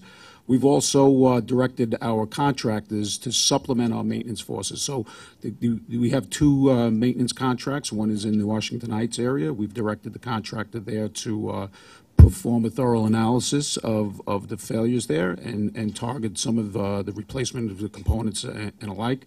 And we just signed just last week a second maintenance contract that will help supplement our maintenance forces as well. Again, with the same goal, go after those poor-performing machines system-wide. So we're hoping to see an uptick in the availability and reliability of machines. Thank you. We're in the home stretch. Mr. Lieber. So actually, to the following up on Frank's response, Commissioner Vanterpool, I actually looked at the performance of the elevators and escalators in the new 2nd Avenue subway, and they're performing sort of borderline to our standard for, as you say, systems of all different ages, which is unsatisfactory for new systems. So I actually have directed the team to engage a consultant to review not just the caliber of the system, but the installation process. If there was anything that went wrong in how they were installed, or that we can learn from going forward, because clearly it's not where you want it to be for a system that's that new. A couple of, in the spirit of this meeting, I'm going to go very, very fast. One, with respect to 2nd Avenue subway, we've completed a year of operations. Weekday ridership is now up to the 190,000 per day level, which would indicate 58 million per year. And there continues to be an indication that we've reduced crowding on the Lexington Avenue line stations in the Upper East Side that were previously used by a lot of folks who are now going to 2nd Avenue by in excess of 40%. So we are continuing to see those benefits. With respect to the only other project that I'm going to talk about very quickly is the Cortlandt Street Station project, which was sent over, I'll remind everybody, to the MTA from the Port Authority only in 2015. It's a source of frustration to everybody, especially in the world. I came from the World Trade Center rebuilding world, that's taken so long. It came back from the Port Authority, which originally had been anticipated to do it as part of their rebuilding the World Trade Center site, came back to the MTA in 2015, had to be redesigned, and it was assigned to a contractor. I think, as everybody knows, we weren't satisfied with the contractor's performance, so last summer actually took action against the contractor, and since then have seen a significant improvement in performance, such that we now anticipate we will be able to achieve substantial completion in October, hoping for an opening perhaps in November. The principal risk I would point out to everybody is that the north end of this facility is in an area where the Port Authority is building the structure up to grade, incredibly complicated project, and the Performing Arts Center, which has now raised a good deal of money, is moving forward with their construction. On top of it, we have some egress facilities that are threaded in between that, so it's a fairly complicated logistics and sequencing. I'm addressing that with those other agencies, the port and otherwise. But other than that, we are making significant progress on that project, and I think thanks to the board's action, we put it on the right track. I have one question. I went by there a couple of months ago. Didn't seem to be too much going on, but can we get some kind of detail in the reports other than just what's there, which is nothing? No, we'll happy to provide you additional detail on exactly what work has been done, and I can speak to you privately. Not just for me, but for the board. Of course. Thank you. Is there anyone else? That concludes our agenda. May I have a motion to adjourn? Second, all in favor? Can I just ask one question? I'm sorry. On the PES reports, which are very helpful, this is the first time I guess I've seen them, could we add either here or perhaps somewhere else performance of countdown clocks as a passenger experience, since that they are? I mean, I just think they are such a now central part of the passenger experience. Okay. Commissioner, yes, we'll take that away and we'll look at how we can present that to you. All in favor? This meeting's adjourned. Thank you.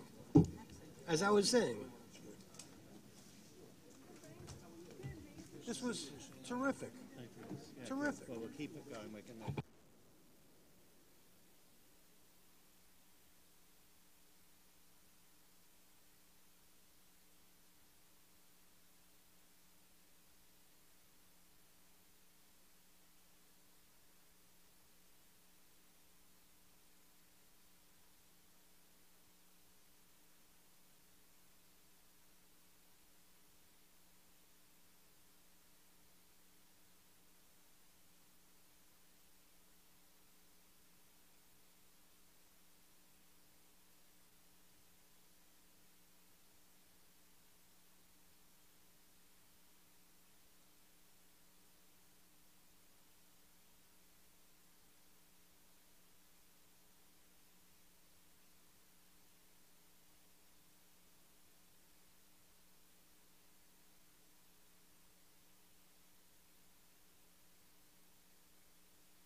Bridges and tunnels.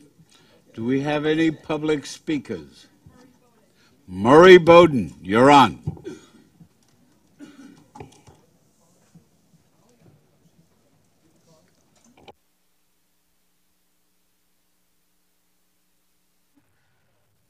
Okay.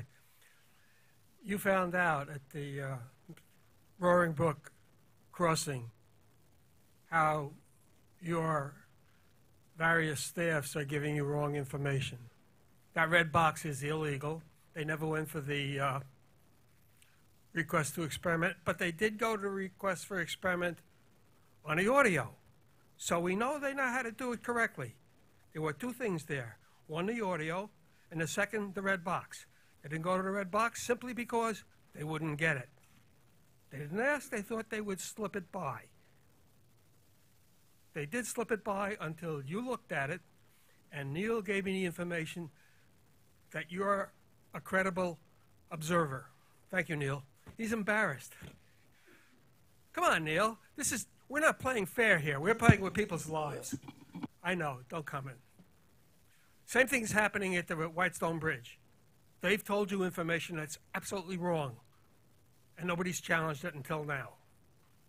That line is yellow.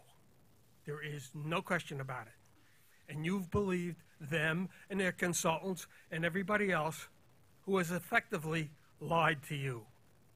How do you go forward? I'm out of here. I've made you aware of what they're doing illegally. The implementation is your job, not mine. My job is to inform you where your staff is lying to you. From here on in, if you don't take care of it, I've done my job. I'm retiring. I accomplished what I wanted to do. I made it known where the law is being broken. This went out to 50 people directly, the information that you did. All I got back was from people in the industry, traffic engineers. Murray, keep going. Murray, congratulations. I remember the day I met you 20 years ago and you gave me some little thing. Got that this morning. I'm Mr. right. Bowden, please wrap up your comment. Be glad to. Oh, good morning. I'm sorry. It's been a pleasure to be here. I've done my job. I can go home.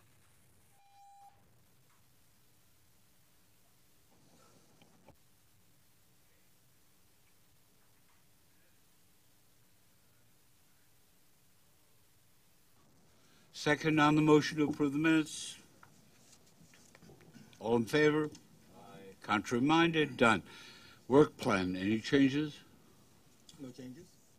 President's report. Thank you, Chairman Mordler, and good afternoon, Commissioners. So our goal today is to talk you through this document in a high-level manner, point you to some key performance indicators that align with some priorities that I made when I first came on board, specifically customer service, safety, and revenue protection. We'll also talk to you a little bit about what we have upcoming for the capital program in 2018. We'll go through procurement, and then finally we'll talk about diversity this month. Now, as it relates to revenue protection and safety, I'd like to take a moment to commend one of Bridge and Tunnels officers for some excellent law enforcement work at the QMT. Officer Reginald Leday recently made 2 arrests of no less than a week apart.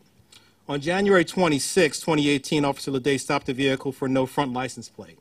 The motorist could not produce identification but presented a New Mexico police shield and said that he had a loaded firearm in the vehicle.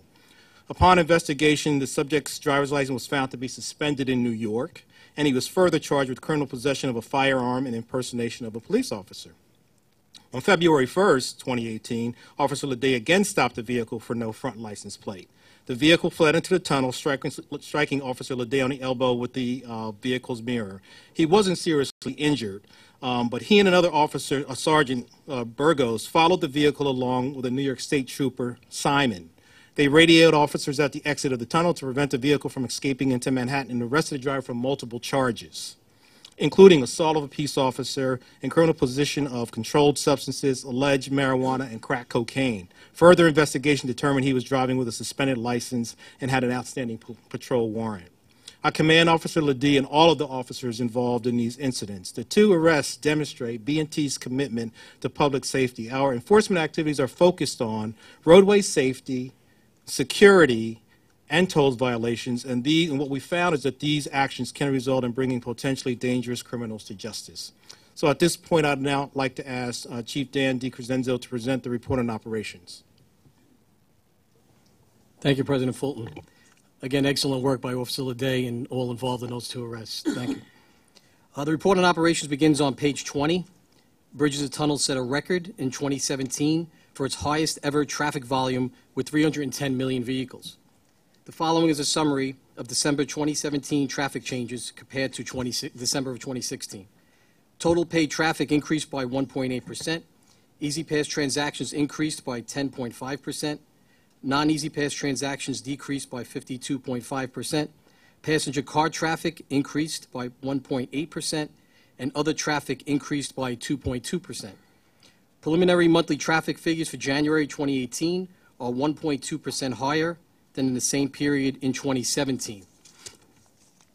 Through December, our officers have issued a total of 53.4% more summonses than last year at this time, with the largest increase in the following categories: unsafe lane change, disobeyed traffic control device, and cell phone violations. This information is found on page 38 of your B&T committee report.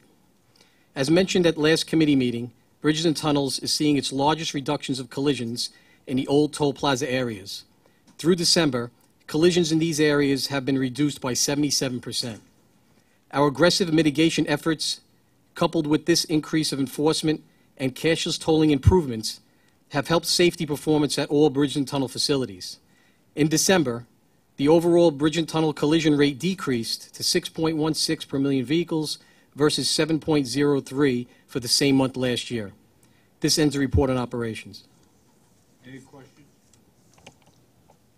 Next. Boschko. Thank you, President Fulton. Good afternoon, Commissioners. The report presents 12-month rolling averages that compare year-over-year performances for our key safety indicators. For December and closing 2017, we can say that customer safety indicators showed improvement.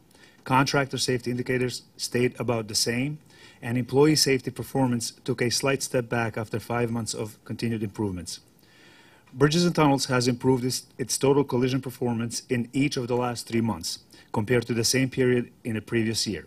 The total collision rate in 2017 was 8 collisions per million vehicles. While this is higher than the 2016 rate of 7.49, the recent positive performance has reduced the differences between these rates significantly. For 2017, the December safety report shows that there were 0.51 collisions per million vehicles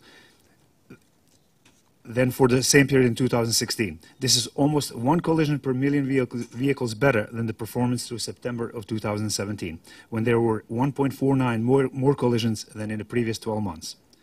Preliminary collision rates for January 2018 are also better than in the prior year, and B&T customer service safety performances are trending towards year-end improvements, year-over-year improvements.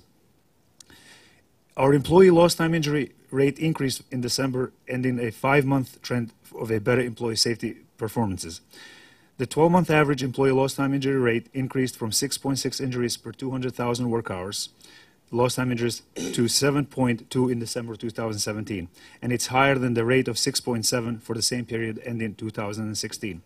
Even with these increases in December, we have experienced a 35% reduction in total lost injuries in the last 6 months compared to the same period in 2016.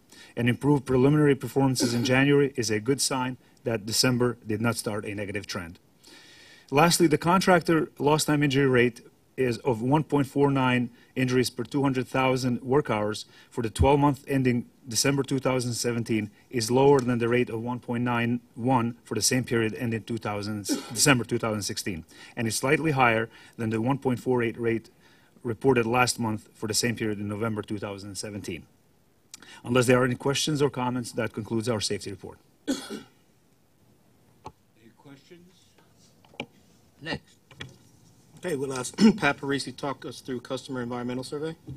The Customer Environment Survey begins on page 39, and some highlights for the fourth quarter and year-end are: B&T striped a record 617,000 linear feet in 2017, with 184,000 linear feet in the fourth quarter alone.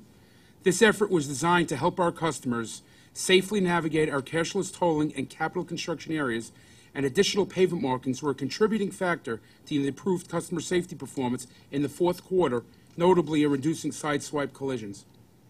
There was a reduced need for pothole repairs in 2017. Toll plaza repaving from cashless tolling implementation and concurrent capital roadway construction contributed to an overall 30% reduction in pothole repairs in 2017. The percentage of roadway lighting in service improved in 2017, and the improvement is expected to continue as major capital construction projects are completed and reliability improves with more LED lighting. 64% of B&T's lighting is now LED, up from 29% at the beginning of the year. Post-cashless tolling peak period travel time improved as much as 32% at the Verrazano Narrows Bridge, with improvements across all facilities averaging 15.5% at year-end. While the U-Carry Tunnel experienced a slight uptick in the fourth quarter, it had an 8.3% improvement in travel time for the entire year. Storm drain cleaning is an important way to improve customer safety and preserve bridge structures by reducing flooded roadways and in standing water. B&T increased the number of storm drains cleaned in 2017 by 56%. Unless there are any questions, this ends the Customer Environment Report. Questions? Next. Mildred? Thank you, President Fulton. The December 2017 report on cashless tolling begins on page 51. At last month's committee report, we transitioned the former report on EasyPass performance to focus more on open road tolling performance. The report provides monthly data on traffic and revenue performance at our facilities. It also expands the former report to comprehensively include data from both the EasyPass and Tolls by Mail programs. The report includes tables addressing performance on traffic, revenue, and EasyPass Customer Service Center. Please refer to pages 51 to 57 for the following December highlights. Overall, EasyPass market share continues to remain high at 93.6% for the month of December, which is 7.3% higher than the year before. The remaining 6.4% are tolls by mail transactions. ORT has continuously been a driving force behind the increased market shares in 2017, which is evident in the December average weekday shares at all facilities, which is at 94.3% overall, with every facility over 90% and 5 out of 9 facilities over 95%. The specific facility, peak period, and weekend statistics are presented in tables 3 and 4 in the book on page 54. Our revenue collection rates by facility through December 2017 are shown on Table 6, page 55. Last month, I explained the rationale for reporting our revenue collection rates, which is based on observed patterns of billing and payment cycles associated with the Tolls by Mail program. We are reporting on transactions that have matured for at least 6 months prior to the current reporting month, in this case it's December 2017, to allow for an adequate Tolls by Mail billing and collection period. Moving forward, our monthly reports will maintain a rolling 6-month transaction period to allow for the longer tolls by mail collection cycles to mature and achieve desired collection rates of at least 100%. As of December, all the facilities that went live with ORT through June 2017 are showing collection rates above 100%. That is when tolls and fees are considered. These are the Henry Hudson, the 2 tunnels, the Rockaway crossings, and the RFK Bridge. The remaining facilities went live with ORT after June 2017, and we will be reporting on these facilities as we go forward each month. But right now, we are seeing collections coming in similarly as the more mature ORT facilities, with the first month of tolls transacted showing a higher collection rate status than subsequent months, which again is consistent with overall collection trends for the program. It is a good indicator that we're on target to achieving our revenue collection goals at this time. This concludes our report on cashless tolling. If there are any no questions, I'll move on. Okay. Come in. Yes.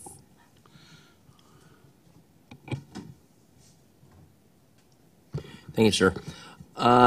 Cedric, this is more for you than it is on the data. There has been a series of disturbing articles in the Journal News / LOHUD, which for whatever reason Gannett has 2 different names of its paper that covers Rockland, Putnam, Westchester. They refer at length to Conduent and Transworld Systems as the 2 providers of both the payment mechanism as well as the collection agency. to get ahead of what could be, and as I read the article, I had waves of anxiety related to our Access-a-Ride program. To get ahead of the program and to avoid the kind of damning behavior that it seems like these vendors have been doing to our sister agency up at the Tappan Zee or the Mario Cuomo Bridge, I would very much like you to be prophylactic in your approach to thinking about how they are treating our customers. I appreciate some of the things I've been reading about an amnesty program, et cetera, that may help consumers learn about this ahead of time, particularly those consumers that, A, don't have Easy Pass or the comfort of getting Easy Pass, nor may be as attentive to their mail as they should be. But the treatment that I've been reading about, I don't know, my fellow board members, is uncomfortable, to say the least. And so I do not want us to be in a position where we're treating our customers through the exact same vendors as has been treated by the rest of New York State, or at least by the Thruway Authority. So let's please, if you wouldn't mind, if you have any thoughts about that, I'd love to hear some, but please, if not, I'd love us to be attentive to that ahead of time. I share the same anxiety that you share, for sure, and have known the conduit entity going way back to when they were under various different names for many years, to the point where I have a meeting scheduled next week with their top executive to come in. I'll be joined by General Counsel as well, and we're going to ensure that they're doing all the things that they should do to make sure that our customers are given fair treatment.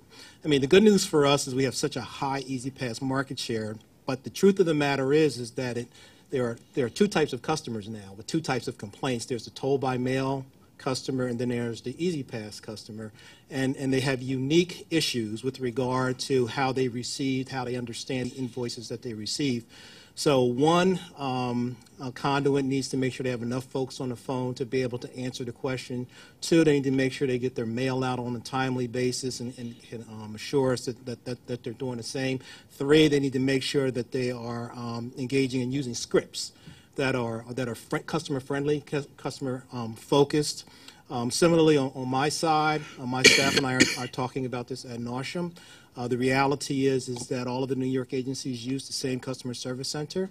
One of the big challenges is when you go negative at one, you're negative everywhere, and it begins to cascade upon you very quickly. It doesn't take a long time for an individual to end up with a problem, and they may be negative at the tap or at the Bayonne, and end up being a violator at our facility as well. And then they're in an enviable position of trying to figure out where are my transactions at for which I owe tolls, and it could in fact be three agencies at the same time. Although all the information is on one bill, but it's quite a bit to figure out. So I'm a big proponent for making sure that we give our customers as much information as possible so they can navigate through what could be pretty complicated.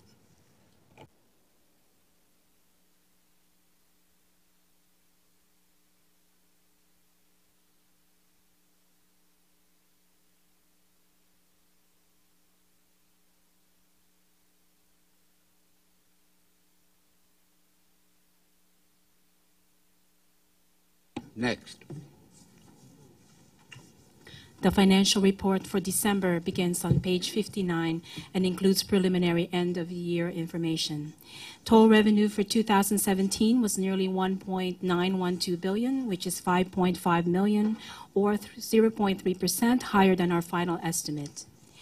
As Danny reported, total traffic in 2017 was a record 310 million crossings, which translates to 1.1% above our final estimate, and it is 0.9% higher than 2016 levels. Preliminary toll revenue for January was $146.2 million, which is $3.1 million, or 2.1% greater than budget. Traffic was 23.7 million crossings in January, which was 0.5 million, or 2.2% above budget. Report on expenses. Total expenses were $511.5 million, which is about $58 million, or 10.2% lower than our final estimate. Our non-labor costs were $241.8 million, which is $48.6 million less than plan, or 16.7%, due primarily to the timing of expenses in various categories, as well as lower than anticipated ORT costs for the back office. Labor costs were $269.7 million, which are also lower than planned by about $9.4 million, or 3.4%, primarily due to payroll vacancies. Our overtime is down 3.3% against plan, which is about $1 million.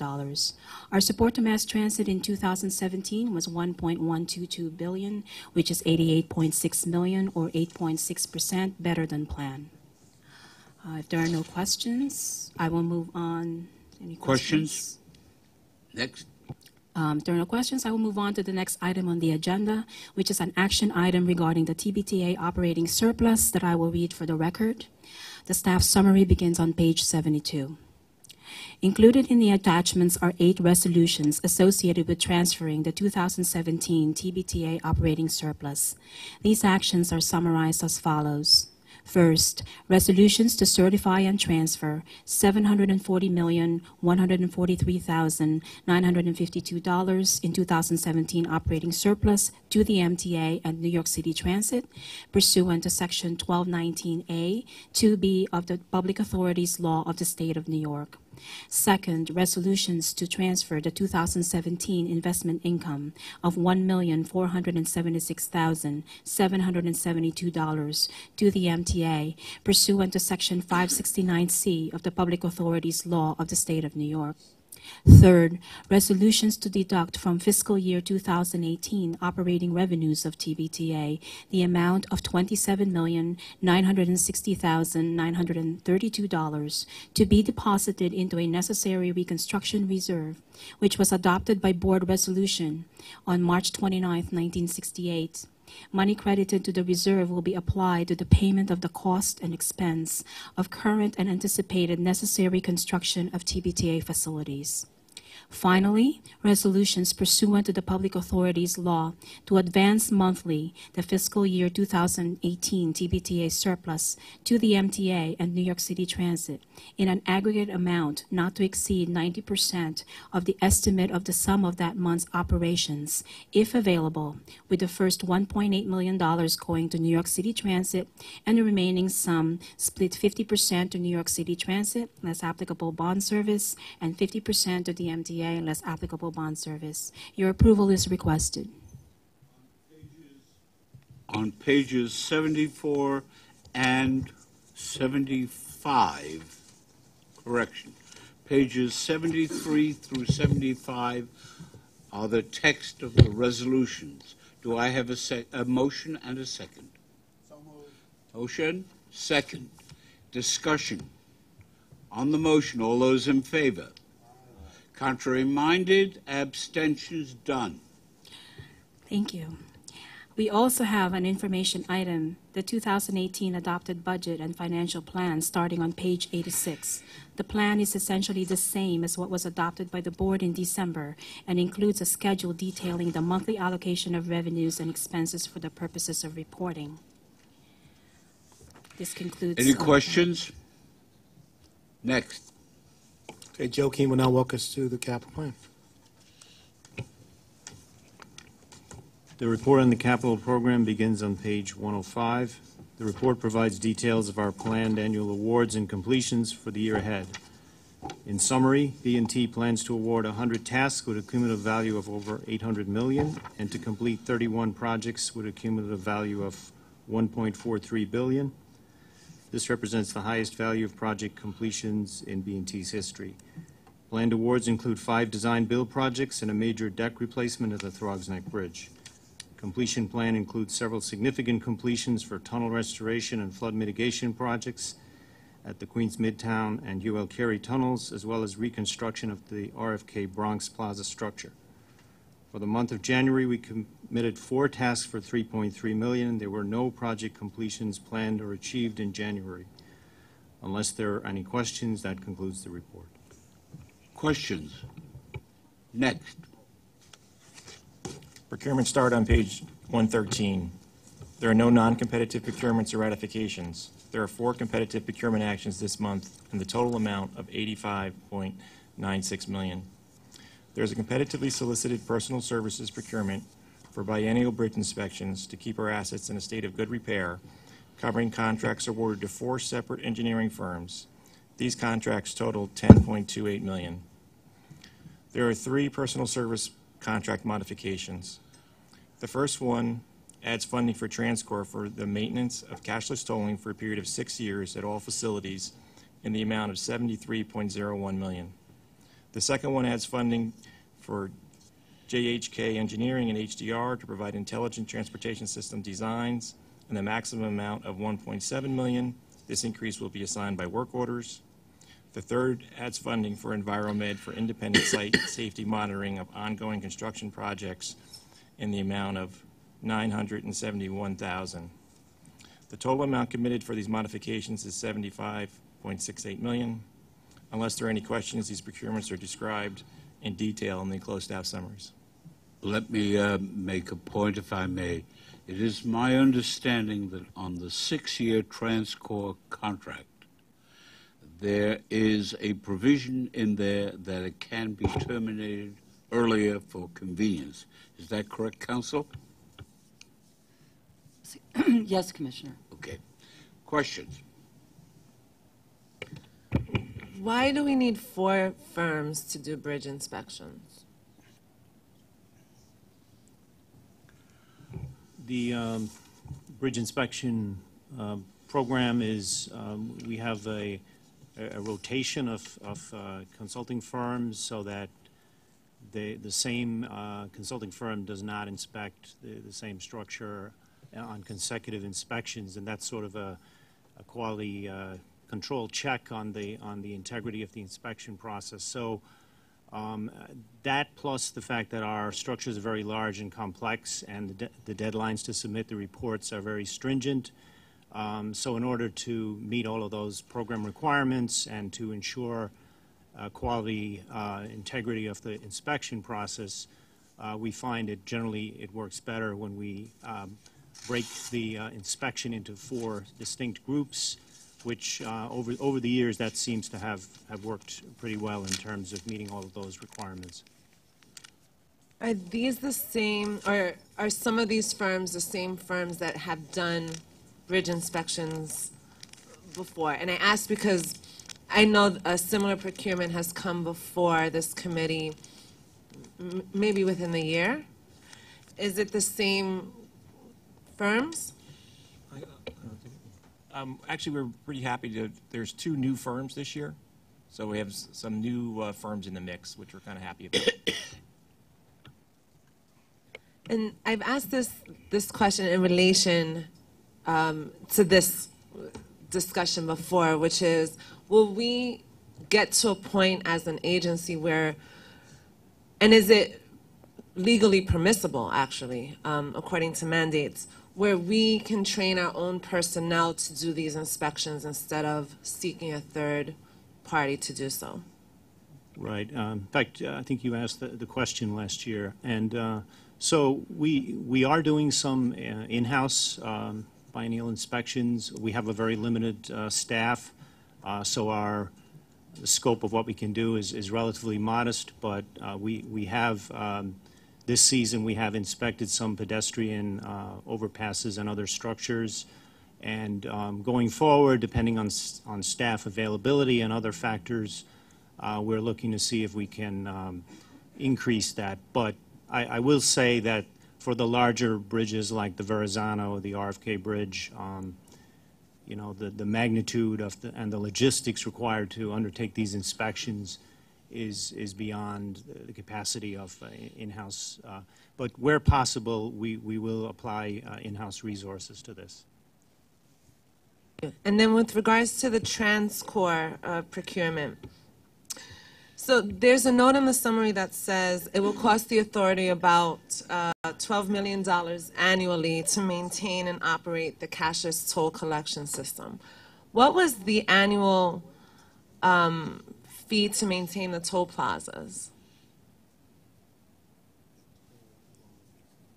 For the TransCore contract, we had $9 million, so it's going up to $12 million.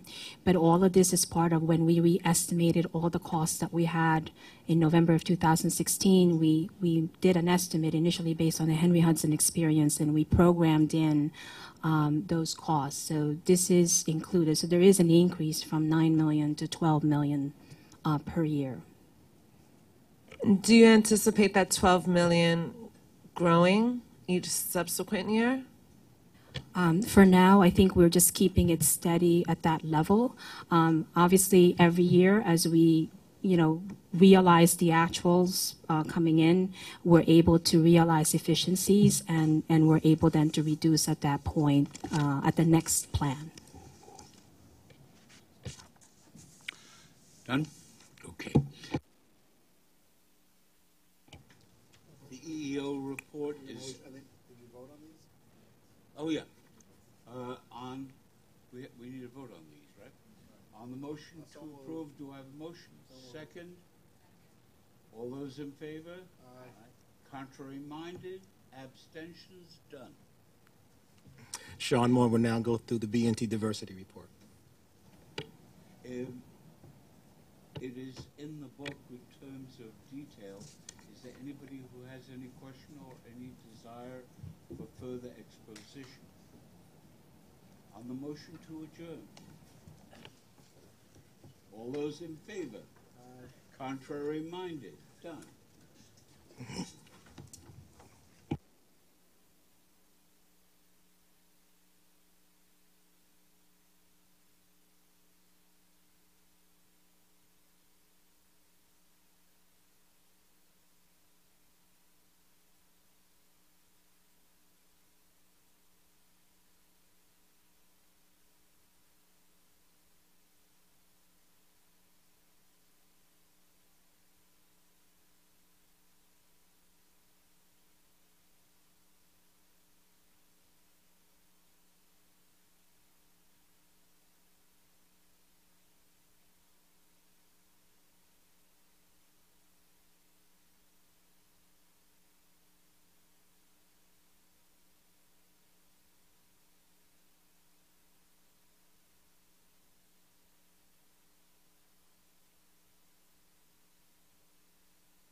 I would appreciate it if we can get all the members of the Finance Committee to come into the room so we can get started.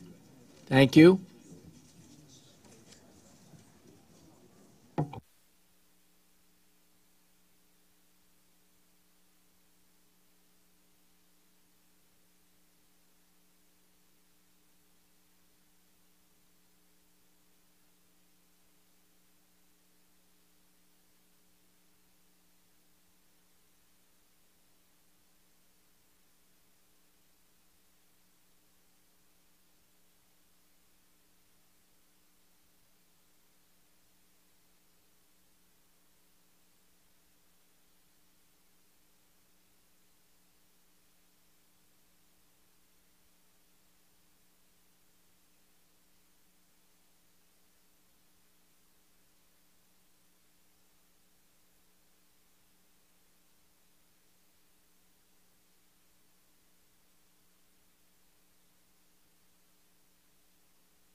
Okay, we're going to get going.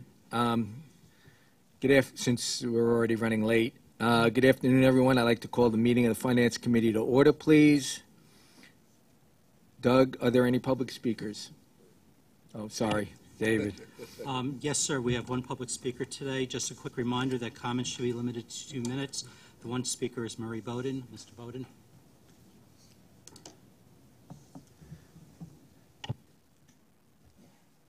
Murray, you're not tired of us yet? I'm retiring. Okay. You've been retiring for 20 years. Come on. No, this one is serious because I'm getting older.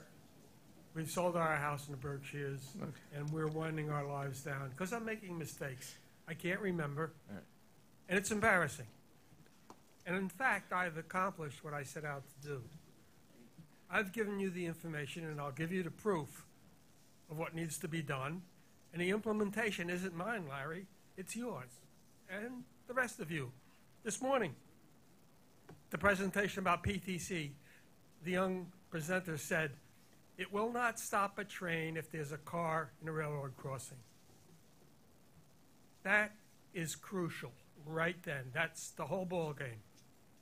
My children have an app on their phone which tells them where each of their children are every minute of the day. And if one of those children is driving a car, it tells them how fast the car is going, the speed limit on the road that it's going. And the newest cars will tell you how hard you press the brake, whether you have your seatbelt on, and if there's a car behind you and you want to back up, it stops the car automatically. You have invested $1 billion in positive train control. Any autonomous app will do the same thing at reduced cost. It can be done in a month. Now, that's the truth. The emperor's new clothes, the emperor is naked, positive train control is useless. Everybody thinks it's okay, but it's not. Who has the intestinal fortitude to stand up and say, positive train control is useless? I say this having dealt. Please conclude your remarks, Mr. Bowden. I am. I've been in communication with people all across the United States. They all know positive train control is useless because you're all politically connected and you cannot speak up. Somebody has to figure out. Mr. Bowden, please conclude. Thank you. I am concluding. And you're talking about $1 billion and many lives. Isn't that worth a few minutes of your time? I've done my job. I've given you the information. It's your job to implement it. Thank you. Mr. Chairman, that concludes the public speakers. Okay, next we have the approval of the January 22nd minutes. And may I please have a motion? Second? All those in favor? Mr. Chairman, I have comments on the minutes. You know, we had a very robust discussion about the enhanced station initiative. And I know we're going to have another one on Thursday. But I would ask that I don't normally object to minutes, but the minutes have no reflection whatsoever about the issues that we raised, the issues we discussed.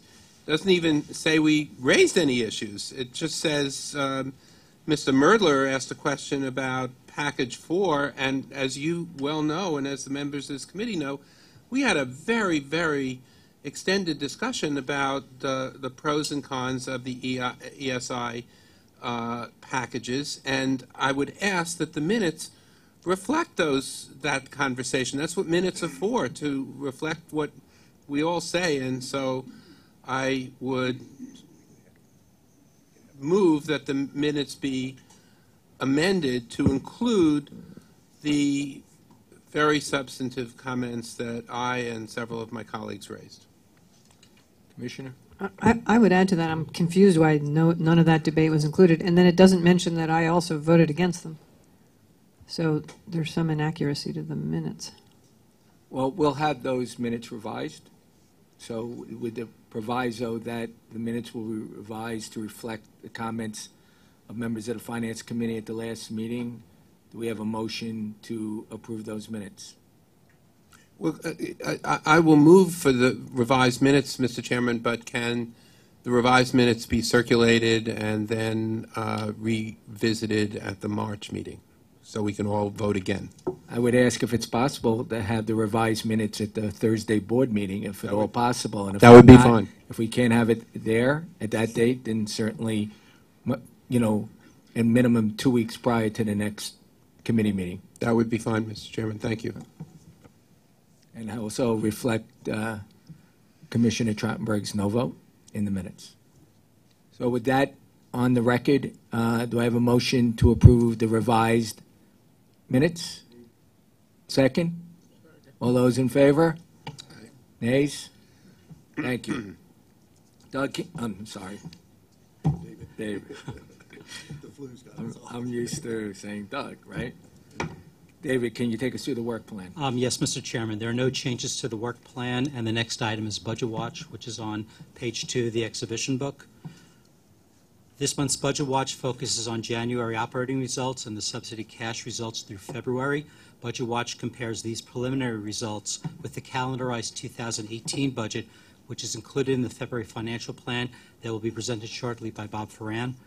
Starting with operating results for January, for the month, passenger revenues were favorable by $24 million, or 4.8%. Revenues at New York City Transit, the commuter railroads, and MTA bus were lower, mostly due to adverse weather, particularly Winter Storm Grayson on January 4th. Toll revenues were favorable for the month, reflecting higher than anticipated traffic levels. Preliminary expenses were slightly unfavorable, preliminary reflecting high.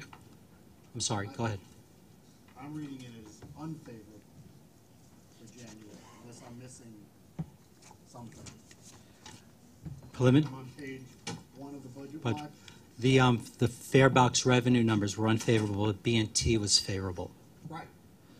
Fare box revenues were unfavorable by 24. And B&T is favorable by 3.1. That's correct. So the total is unfavorable by 20.9, unless I missed something. You're absolutely right. Actually, going back, the passenger revenues, which is the fare box revenues, was $24 million unfavorable, 4.8%.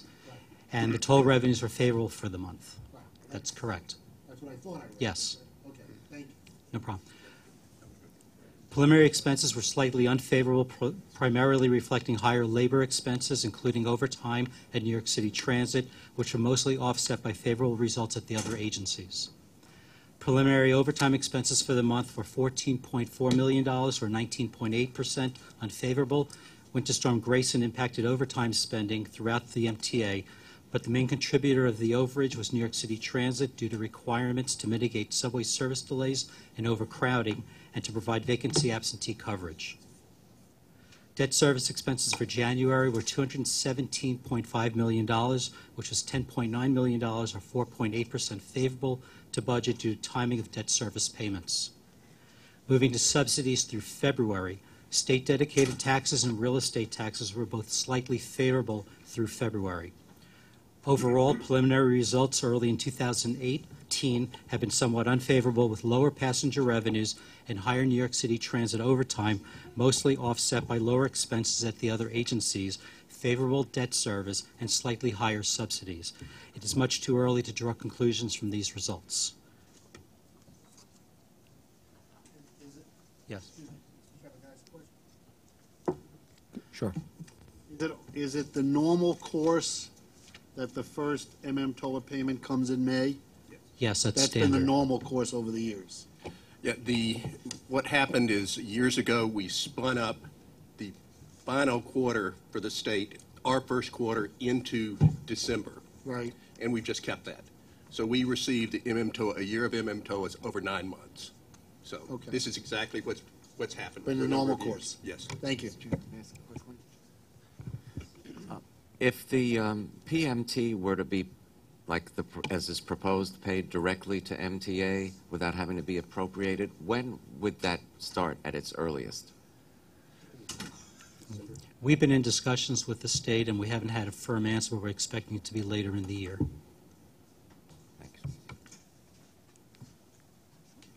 Concluding Budget Watch, we next have Finance Watch. This can be found in Section 4 on page 22, and Pat McCoy will take us through it. So the materials are in your deck. There's only one transaction I want to post you on, and that is the conclusion of the TBTA 2018A bonds. Those were bid out on February 1st. This was a $351 million transaction, and the winning bid was submitted by Bank of America Merrill Lynch. The all-in TIC was 3.84% on that, and we structured it with a long average life of 28 years. Lastly, just wanted to post you that we'll be sending out a solicitation for liquidity for our variable rate debt program. We've got about $2 billion of variable rate bonds that we'll need to remarket in the second half of the year. And so we'll be working to put our banks in place and then pivot to other variable rate alternatives for those bonds that we can't find banks for. So that concludes Finance Watch. The next item on the agenda is MTA headquarters and all agency items. There are 3 action items. The first item is the MTA budget in 2018 to 2021 financial plan, revised per February financial plan. And Bob is here to present it. It's on page 14 of the exhibition book. It's also on 34 in the Finance Committee book, and the actual February plan is presented in front of you. I'm going to go quickly through a slide presentation and just hit some highlights. First, the budget that was approved had year-end results as presented on the screen in front of you. $78 million projected of a cash balance at the end of this year, and then basically smaller cash balances through 19, a projected gap of $352 million in 2020, and $643 million in 2021. Now, there's several things that are embedded in that I think are pretty important. The first is what you've been hearing all year long about real estate revenues. We've been talking about the real estate revenues have been coming down, and it's primarily the real property transfer tax. That's the 1% tax we get on transactions that occur. It came in lower this year, and as we look at estimates going forward, we're projecting on average about $229 million lower than what we were projecting at this time last year. Okay, so that's reflected here. We've also reflected 4% fare and toll increases in 2019 and 2021, each annualized about $325. And again, I need to emphasize that's just for projection purposes. It's still subject to public hearings. It's still subject clearly to need and public hearings and board action. Also, we have annually recurring cost savings targets that are $214 million this year, going up to $418 million in 2021. So what's changed? You know, normally we don't come back for a budget approval at this time, but several things have changed significantly. State budget, city preliminary budget, and the subway action plan. So in the state 2018-29 executive budget, we're receiving greater TOA monies than we got last year, but it's less than what we had projected, about $61 million for this year. And we're seeing projections from the state, and we're seeing projections again from this kind of pot of different taxes that are lower because of economic activity. And it's about $135 million lower each year going forward. We do have the subway action plan that was funded or put into the state executive budget.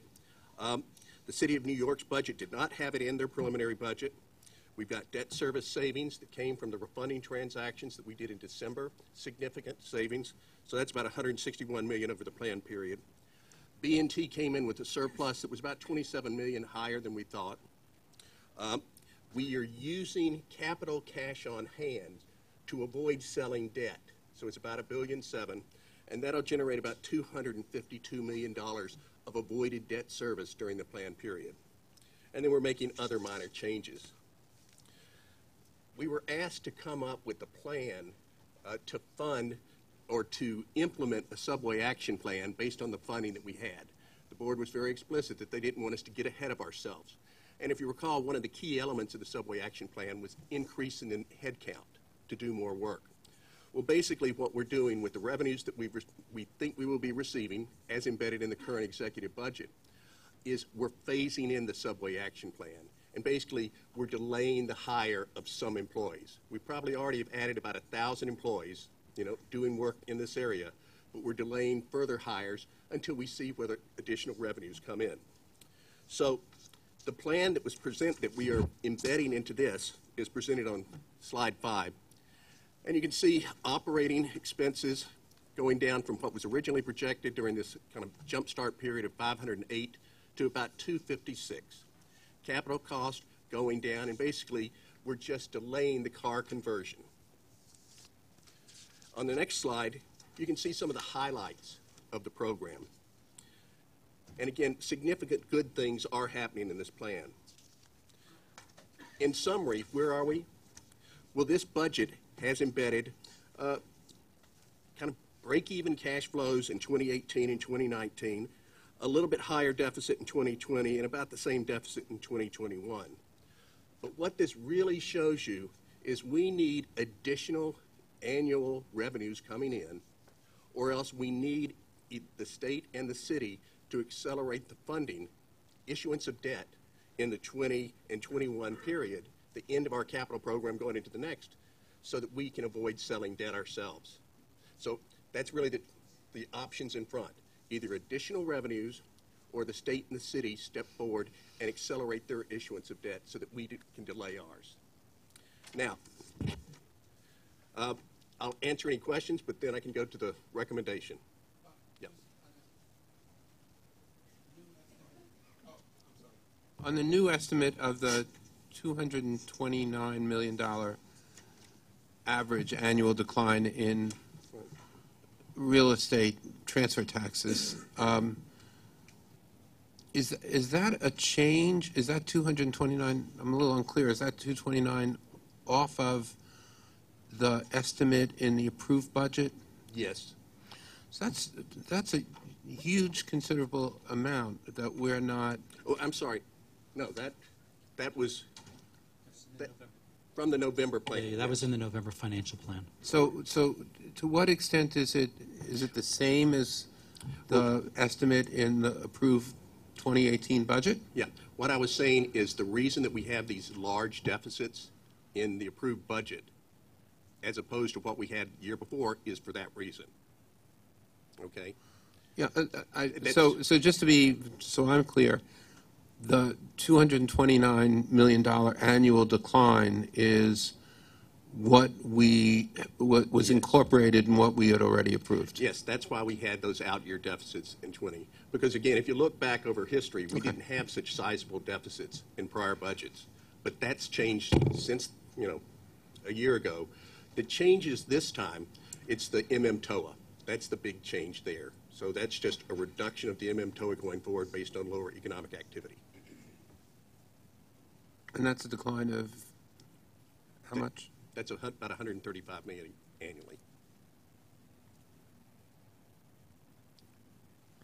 So if the legislature approved, say, this session and could be implemented in this session of the legislature, a tax on vehicles for hire, as has been proposed, and that revenue came to the MTA, would that more than compensate for our current shortfall? Well, I think it depends on what you want to talk about the current shortfall. Because again, remember our capital program goes 15 to 19. We're going to have a 20 to 24 capital program too. But basically we would need anywhere from, $400 to $600 million of additional revenues to kind of keep us going if we are going to have to keep issuing the debt. Well, and my assumption is that if that tax was implemented, it would go to operating revenue, wouldn't it? Well, remember that operating can be used to pay debt service. So, in a sense, we treat debt service as part of our operating budget. But I think the numbers, in the Fix New York, they gave us a range on what it would be for higher vehicles, and I think 425, was the top end of that range, depending on time of service and who's covered. But that would certainly help if we get that. I mean, there support. does, I don't know, obviously, we don't know what the legislature is going to do, but there does appear to be a consensus that a tax on, significant tax on vehicles for hire is appropriate. Again, we typically say we're agnostic about what the revenue is. However, it would seem that anything that might help to relieve congestion in Midtown would have a lot of benefits for the MTA, for our bus service, and for all of our customers. So that public policy aspect of that, I think, is very attractive. But we need revenues, and we'll take them.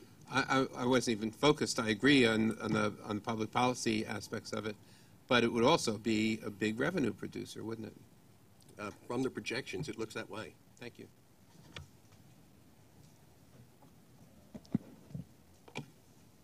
Let me have Commissioner Zucker go first. Thank you, sir.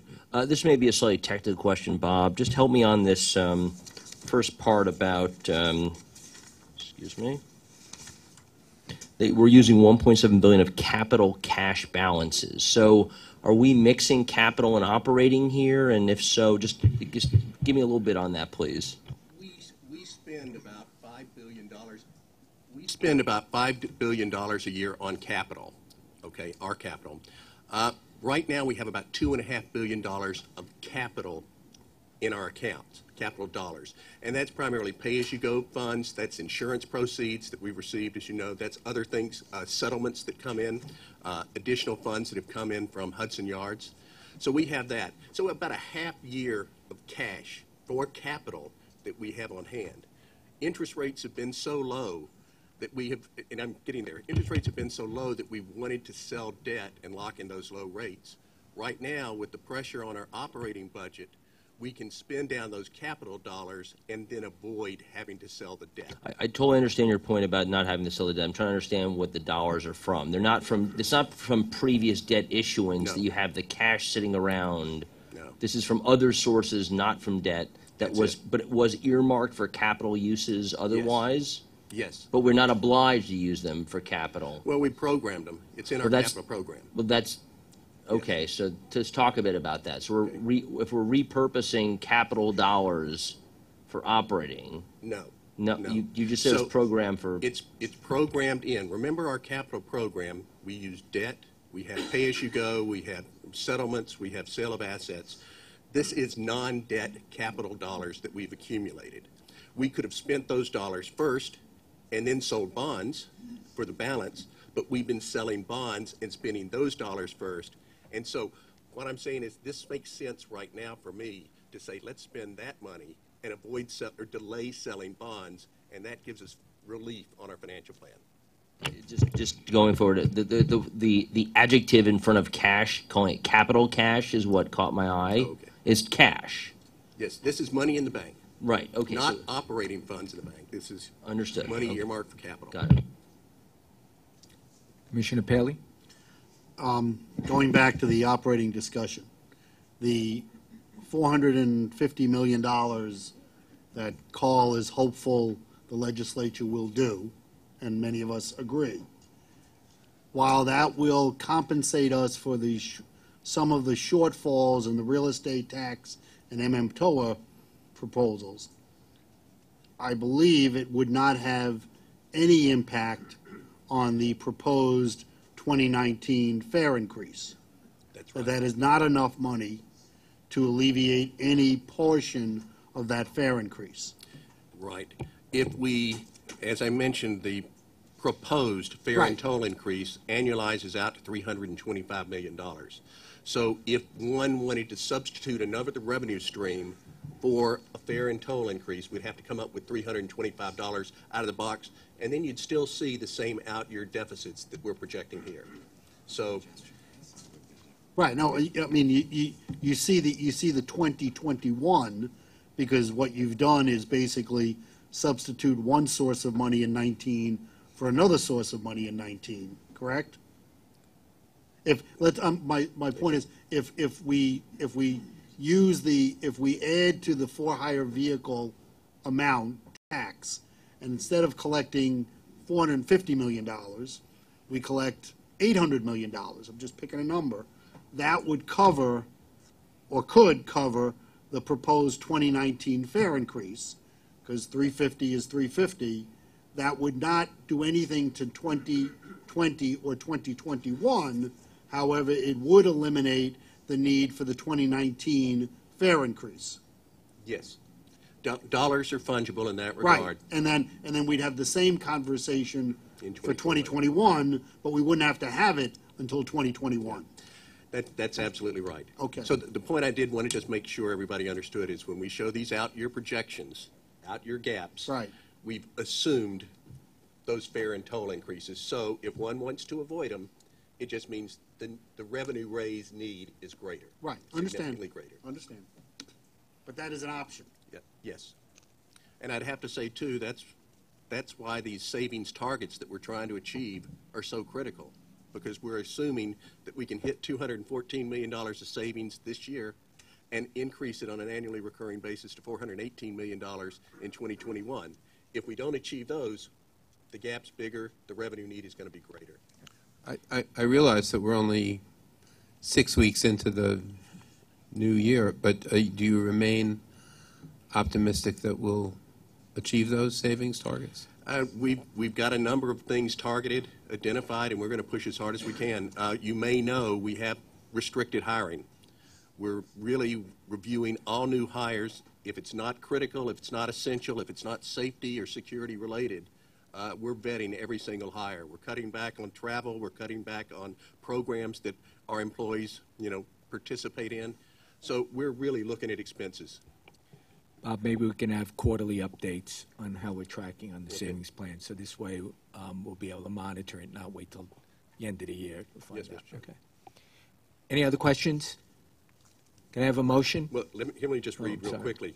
So the recommendation is the end of the staff summary, and I'll quickly say to adopt the 2018 final proposed budget and four-year financial plan, and include in the staff summary the projection of the 2019 and 2021 fare and toll increase will require separate board action in advance if they were to occur. To reauthorize staff under the guidance and direction of the chairman, managing director, and chief financial officer or their designees to take actions to implement the policy actions set forth in the plan. To authorize staff to carry out the phased-in SAP. To authorize staff to carry out all actions, including budget and cash management, that were included within the recommendation section of the December staff summary, but excluding those to the SAP reductions that had already been taken care of, no longer applicable. Authorize staff to expand the SAP should additional funding become available. That's it. Second? Have a second? Second. All those in favor? Opposed? Thank you.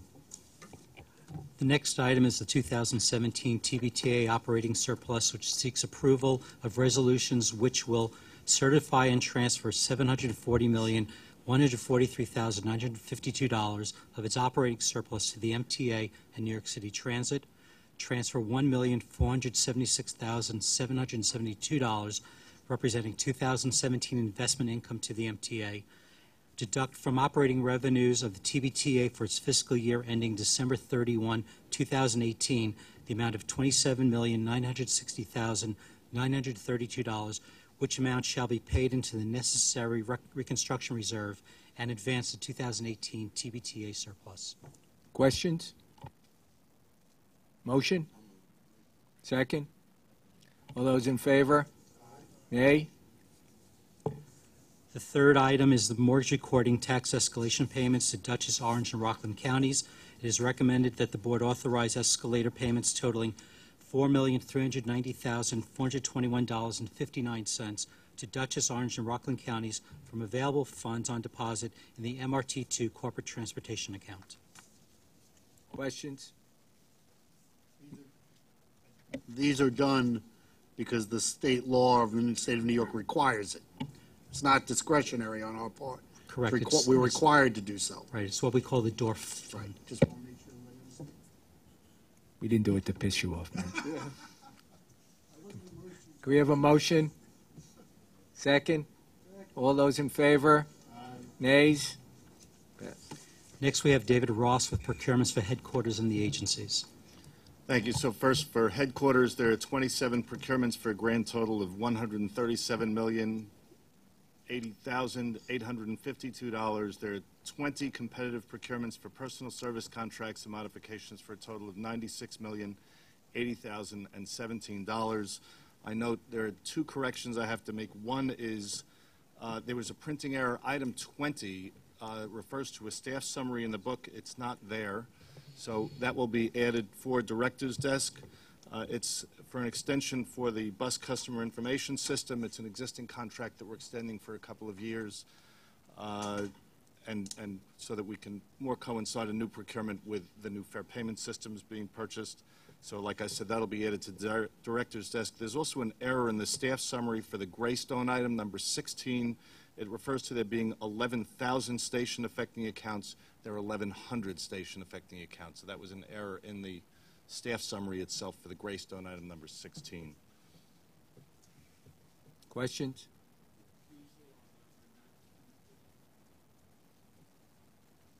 Can I have a motion? Second? All those in favor? Nays? So there are 7 New York City Transit procurement actions for ratification pursuant to Executive Order 168 and its extensions for a total of $41,835,000. Any questions? Motion? Second? All those in favor? Nays? Next on the agenda, we have Metro North Long Island Railroad. There's one action for Long Island Railroad, and it's an amendment to the Gateway Tunnel Agreement with Amtrak. Questions? Motion? Second? All those in favor? Nays? For Metro North Railroad, there's one sole source procurement for a total of $4,625,000. We also have one competitive procurement for modification to an existing agreement for the sum total of $1,207,105. Questions? Motion? Second? All those in favor? Nays? Long Island Railroad has one sole source procurement for a total amount of $249,025.05. Questions? Motion? Second? All those in favor? Nays? And for New York City Transit MTA Bus, we have one competitive RFP procurement for $49,338,169. Questions? Motion? Second, please. All those in favor? Nays? For Bridges and Tunnels, there are two modifications to existing agreements for a total of $74,711,502. Any questions? Motion? Can I have a motion? Second, please. All those in favor? Nays? There are no items for FEMTAC. This concludes procurements. Now to David Keller. The MTA Consolidated Financial and Operational Reports can be found on pages 96 to 149. Next is David Florio with Real Estate. We have one action item, Long Island Railroad, an agreement with the Klein family to support a portion of the East Rockaway platform at the East Rockaway station. Sorry, could you repeat that? I'm sitting right next to you. It's it's a lease agreement with the Klein family. It's a portion of land that supports the portion of the platform at the East Rockaway station. Sorry about that. Any questions? Can I have a motion, please? Second? All those in favor? Nays?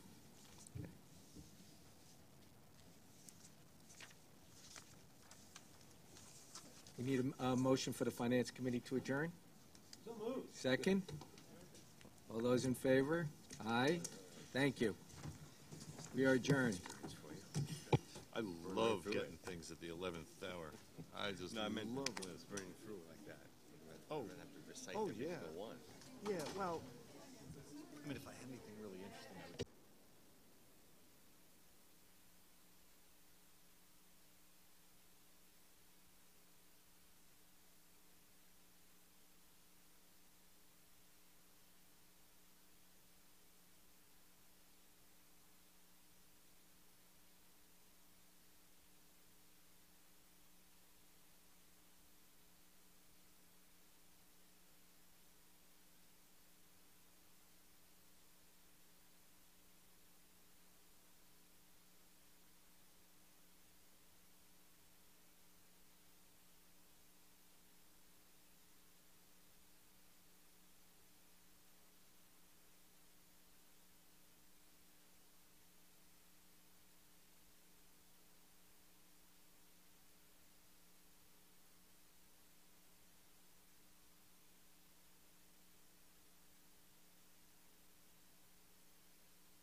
Good afternoon. We'll begin the Capital Program Oversight Committee meeting.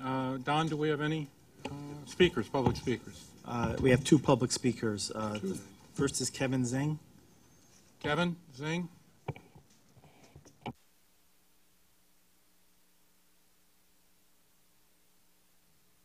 Hello, good afternoon to Joe Loda and Ronnie Hakem.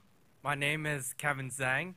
I would like to request that the MTA Church Avenue renovation station on the Brighton line, enhance station alternative, install elevators on the 4th Avenue line, and install heat on all subway stations, including underground and above ground stations, because Church Avenue station has old subway rope ramp entrances, crumbling infrastructure, sealing platform edges, difficulty navigating virus levels, and staircases, numerous leaks, and poor drainage, poor lighting, damaged tiles, inaudible properly address system, peeling paint, general shabby and unpleasant parents, enhanced station alternative for Prospect Avenue, 53rd Street, and Bay Ridge Avenue on the 4th Avenue line don't have elevators. Some heat for above ground stations is not working, and most heat for underground stations don't have. When I got sick during the cold weather, Church Avenue station on the Brighton line needs to be renovation and install elevators in both directions. Enhanced station alternative for Prospect Avenue, 53rd Street, and Bay Ridge Avenue on the 4th Avenue line needs to install elevators in both directions. All subway station needs to install heat for underground and above ground stations, and some heat for above ground stations need to be renovate the heat stations. Thank you and have a nice day. The next speaker is Murray Bowden.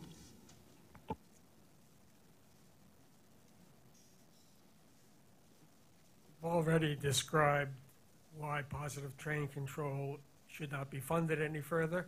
I do have a comment on capital. In the Metro North meeting this morning, they described grinding the wheels with flats on them, and they wanted to buy another machine so that they could do more cars every day, working 7 days a week, 3 days. There is another solution that's much cheaper, much faster, and will accommodate many, many more cars. I get a flat tire on my car, I change it, I put another tire on. Why don't you have 25 extra wheels in Wassaic with a forklift truck, lift the train up, and on Saturday when nobody is around, just change the wheel. Why do you have to grind the wheels while they're still on the train? Nobody ever said that. They just keep doing it, and you're going to buy another train grinding wheel and use it for 3 months, 2 months, 10 months it sits idle. For 10 months with no overtime, you could grind a couple hundred extra wheels, and in 6 or 8 different places, you could change the wheels. And we never thought of that. We always do it the old way. The same way you don't change tires on the trains, you're still using PTC. My kids can tell exactly where my grandchildren are every minute of the day. You can tell where every train is and how fast it's going every minute of the day. This is only my second retirement. The first is I'm back because of Jim Simpson. He got me back in. I was really gone the first time. Jim said, "How come you not come to the meeting tomorrow?" I was at the meeting tomorrow, and I've been here ever since.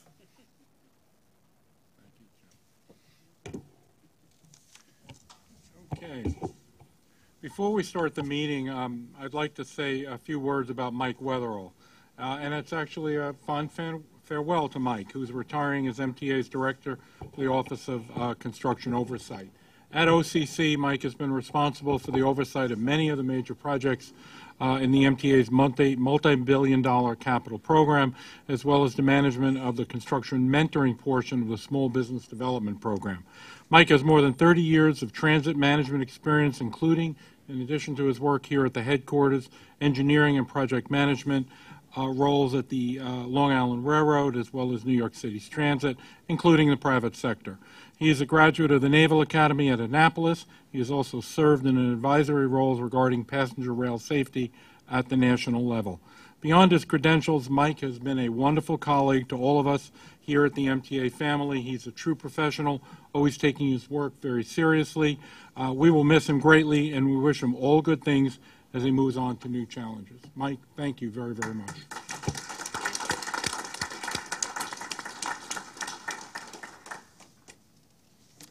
Okay, now the approval of the minutes from the January 22nd meeting. I'll move them. Do I have a second?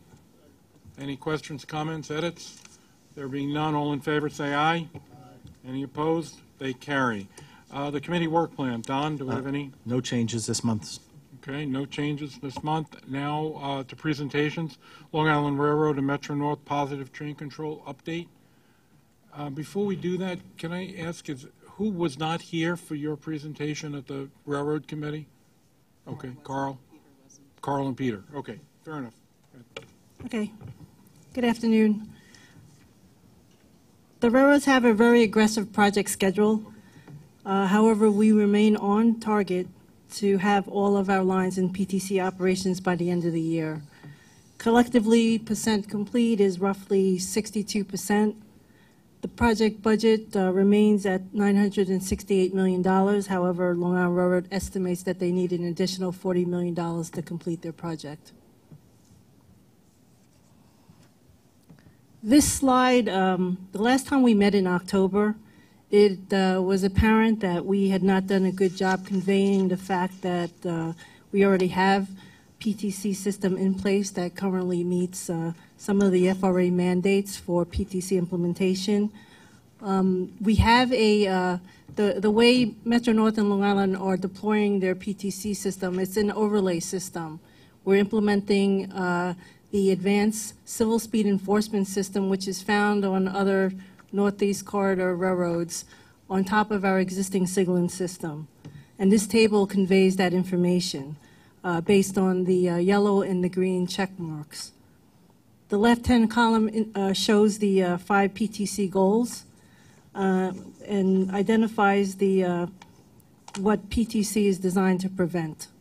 So as far as preventing train-to-train collisions, both Long Island and Metro North have existing PTC systems that automatically prevent red signal violations for train speeds over 15 miles an hour. With full PTC, a train will have a positive stop at red signals regardless of speed. This will prevent all head-on and side-swipe collisions. A consequence of the accident at Spine Dival, Metro North and Long Island went back and looked at their signaling system a couple of years ago. And currently, Metro North and Long Island both prevent overspeed derailment of permanent speed restrictions utilizing different methods. Long Island Railroad updated their cab signaling systems and implemented various modifications to prevent a train from reaching overturn speed on any curve under normal operating conditions. Metro North has advanced the use of their PTC transponders to implement civil speed enforcement, and will have civil speed enforcement implemented system-wide as early as first quarter of this year. With full PTC, both railroads will not only limit train speeds for permanent speed restrictions, but will also be able to do it for temporary speed restrictions when there is a anomaly on the railroad, such as a broken rail. They'll have to have the completion of their office subsystem in order to have that capability. For incursions into work zones, Metro North already meets the PTC mandate with their enhanced employee protection system. This has already been approved by the FRA. Long Island Railroad has track blocking, which allows a dispatcher to prevent routes into a work zone. Long Island Railroad, as part of this current contract, will also be implementing an ancillary roadway worker protection system. This new system will prevent anyone other than the roadway worker in charge from removing the work zone protection, which is a much safer system than we have today. For both railroads, existing PTC limits train speeds to 15 miles an hour if the switch is not properly aligned. Full PTC will prevent movement over misaligned switches. And protection at malfunctioning grade crossings are currently protected by operating rules and manual procedures. With full PTC deployment, PTC will allow a dispatcher the ability to place a special temporary speed restriction that will stop trains before the affected grade crossing. However, the notification of the failure of a grade crossing is still a manual process, and someone will still have to report it. And it will not likely automatically stop a train knowing that there's a train on the tracks, car on the tracks. At the last board meeting, there was also a request to provide a simple dashboard to give everyone an idea of how the railroads are doing to meet compliance at the end of 2018 and also get the project completed. So the four left-hand circles on the diagram that you're looking at identify the 4 criteria to be in compliance at the end of 2018. The first one is the acquisition of radio spectrum, which both railroads currently have. The second is the installation of hardware, and both railroads are roughly at the high 70% mark. The third is the training, and we're clearly on our way to meeting our goal and completing that before the end of 2018. The fourth circle is probably the most challenging.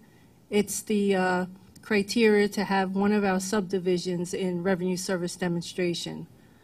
And what this means for the railroads is we each have pilot lines that have been approved as part of our implementation plan, and we need to be able to show that our system has been fully tested and is safe enough for the FRA to approve and allow passengers to ride on those trains. And if you look at it, the criteria to meet the RSD for the pilot lines is broken out into having all our hardware installed, which both railroads have their pilot equipment installed. It's having the site performance testing and the data to support that completed, which we've started already. It's part of it is the application to the FRA to get our revenue service demonstration application approved. And I'll go into a little bit more detail on what that entails. And then it's the actual approval. So both railroads already started working on our application. And so those 4 criteria is what we need to be in compliance. Can I just ask, I assume when you say Metro-North, you're referring to east of Hudson only? Yes, that's correct. And I'll get into a little more detail on that. Thank you. The fifth circle is what we need to complete the project. And each one of those tick marks indicates a non-pilot segment that's part of each railroad's implementation plan. Long Island Railroad has 15 additional line segments, and Metro-North has 11. And each one of those tick marks is equivalent to one of the circles on the left of the 5th circle. The next 3 slides is our way of trying to convey to you the progress of the railroads have made in the way of hardware installations. Since we're all in the home stretch right now, what we've tried to do is consolidate all the information on these few slides. The left-hand column shows the various elements of the PTC system. The system requirements are the installations required by the contract, not necessarily what's required for the FRA mandate, and that's shown in the column indicated in gold. These are the numbers to meet the PTC implementation plan, and at the recommendation of the FRA, both Long Island Railroad and Metro-North have submitted revised goals for the hardware.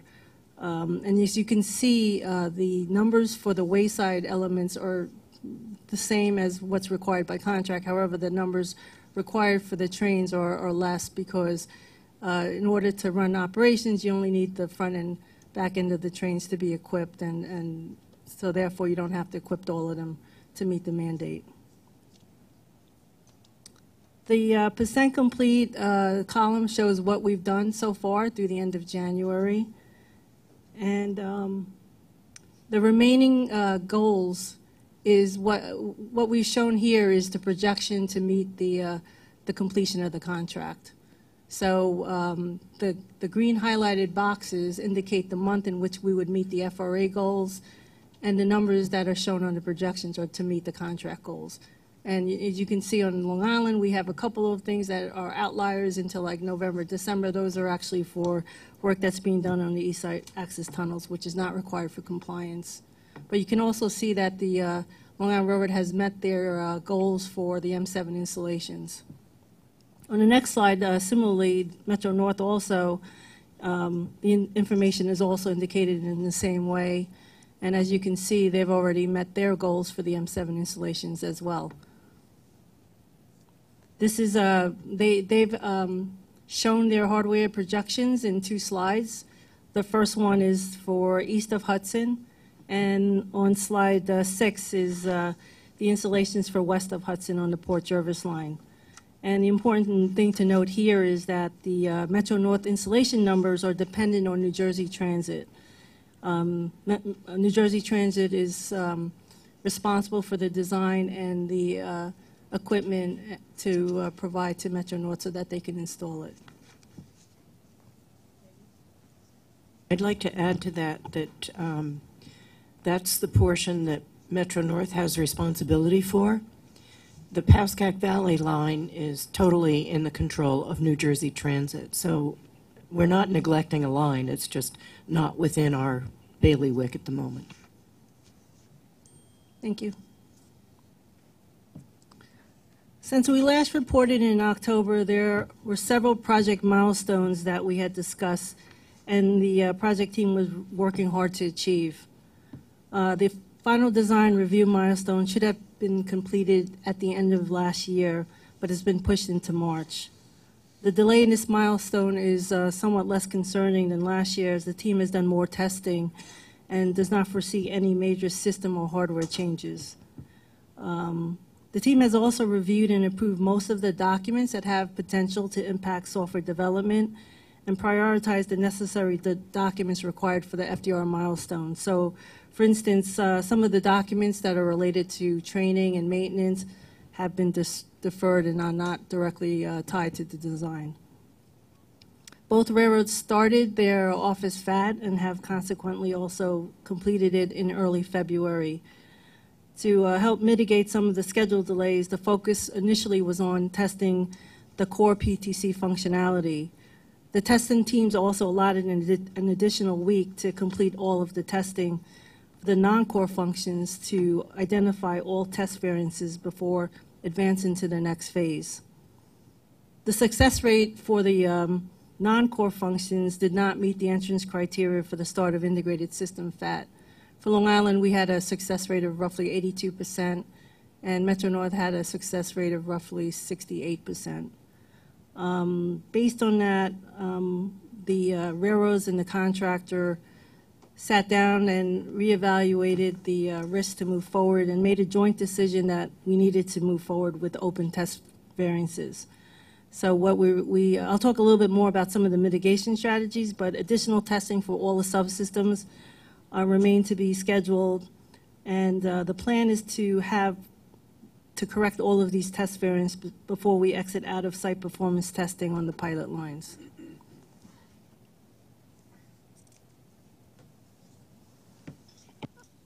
Another important activity that was raised by the IEC in their last report is the verification and validation of the PTC Vital database.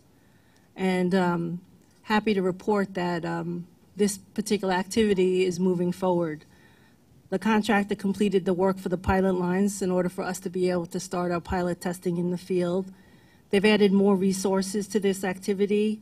They've also been able to validate the process and how they do perform that for the non-pilot lines. So we don't anticipate any issues with completing this task before May in advance of field testing.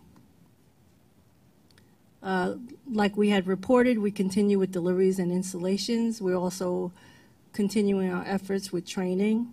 no anticipated delays in completing that before the end of 2018. And the other good news is we have started field testing. Preliminary field testing on our pilot lines for Long Island on the Port Washington line and Metro North on their test track we've been able to demonstrate certain PTC functionality, which have given us some confidence in the certain elements of the system design. We've been able to demonstrate the ability to send a temporary speed restriction list to the train and have that particular speed enforced. Also been able to demonstrate positive train stop, accurate stop and turn back functionality. So that's good news for us. Okay, this diagram was also a request by the board to provide more details about the software and system development. A little complicated, but what we try to do here is convey in a simple manner the complexity of the situation that we're in regards to the development of the office software and subsystem FATs. The top line indicates, shows the consolidated subsystem FATs for the elements of the wayside interface units, the transponders, the communications manager, and the onboard computer software. That effort, like I had reported earlier, is on its way. We've accomplished enough to proceed with pilot testing.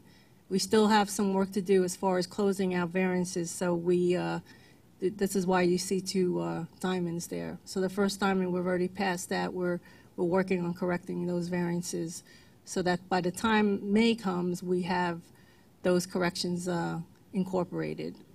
The second line is the office software, which I reported. We just completed the factory acceptance testing. We'll continue to try to fix all of the variances that we've collected and also give a little bit more time to the contractor to develop the functionality for some of the other functions such as interoperability, roadway worker protection system for Long Island Railroad, and the target is to have that also completed in the May timeframe. We started the integrated system FAT, and we slated to finish that sometime in, the March-April time period. We will correct variances and try to get a new baseline software release sometime in the May-June time period. As far as pilot testing, we're using, like I had said, a preliminary version of the software we already have to try to advance the identification of any kind of other test cases, test variances that we may only see in the field. We will start site performance testing. We will go through what we call a site update period. And this is the period when you monitor and verify the performance of the PTC system. We have to fix, the plan is to fix all test variances that we uncovered during this period before we start the site integrated system test, the SIST period. And that's at the time when we would have the integrated software for all of the various elements. We will, at that point, at the completion of the SIST period, we would have collected enough data to support our application to the FRA. We have allotted a 2-month period for the FRA to review our application. Of course, you know, there'll be a lot of other railroads submitting their RSD applications at the same time. So this is a pretty aggressive, and this is an assumption on our part. In verbal conversations with the FRA, they've committed to try to meet this commitment and approve our application within 2 months. And then once we're in our RSD for the pilots, the concept is that most of the functionality issues that would have been uncovered during this period would be account for all of the issues that we would find for the non-pilot. So when we get into the non-pilot testing, we will, you know, request from the FRA an extended RSD for the non-pilot lines. And, you know, during that particular period for the non-pilot lines, we anticipate only uncovering issues that might be site-specific or unique to those actual lines.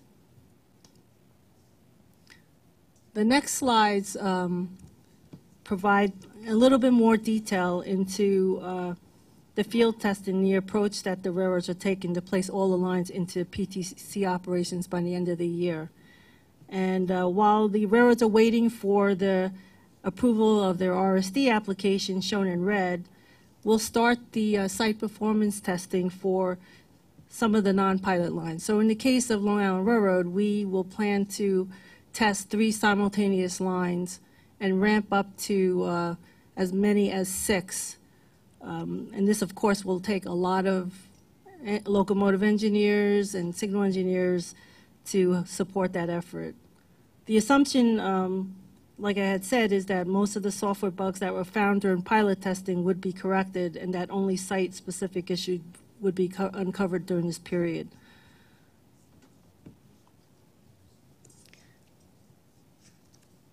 Metro North has a similar plan. They have only 1 pilot line, and they were able to consolidate some of their line segments into 1 to make their testing more efficient. But the same, premise goes for them as well, as far as the vetting out most of their issues during pilot, which is why the time frame for the non-pilot lines are a much more reduced amount of time than what was required for pilot. And here you'll note that the Waterbury line is not part of that plan. The Metro North has an approved implementation plan from the FRA to have that line that gives them more time until 2020 to deploy PTC. The next 3 slides identify the project risks and some of the railroad mitigations.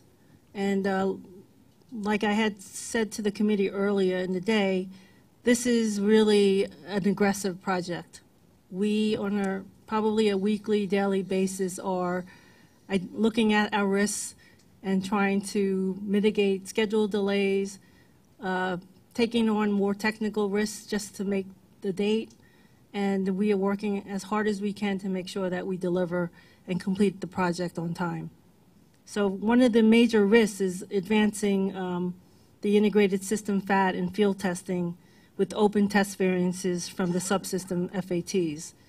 With the looming deadline, the railroads need to move forward and to advance to the next phase of testing, which is contrary to a normal systems engineering process. The railroads feel that there's still a benefit in proceeding so as not to delay the identification of any potential design or operational issues. However, with this approach, we need to do a better job in managing risks, minimizing it as much as we can, and instituting several mitigation measures. So as part of that, as I had mentioned earlier, the railroads are focusing on testing functions required to meet the FRA mandated PTC goals. There are many functions and features of the system that are required under the contract, but we will focus on those that are necessary to meet the mandate. We're also looking to maximize our test environment in Pittsburgh. Currently, Metro North and Long Island both have test labs, and we're looking to work with the contractor to see if there's any way that we can, change the lab setup in order to correct test variants as we're also continuing our integrated system test, because the office and the integrated system factory acceptance tests are mutually exclusive based on the way the current test environment is set up. We're trying to expedite the delivery of our test labs to New York to support testing. Normally, the test lab is delivered as a contractual obligation at the end so that the railroads can use that for operations, but we're trying to get that delivered to New York sooner. We're also, the contractor, as part of their mitigation measures, is providing a cloud-based solution for real-time access to their requirements traceability matrix tool, which will allow real-time verification and validation of the testing that's going on. They're also looking to implement shadow mode testing to collect operational field data in order to support and accelerate the SIST test period, and to also get an advanced view of the system as far as system performance. And then for Long Island Railroad, to kind of alleviate some of the concerns of having that development lag the office development, we have been able to test this in the integrated lab to basically validate the feasibility of the system that's been feasibility of the function in advance. So we're able to send a TSR request from a mobile device to the PTC safety server over a Wi-Fi connection in the lab, and we're able to prove that out. So in concept, it works, but we just still need to complete the development of that function. Another major risk is systems integration. And there are some issues that we can identify in the factory, and we've already found some and been able to rectify them. But many are most likely will be reviewed when we actually start field testing. So our biggest area of concern right now is the radio communications between the train and the wayside. And in order to mitigate these concerns, we're in the process of procuring additional radio spectrum to minimize potential interference issues. We also have the contractor utilizing a trunk train to mimic train communications with the wayside to speed up discovery of wayside communication issues without having to utilize a real train. Another risk, and you've heard this before, and it's probably something that's pretty widespread across the industry, is the system integrator's ability to acquire and retain PTC knowledgeable resources to actually support the project to completion. The railroads are still not satisfied with the level of staffing from the systems integrator, and although they've added staff in certain areas, they continue to lose staff in others. So what they've done is they've acquired outside support for some of the key areas, such as design, testing, and requirements work. But of course, it takes time for these resources to gain the project experience, and in most cases, the SI continues to miss interim and major milestones on the project. So the other thing the railroads are doing is trying to supplement some of the gaps in their technical expertise. So where we have signaling expertise on our staff, we've been working closely hand in hand with them to resolve technical issues, offering the services of our consultants, and also we're looking also to hire people who are knowledgeable about our operations, as far as like maybe hiring retirees who have knowledge and able to support some of the field testing. I mean, we are definitely using our internal workforce to do a lot of that, but unfortunately, you can see based on the schedule and having to test multiple lines, we don't really have the bandwidth, and we're trying to get as many people on board as we can to make sure that we deliver. Another risk which has been elevated recently to the executive management of both organizations, the finalization of agreements with Amtrak for interoperability design and implementation.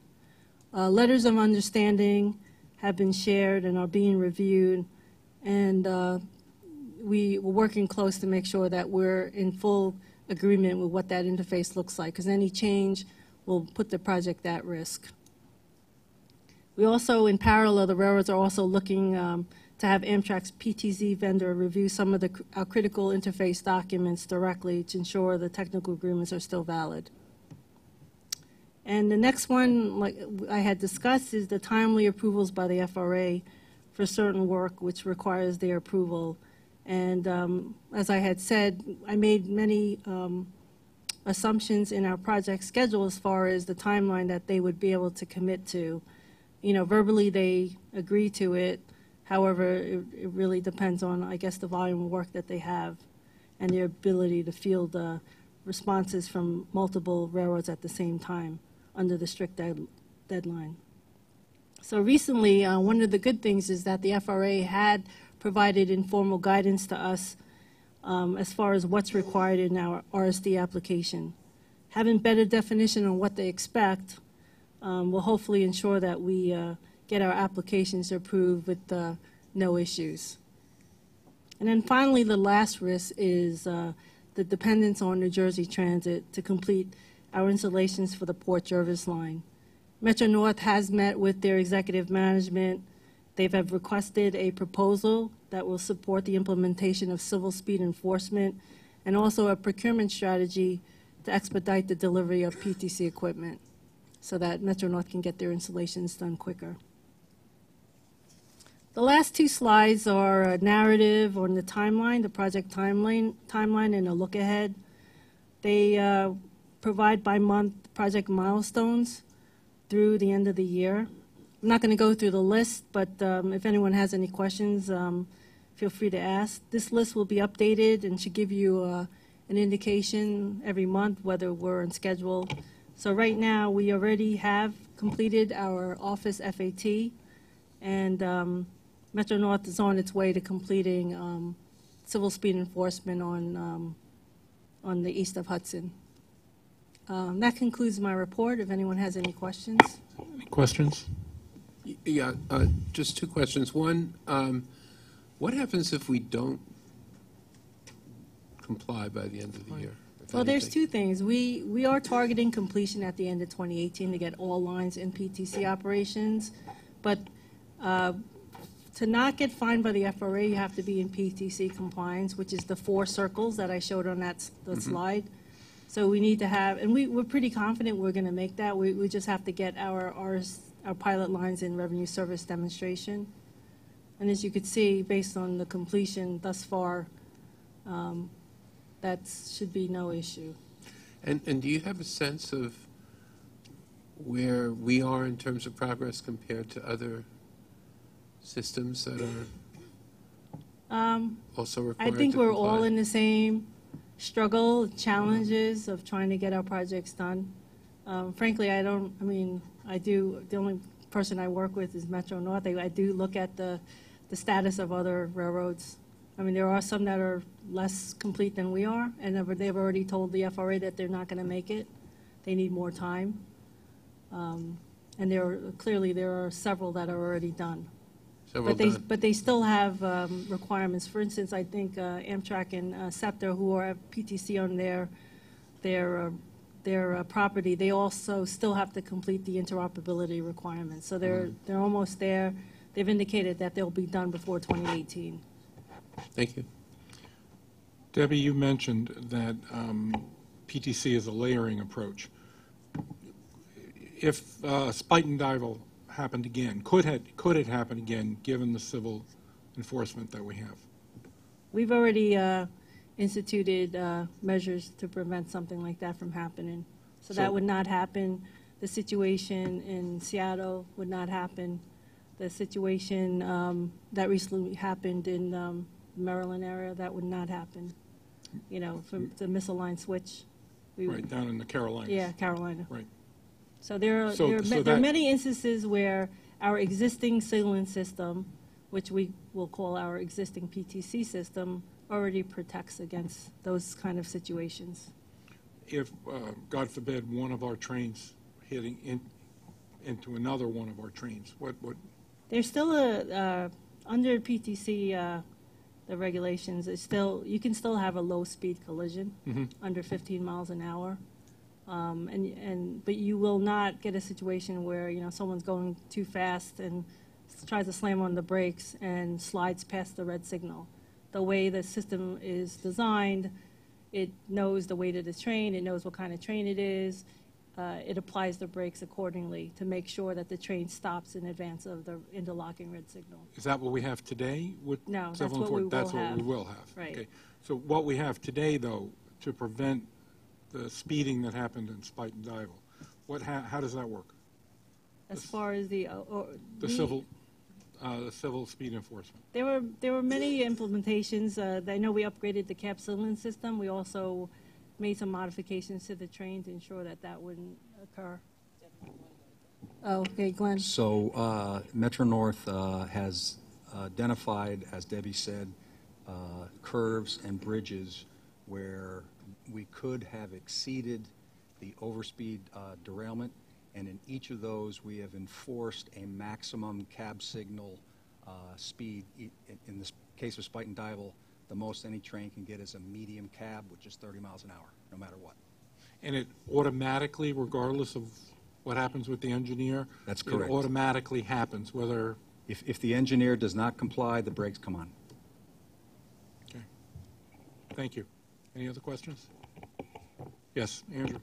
So, but PTC wouldn't have prevented an accident like happened to the chartered Amtrak train the congressional Republicans were taking, where CSX rerouted a train to a track where there was already a freight train sitting.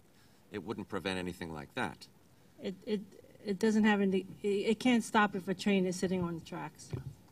It can if you have a malfunctioning grade crossing, it's reported, and a dispatcher places a temporary speed restriction to enforce the stopping of the train in advance of that affected grade crossing. But otherwise, it wouldn't know that that train is there.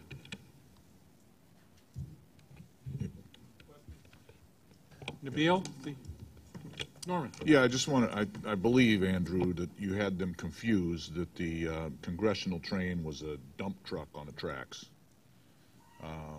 Yeah, it was the other one was the CSX. CSX fouled the track. Okay, good afternoon. One question before. Hold on 1 second, Nabil. On the Waterbury branch, is Metro North the applicant for the extension of time, or is the state of Connecticut the applicant for the extension of time? We are, Metro North is. Because? We asked for, because we're putting a signaling system up there. So once the signaling system is incorporated at the same time as we incorporate the signaling system, PTC will be incorporated at the same time. So the intent is to do two things at the same Yes. time rather than one after the other? Correct. And the signal system itself cannot meet the December 31st, 18 date? No. Right now, the signaling system is scheduled to be finished by August of 2020, and the PTC will also be completed approximately at the same Did time. the state of Connecticut support the extension Yes, they have. in writing? Just to clarify, since we're the operating railroad, we're the ones that put in the implementation plan for the New Haven line, the Danbury, New Canaan, and Waterbury. And the decision on the Waterbury was a joint decision, and they supported it because they're funding it. So Okay, yes. as I said, I don't want Connecticut to come back and say, Metro North, you No. did something that No. we didn't want you to do, which they have a habit of doing sometimes. Okay. Well, they funded it, but even still. And just to be clear, we had a main track exemption for the Waterbury, which was you didn't need essentially PTC in perpetuity. In conjunction with the state of Connecticut, we got together and said, look, we'd like to install cab signals. It's our only manual block, and put in full PTC. And they accepted that and gave us until the end of 2020 to do all that work already. Nabil, it's all yours. Yeah, good afternoon. My name is Nabil Ghali, and I will be presenting the IEC's report on the PTC project. With respect to project budget, no change in the budget since it was last reported to the board in October. However, as indicated by Debbie, the Long Island Railroad identified the need for $40 million to cover third-party services and force account resources.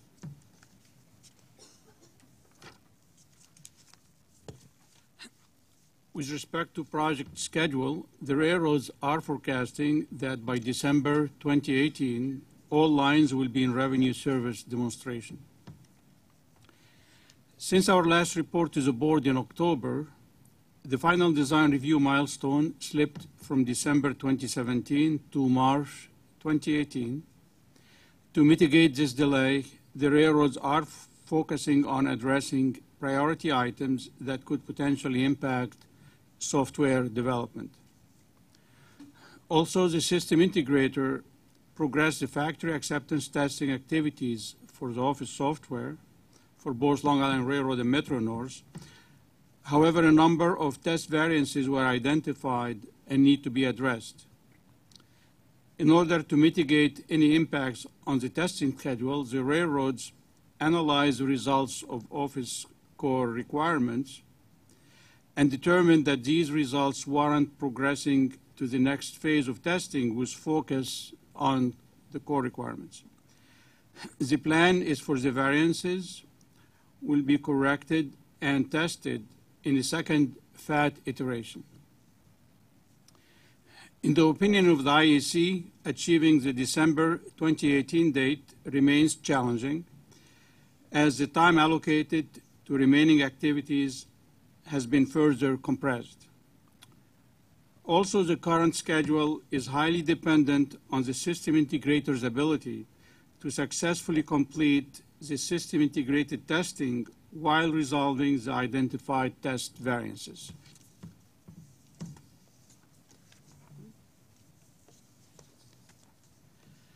The IEC has the following observations related to critical project activities.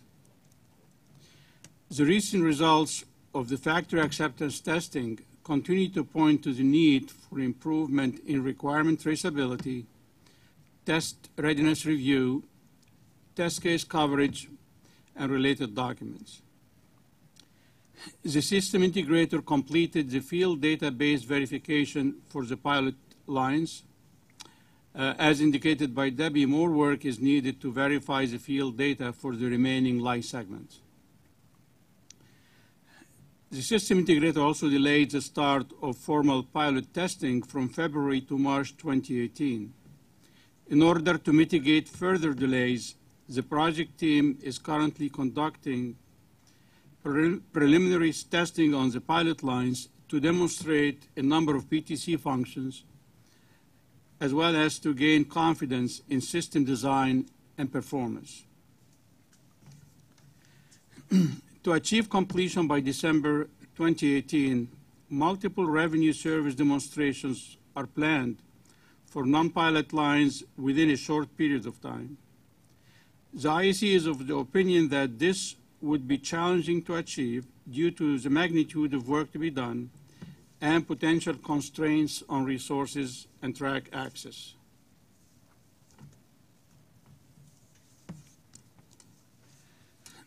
Based on our observation, we identified a number of project risks. For the most part, these risks are the same risks presented by Debbie and are being addressed by the project team. First, with respect to schedule risks, the critical path leading to revenue service demonstrations is through system integration, pre-FAT and FAT activities, and site performance testing on the pilot lines. In the opinion of the IEC, there is limited time available in the schedule to finalize FAT activities for subsystems that have unresolved open items, as well as to address test variances associated with non-core requirements. The IEC is of the opinion that resolving all functional test variances is necessary to ensure the integrity of the PTC system. The project team is addressing this risk and plans to mitigate or complete the variances concurrently with integrated system testing. Another challenge facing the project is the need to progress multiple system development and testing activities in parallel to support both railroads. This is stretching the resources at both the system integrator and the railroads. The lack of sufficient experienced technical resources is adding risk to the schedule.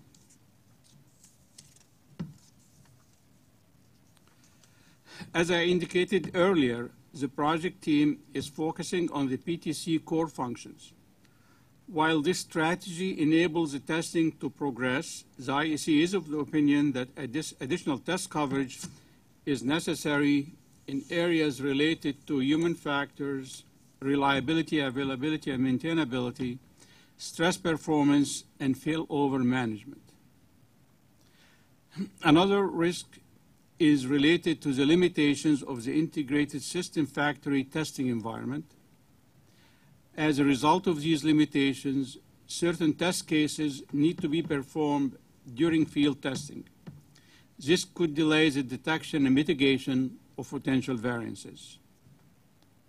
Finally, the schedule has limited time available for the development of the roadway worker protection system, which is required for the Long Island Railroad. The Long Island Railroad made progress in demonstrating this function. However, a delay in completing the development of the RWPS could have an impact on the schedule for the pilot line.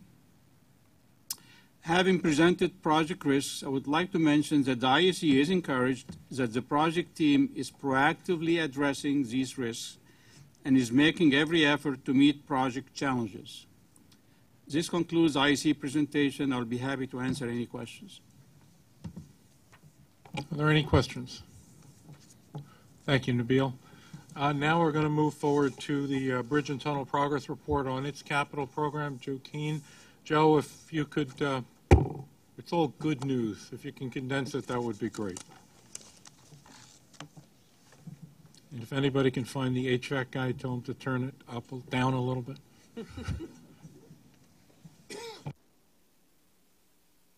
Or provide oxygen into the room.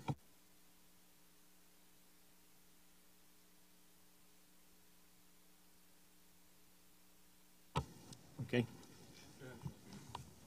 Welcome to Bridges and Tunnels Annual Capital Update. In today's presentation, I'll provide an update on our overall program status as well as facility-specific updates on our programs at the tunnels, the Verrazano, and the RFK bridges. I'll also introduce a program update at the Henry Hudson Bridge, where we're embarking on 2 transformative projects. And finally, I'll conclude with a review of our successful implementation of open road tolling. First, an overview of our progress at a program level. We have committed 99% of planned Sandy and 1014 capital program projects, and we're approaching 40% with the commitments of the 15 to 19 capital commitments. Remaining commitments in that program are planned over the next 2 years. Looking at yearly commitments in 2017, we planned 113 commitments valued at $528 million. We exceeded the plan by 28% with 192 commitments made at $676 million. The majority of the unplanned commitments are related to implementation of open road tolling. In 2018, we plan to make 100 commitments valued at $809 million, including 7 design build projects. As for completions, approximately 59% of the 1014 capital program is now complete, and by the end of the year, we expect that number to be 88%. Overall, on completion projects, we're averaging approximately 5% cost growth, and the significant majority of the projects are completed on or ahead of schedule. Looking at past year's performance in 2017, we planned 10 completions at $519 million. We exceeded the plan with 22 completions totaling $833 million. In 2018, we plan to complete an additional $1.42 billion. As far as design-build projects are concerned, since 2010, we've completed 5 design-build projects totaling $126 million in value with an average cost growth of 1%, with all projects completed on schedule. We currently have 6 ongoing design builds and another 10 planned in the remaining 2 years of the current program. All told, design-build comprises about 24% of our program. This slide looks at how we're doing on small business mentoring programs, Tier 1 and 2, as well as the discretionary program for architect engineering firms. Overall, we're exceeding goals for the programs, and we've awarded 11 discretionary A&E tasks, most of which are related to SBMP projects. Next, I'll give an update on the Sandy restoration program at the tunnels. Tunnel restoration projects integrate Sandy restoration work, capital improvements, and work on our plazas and consolidated projects in order to minimize impacts to our customers. In addition, flood mitigation measures are being installed and fully coordinated with these projects. The restoration of the Hugh Carey Tunnel was awarded in December of 2014, has a current budget of $328 million and an accelerated duration of 39 months. The project is on schedule for completion actually next month in March. Work on the tunnel includes complete reconstruction of interior, replacement of sandy damaged systems and associated components, and reconstruction of the Brooklyn Plaza, all integrated to minimize impacts to the traveling public. While tunnel restoration work was ongoing, the Morris Street pedestrian bridge, which crosses the Hugh Carey Manhattan Plaza, was reconstructed. Construction began in August of 2017. The bridge was reopened to pedestrians in December. The new bridge adds ADA accessibility and has a free span over the plaza, eliminating intermediate columns that supported the old bridge, greatly improving operational flexibility. Similar to the Hugh Carey Tunnel, restoration work is ongoing at the Queens Midtown Tunnel. Project was awarded in April of 2015, has a current budget of $281 million and an accelerated duration of 39 months. The North Tube and Plaza reconstruction were complete by July of 2017, and we're currently on schedule for overall completion in July of 2018. Work on the tunnel includes complete reconstruction of tunnel interiors, replacement of sandy damaged elements, and reconstruction of the Manhattan Plaza, all integrated to minimize impacts. In addition to restoring the tunnels, B&T is also installing flood mitigation measures at both tunnels and at the Governor's Island Ventilation Building to prevent damage from future storms. In 2016, a $64 million design-build project, largely funded by FEMA, was awarded for the installation of floodgates and perimeter protection at both tunnels and to raise the seawalls of the Governor's Island Vent Building. To date, all the flood doors are installed and the design is complete for remaining work. Overall, the project is 60% complete and on schedule for completion later this year. We'll now show a short video of the project.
Roughly 125,000 vehicles per day use the Queens Midtown Tunnel and the Hugh L. Carey Tunnel to travel in and out of Manhattan. As such, they are critical links for the region's infrastructure. Up until 2012, these two tunnels never flooded. That all changed on Monday, October 29, 2012, when Superstorm Sandy hit New York. A record-setting storm surge of 9 feet caused floodwaters to inundate the Manhattan Plaza of the Hugh L. Carey Tunnel and the Queens Plaza of the Queens Midtown Tunnel. The HLCT was filled with about 60 million gallons of salt water, while the QMT was filled with about 12 million gallons. It took weeks of pumping to get all the water out. The damage from Sandy to the tunnels was significant, with critical tunnel components impacted. TBTA awarded 2 contracts to repair the damage and restore the tunnels to a state of good repair. We are now approaching completion on these 2 contracts with a combined value in excess of $500 million. To protect from similar catastrophic flooding in the future, TBTA awarded a $64 million design-build contract called TUN-MID 01, largely funded by FEMA, to design and construct the flood protection scheme for the 2 tunnels and the Governor's Island Vent Building of the HLCT. All TUN-MID 01 work is designed to protect to the FEMA 500-year flood elevation, which is nearly 4 feet higher than Sandy's peak flood levels. To protect the tunnel plazas from flooding, the design provides 2 lines of defense using a belt and suspenders approach. The first line of defense will be a protected perimeter using the existing tunnel plazas together with deployable barriers to form a perimeter bathtub wall to hold back floodwaters. The second line of defense will be at the tunnel portals, where massive steel doors can be swung into position to totally seal off the tunnel and protect the interiors from floodwaters. We will also raise the seawall at the Hugh L. Carey Tunnel's Governor's Island Ventilation Building, as that came close to flooding during Sandy and is an area of concern. The design and the installation of the new flood doors was a major undertaking, as they are unique, one-of-a-kind items which take into account several factors, including constructability, speed of deployment, and certainty of flood protection. The 8 flood doors, 4 each for the Hugh L. Carey Tunnel and 4 for the Queens Midtown Tunnel, were manufactured in Virginia by Wolfville Fabricators. While the doors were being fabricated, the contractor modified the tunnel portals by removing existing granite facing and installing the large concrete and steel frames that the doors will hang from. To minimize impact to the public, delivery and installation of each flood door was performed over a weekend concurrent with tunnel closures in place for tunnel reconstruction work. Given that each flood door weighs approximately 50,000 pounds, trucking the doors to the work site and lifting it into position was a significant undertaking requiring the use of a 110-ton crane. Contract TUNMIT 01 required all 8 portal floodgates to be installed within 12 months of the notice to proceed. With the 8 portal floodgate installed on December 9, 2017, this requirement was met. There's still plenty to do on the project, including raising the seawall at the Governor's Island Ventilation Building. But already we're in much better shape with regard to protection from flooding from hurricanes and other storms. Currently, TUNMIT 01 is on schedule for substantial completion by December 31st, 2018, and is proceeding within budget.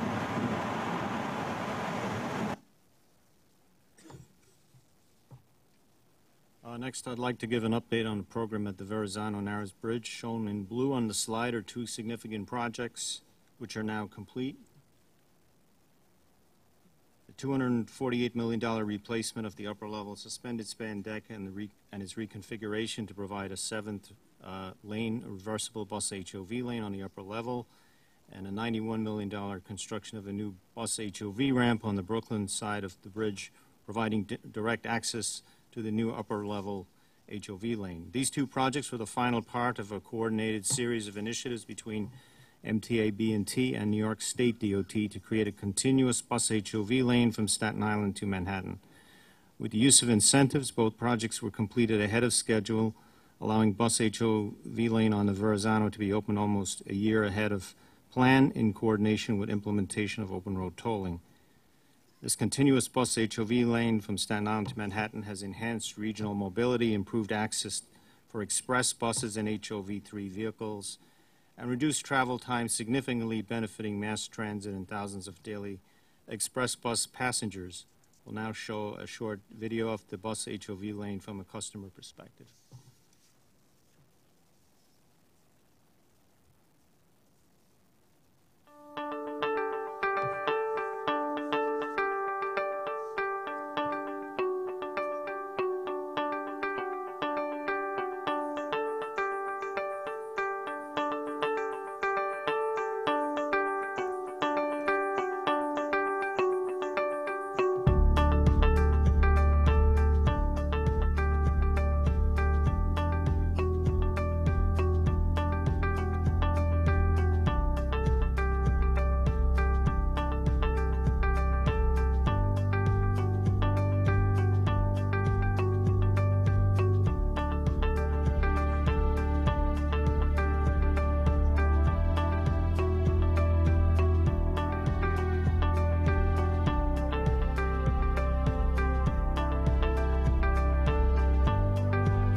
Next, I would like to discuss the RFK program. I have a question. Nothing makes me happier than seeing buses given, well, lots of things make me happy, but I'm really, really happy when buses are given priority on our roadways, on our bridges, and our tunnels. Do you have a sense of how many buses, and I don't know if I missed that number in the presentation, but how many buses are using that lane?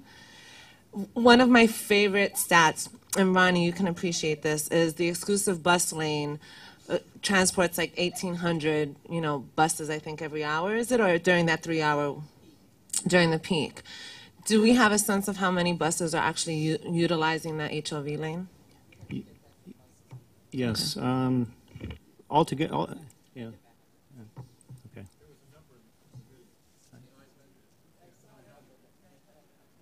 Yeah, I have them.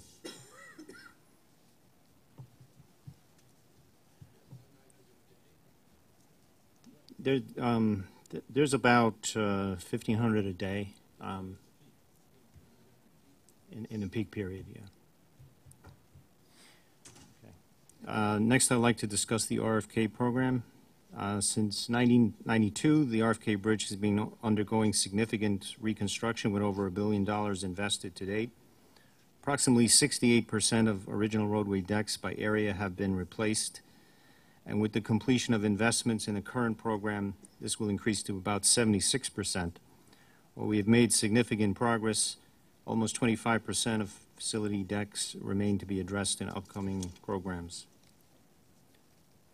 Highlighted in bright green are the on and off ramps from RFK to the Manhattan, which were completed in October 2017, which I'll discuss. Highlighted in blue, one of the remaining 1930s era portions of the facility currently under construction.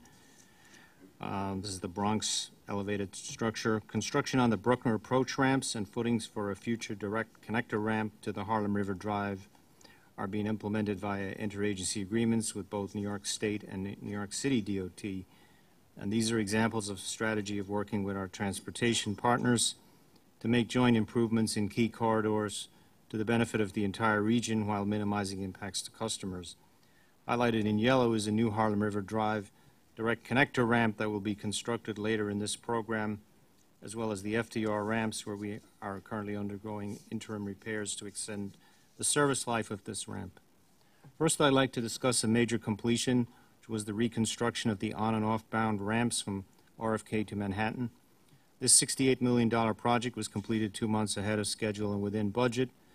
Customer impacts were minimized by the use of a temporary bridge for off-bound ramp traffic. One of the key features of the project is the construction of a tie-in stub for the future Harlem River Drive connector ramp, which I'll discuss in the next slide.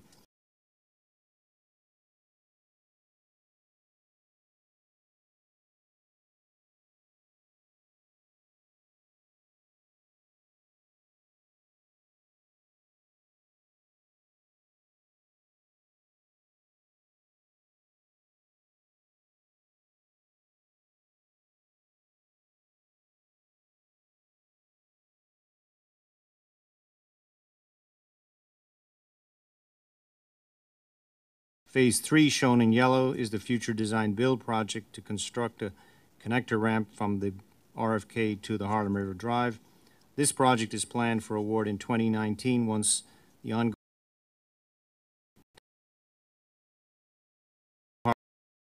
allow traffic to directly access the Harlem River Drive from the RFK, avoiding local city streets, which will benefit our customers and the local community in East Harlem.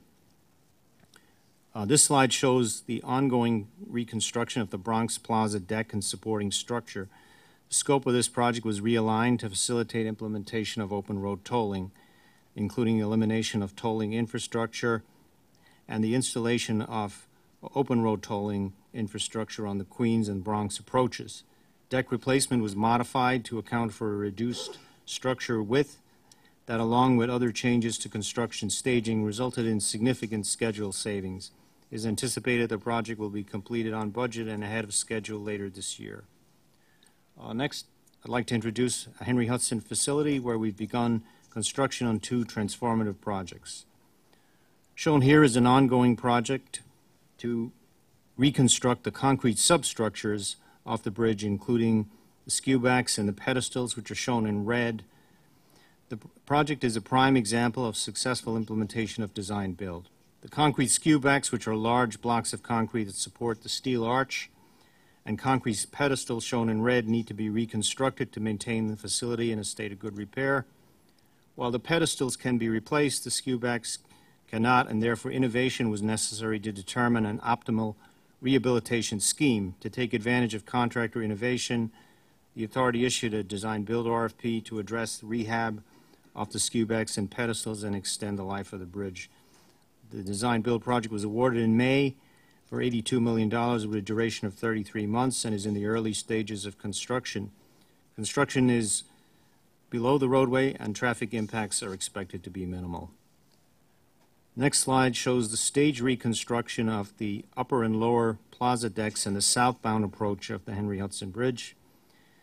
This will replace one of the last pieces of the 1930s era Henry Hudson Bridge construction and eliminate the support columns that currently reduce sight lines for traffic traveling on the lower level.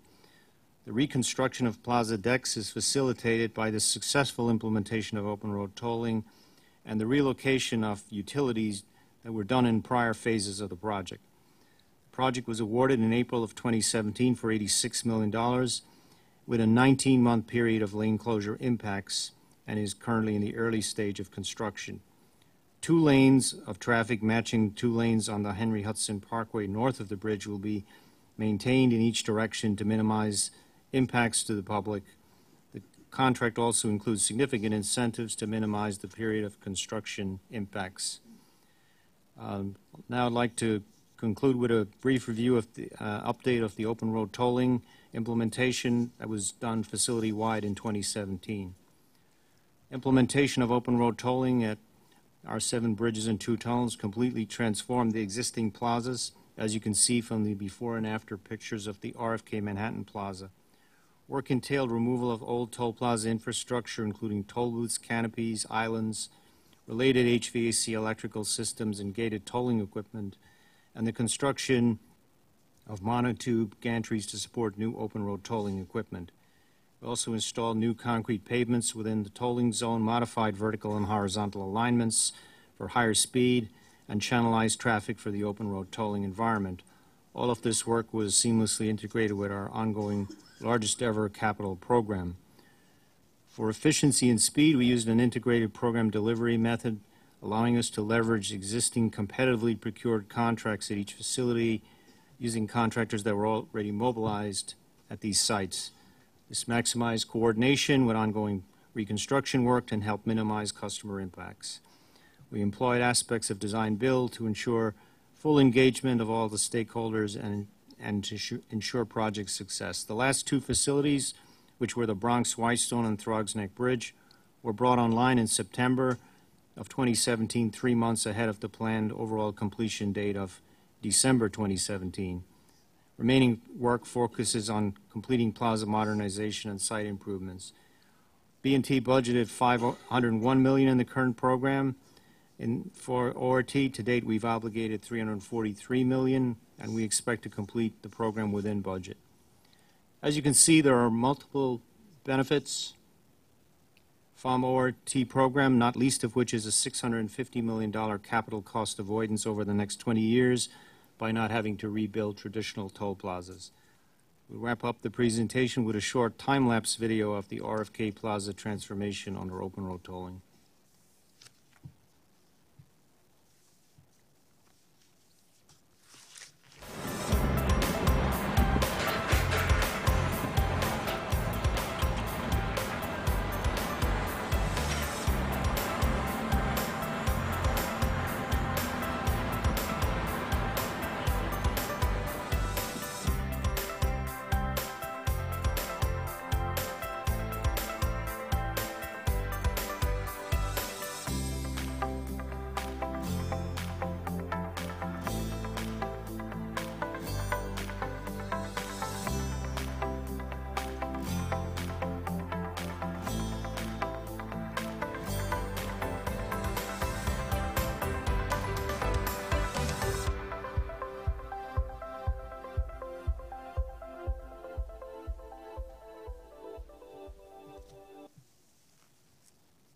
Joe, thank you very much. Any questions, Joe, before we move on? Thank you very much. The independent engineers. Good afternoon, Mr. Chairman and board members. My name is Calvin Gordon. I'm presenting the IC's project review for both the Hugh Carey Tunnel and the Queens Midtown Tunnel restoration projects. Looking at the schedule and budget review for the Hugh Carey Tunnel, as the agency stated, the project is projected on schedule for March 2018 substantial completion. With approximately a month left, IC is in the opinion that while this is aggressive, it is achievable with the contractor sustaining a high level of effort. With regards to the budget, IC concurs that the project remains on budget. Looking at the observations with regard to commissioning activities, there was a longer learning curve than originally anticipated for site acceptance activities. This was partially due to performing some commissioning activities in both tubes as opposed to completing all testing in one tube, thereby not taking advantage of lessons learned. The ICC's system integration testing is a key topic, and as the schedule is compressed and is anticipating a review of the integration plan activities for future comments. Another observation is a substantial completion date is in the freeze-thaw cycle, and with the current extreme weather conditions that are experienced, it may present a challenge for all weather-sensitive work such as grouting, paving, etc. Additionally, the delivery and training of O&M manuals materials appear to be lagging by the contractor. While this will not hold up substantial completion, however, it needs to be addressed well in advance of the project closeout. Finally, the IEC recognizes the importance that senior level management involvement has been to positively impacting the achievement of milestones and goals in this project, meeting with contractor senior management periodically and keeping track of the accountability for the project's success is evident and has demonstrated success. Moving to the Queens Midtown Tunnel review, as far as the schedule, the contractor is forecasted to meet the planned substantial completion date. The IEC concurs that this is achievable with current levels of efforts maintained. With regards to the budget, the IEC concurs that the project is within budget as indicated by the project team. Finally, our observations. The IEC has the following observations. Although the QMT has more time to complete the freeze-thaw cycle, the current weather conditions, again, have been challenging, and what mitigations is for such as grouting and paving again. Finally, again, we just want to reiterate the level of effort that the senior management team has done for both tunnels, and as well as QMT. They also express a lot of effort. They have the Bridge and Tunnel team, they make it look easy, and we just want to recognize that their efforts have been extraordinary in keeping both these projects on schedule. That concludes our review for the Queens Midtown and Hugh Carey Tunnel projects. Any questions? Any questions? Okay, there being none, then off to the VZ and RFK bridges. Mark? Good afternoon. My name is Mark Cosmetti, and I monitor the bridge program for B&T. As the agency stated and as forecast last February's CPOC, the project was declared substantially complete in May 2017, 6 months ahead of schedule. Open road tolling was implemented at the facility in July. The ORT work had little impact on the VN80B base work. Permanent lane closure work, which was scheduled for 36 months, was completed approximately 13 months early, reducing the impact to the traveling public. Project was completed within the original budget. This will be the final IEC CPOC report on Project VN80B. On the RFK RK65A project, the IEC agrees with the agency's assessment that the project is currently ahead of the original baseline schedule.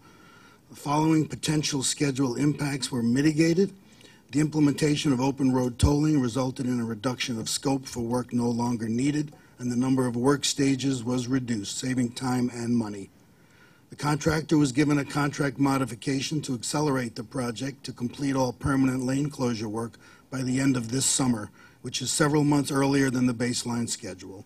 Work on the mainline bridge was halted for 2 months during the emergency work at Penn Station. Project team was able to mitigate the 2 months.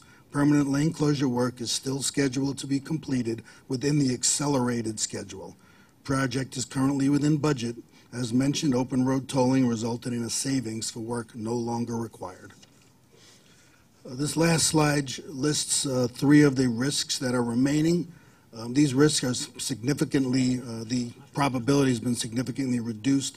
The second 2, they're currently in the final stage of major deck work, and these last 2 risks are mostly dealing with that stage of work, so pretty soon they will be retired also. And that concludes my report. Thank you. Are there any questions? Okay.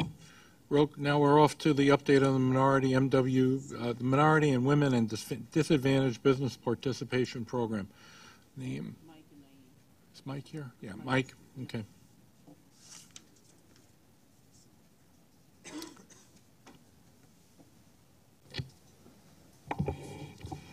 We're quickly losing oxygen in this room, so. Mr. Chairman, how are you? Members of CPOC, Naeem Din is going to give you an update on our MW DBE goals and results on both our state-funded projects and our FTA-funded projects. Let me just start out by giving you a update on our small business mentoring program. And I want to personally thank LIRR and B&T for their leadership. They are the only 2 agencies thus far that are either exceeding or achieving the goal. I will be circling back around with Don Spiro and meeting with each operating agency president to make sure that we are on target for this year. There's 145 million for this year as the goal. We have identified 115.3 million. The danger is that the agencies has only awarded 21 million thus far. We have 5 months to go. And the danger is going to be is to whether or not the agencies can actually award all these projects in this program year and not have any slippage into next year. And we have a danger of the pricing going up, because when you have firms who are going to be bidding on the projects here at the Small Business Mentoring Program, here at the MTA and at the SCA, there's only a small finite amount of firms, and it's going to get to the point where they're going to pick and choose, and the pricing is going to increase. And so in moving forward, I will be meeting with each one of those operating agency presidents to try to get this back on track. Thank you. Thank you. As Mike said, for the construction projects for the calendar year 2017, for the federally funded projects, $1 billion was awarded, with the participation by disadvantaged business enterprises of $162 million, which is 16%. For most of this time period, our overall DBE goal was 17%. However, with the start of the new federal fiscal year on October 1st, that goal slightly increased to 18%. For the non-federal or state-funded contracts, the total award amount was $712 million. Of that amount, $92 million was awarded to minority-owned businesses, which is 13%. And an additional $70 million, or 10%, was awarded to women-owned businesses. So the total MWB participation is of 23%. The overall goal for during this time period for the MWB participation was 30%. We also have a goal for participation by the service-disabled, veteran-owned businesses. In our projects, that goal is 6%. However, for the time period, there wasn't any SD, VOB, or service-disabled, veteran-owned business participation in these contracts. And that concludes my report. Any questions? Yes. Obviously, the numbers of actual are below the numbers of goals. Is there a specific reason or reasons why we did not meet achieve the anticipated goals? So on the on the state-funded projects, the MWDB, the Small Business Mentoring Program is an aggressive driver towards the awards and also towards the payments. For the past 2 years, we have not reached our goals in the program because the first year was the lack of an approved 5-year capital plan. Last year we didn't meet it because of various reasons.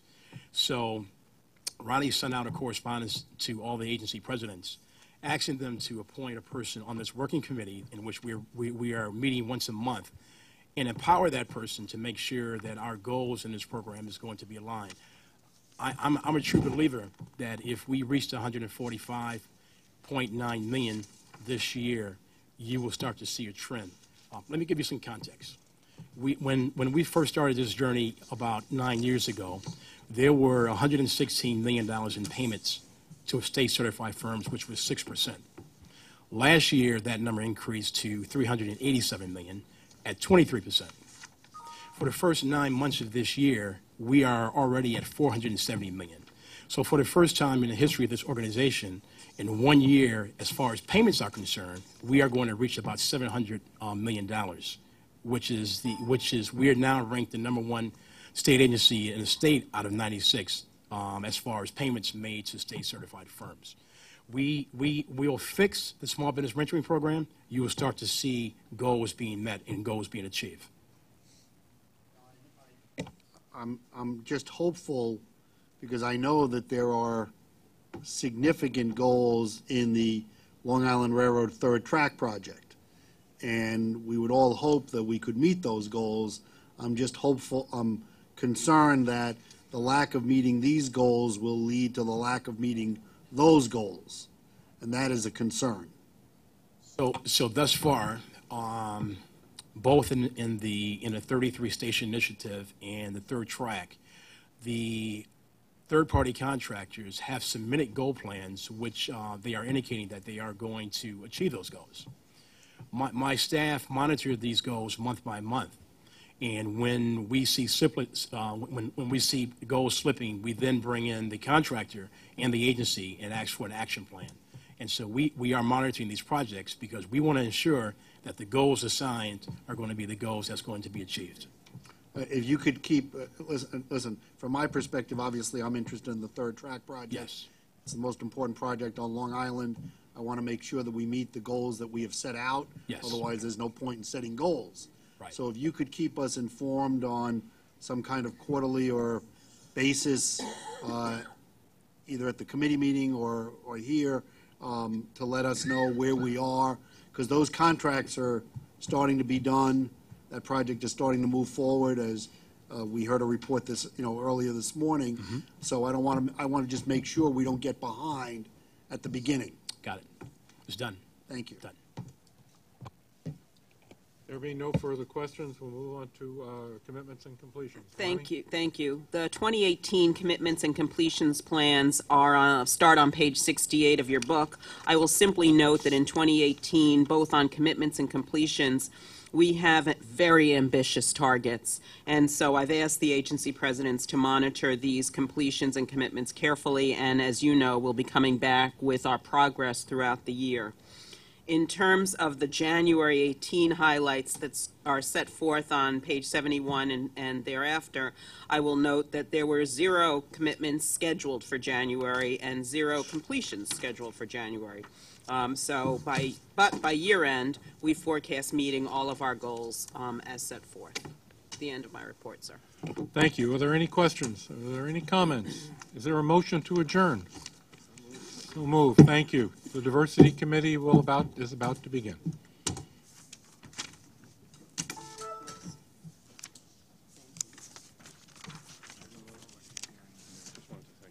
Mike, yeah, thank you. When did you graduate from the academy? 82. 82. Wow, you're a kid. Still keep in touch with the guys I graduated with. I'm not going to touch you. Where were you? Boy, have we worked together in a number of different ways. Where did you go when you graduated? Went to Detroit. I was in the, I don't know if you remember the Crisis in Lebanon. That was my show. Oh, is that right? Yeah. Oh, no. Thank you very much. But, yes, thank you very much again. I appreciate that. Thank you. I gotta get some fresh air. It's a little warm in here, right? That's it. All I want to do is make them aware of what's possible. After that, it's up to them. Thank you.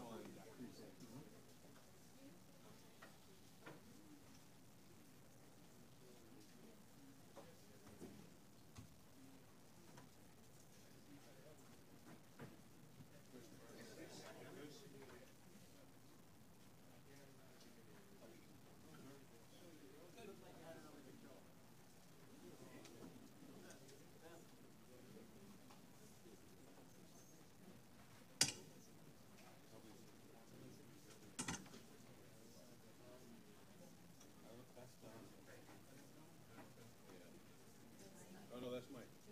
So you should.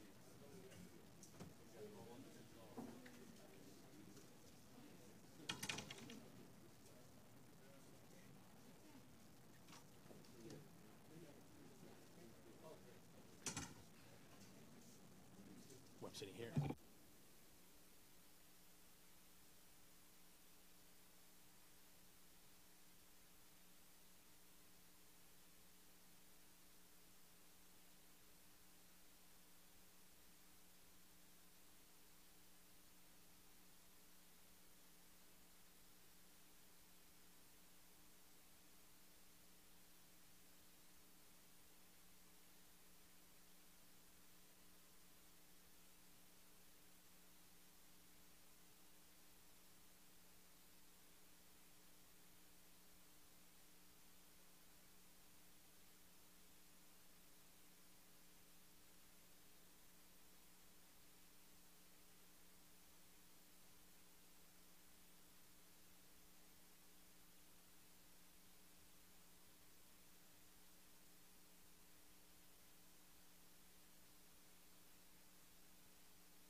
Good afternoon. Good to see you all.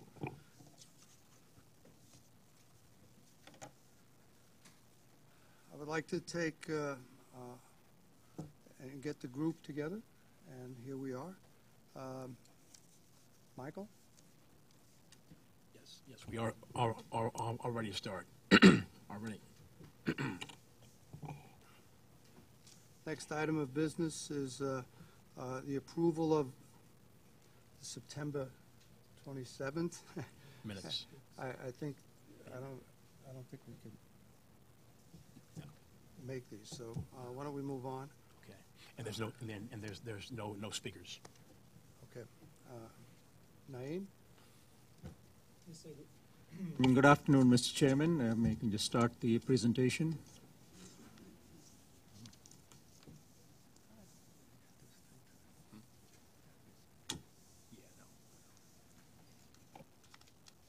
This month we have the agency presidents presenting their strategies to address underutilization, so I believe you would like to start with that. The agency presidents are here to present their strategies for underutilization. I believe you would like to start with those presentations. Mr. Garner. Thank you, Mr. Chairman. Joyce Brown, can you give like a quick summary as to where we are as far as our data is concerned?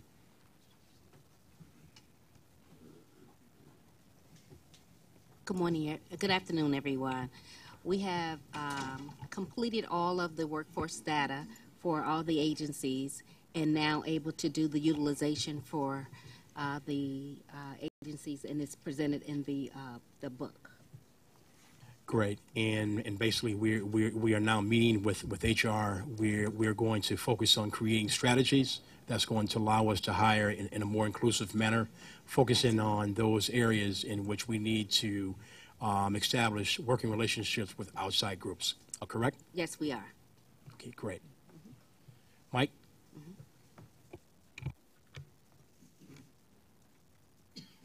Good afternoon. I just want to indicate that on behalf of headquarters, I'm Michael Kalish, Director of Human Resources here at headquarters, and MTA HQ reaffirms its commitment to diversity and inclusion in the workplace. And this applies not only to gender and race-based classifications, but extends to veteran status, disability status, and membership in the LGBTQ community. Diversity enriches our workplace and fosters innovation, creativity, and cultural understanding.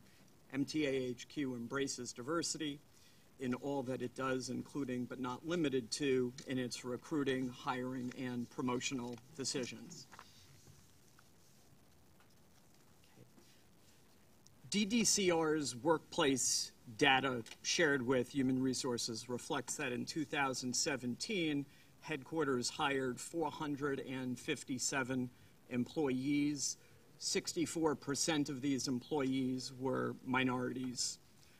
With respect to our efforts in 2017 in connection with diversity efforts, in connection with hiring in the traditionally underutilized area, particularly with respect to women in information technology, I mentioned the last time that we got together, there was a wonderful job fair at the Transit Museum that focused on finding diverse candidates for the hard-to-fill IT positions. The job fair was a terrific collaborative effort among the management in the information technology area, the Transit Museum personnel, security personnel, as well as human resources personnel.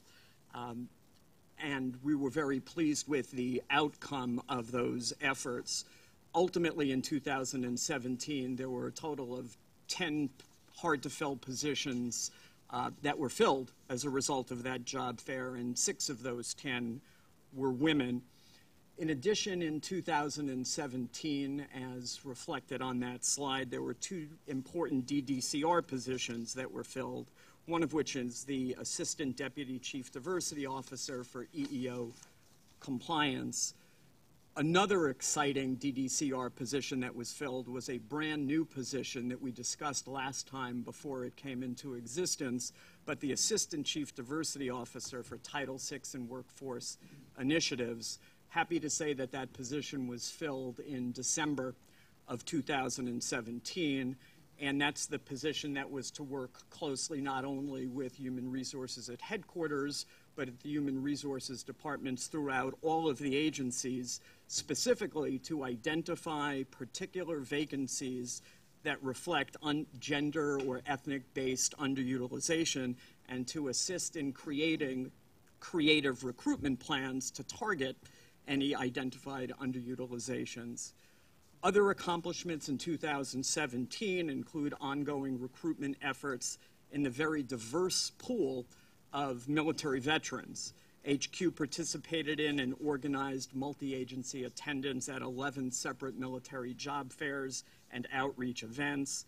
Across the entirety of the MTA, headquarters and all of the agencies, there were 226 service members hired in 2017. Thanks, Naeem. The outreach efforts will continue in 2018 with a focus on women, minorities, the disabled population, the LGBTQ community, and veterans, which includes all of those groups. The incumbent in the newly created DDCR position that I mentioned has hit the ground running. At HQ and HR, we have regularly scheduled roundtable recruitment meetings where the recruiters discuss each and every vacancy and related hiring efforts associated with filling those vacancies. The incumbent in the new DDCR position has been invited to and has attended these meetings and will continue to do so throughout 2018. In addition, quarterly meetings with the DDCR will be coordinated to establish diversity talent acquisition plans based on workforce underutilization information that the DDCR, as Michael mentioned, will be developing. And these efforts in the first half of 2018 will include strengthening relationships with women and minorities in technology, which includes participating in a wide variety of online job fairs and related activities. Part of the diversity efforts in 2018 will also include MTA hosting an information session for nonprofit and diversity organizations to address MTA employment opportunities.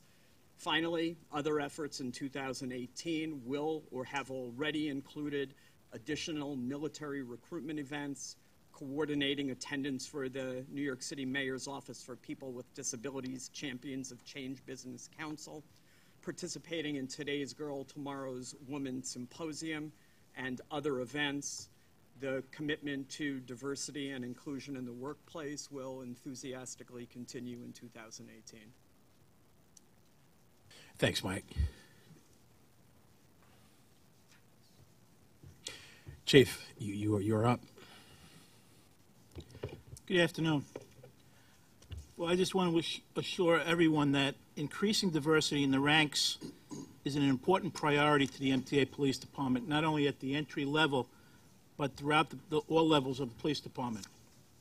To that end, I've instructed my command staff to encourage all officers, particularly women and minorities, to take the promotional exams. The last one was February 2nd and February 3rd.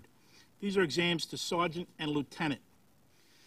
Furthermore, I'm honored to announce that for the first time in the history of the MTA Police Department, an African American has attained the rank of Assistant Chief. That person is Assistant Chief Sean Montgomery, a 29-year veteran, highly regarded throughout the department. And of course, we're all very proud of the partnership between the MTA Police Department and the MTA Headquarters Human Resources and the Office of Diversity. 2017 was a good year. MTA Police Department hired 37 police officers in the January 2018 class. Of the 37, 13.5% identified as a female and 43% identified as a minority. We hired 38 police officers for the July 17 class. Of the 38 hired, 8% identified as a female and 58% identified as a minority. And as I mentioned, we promoted 41 members of the department to supervisor and command staff ranks, from sergeant all the way through to assistant chief. Of the 41 promotions, 9.8% identified as a female and 39% identified as a minority. We hired 6 civilians in September of 2017, and of those 6 civilian positions, the MTA PD hired 5 minorities, including 5 females. In 2018, our mid-year initiatives include a plan to hire 20 to 25 police officers of diverse backgrounds in the second quarter of 2018. We also plan to administer a sergeant and lieutenant's promotional examination, which will result in a diverse pool of applicants in February of 18, with a focus on encouraging females and minorities to take the exam. Approximately 25 sergeants applied for the lieutenant's exam. Of the 25, 5 sergeants identified as minority. And approximately 225 police officers applied for this sergeant's examination. Of the 225, 29 are females, that's 12.8%, and 91 identified as a minority, 40.4%. So we're very encouraged with these statistics, and we pledge our continuation of the efforts in working with several different entities within and outside the agency to create the diversity. Great, thanks, Chief. And your constant conversation with the Guardians is bearing fruit also as well. It's a very fruitful collaboration that we have with the Guardians. Great, thank you. Jano. Good afternoon. Concerning the Office of the Chief Development Officer, which includes both MTACC and the Real Estate Department, my office of the Chief Development Officer is an evolving organization charged with building large infrastructure projects, but also responsible for key advertising and real estate functions. In all these areas, success hinges on retaining and attracting the very best staff from all walks of life and all backgrounds. To be an employer of choice, our goal is to build and leverage a diverse and inclusive workforce and workplace, ensuring that all employees listen to and respect different viewpoints and opinions, encouraging and developing leadership capabilities, and holding our employees accountable for meeting these objectives. Capital Construction is committed to improving minority, female, veteran, and disability representation in the workforce, and the same is true of our colleagues in real estate. 2017 end-of-year accomplishments. I'll just tick off those that are, I think, on the slide you see. We extended summer internships for 7 STEM college students, 6 minority and 3 female, in engineering and finance disciplines. We successfully collaborated with the Department of Diversity and Civil Rights on an agency-wide initiative to develop self-identification forms for applicants and employees with disabilities. Our managers developed a succession plan in order to retain diversity in the ranks of junior staff, and our organization partnered with other MTA agencies to share costs, resources, and best practices that strengthen recruitment strategies targeting females, minorities, and veterans. Our mid-year diversity initiatives, I would highlight a few. By the end of the second quarter, we intend to hire a director of EEO to ensure MTACC is making full efforts to retain, promote, and foster an inclusive environment for females, minorities, veterans, and individuals with disabilities. And I want to thank Mr. Garner, our leader in this area, for his support of our efforts to get that job, the authorization to fill that job, which has been open for a little while. By April 2018, our organization will submit its EEO program to the Department of Diversity and Civil Rights, and by June, we're going to develop and deliver staff training that focuses on diversity and unconscious bias. And again, having a director in this area, in our relatively small organization, is key to being able to accomplish those goals. And also, by June, we intend to hire 3 graduating interns, minority and female, in entry-level professional positions, further increasing the diversity of our workforce. So those are, very quickly, some of our objectives at the mid-year, and we look forward to working with you, Mr. Chair, and Mr. Garner, and the whole team in this area to effectuate them. Thank you. And thank you. Let me commend your leadership, and also Dave Cannon, who drafted up a summary that I will be sharing with the president and the chairman, and Ronnie as well. On the second phase of Second Avenue Subway, there were 14 or 15 paid college interns, diverse group of college interns that were recruited from City College Engineering School and they were working on 2nd Avenue subway in the offices of DBEs. So thank you, Dave, and thank you, Jano. Thank you. Good Next up. afternoon. Okay.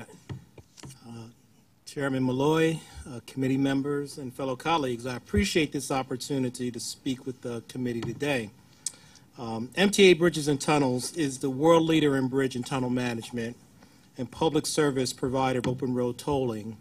And to the extent my leadership team and I are firmly committed to achieving excellence through diversity, innovation, and organizational transformation.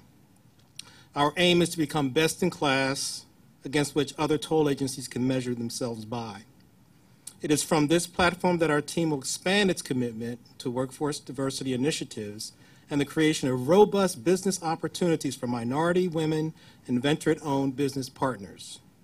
The overall success that B&T has enjoyed is evident and realized through our recent transformation to open road tolling in record time, an extraordinary accomplishment that could only be accomplished by the diversity of its leaders, employees, and partnerships. B&T will continue to incorporate diversity goals into its mission and objectives by providing safe, efficient, and courteous service to its customers, creating a workplace environment that treats employees with dignity and respect, be vigilant stewards of revenue, and ensure that its leadership and workforce remain engaged, committed, and accountable for the safety and state of good repair of its bridges and tunnels. Key accomplishment in 2017. In 2017, B&T took a strategic and assertive approach to address workforce diversity and identified several initiatives to increase female and minority representation within the agency.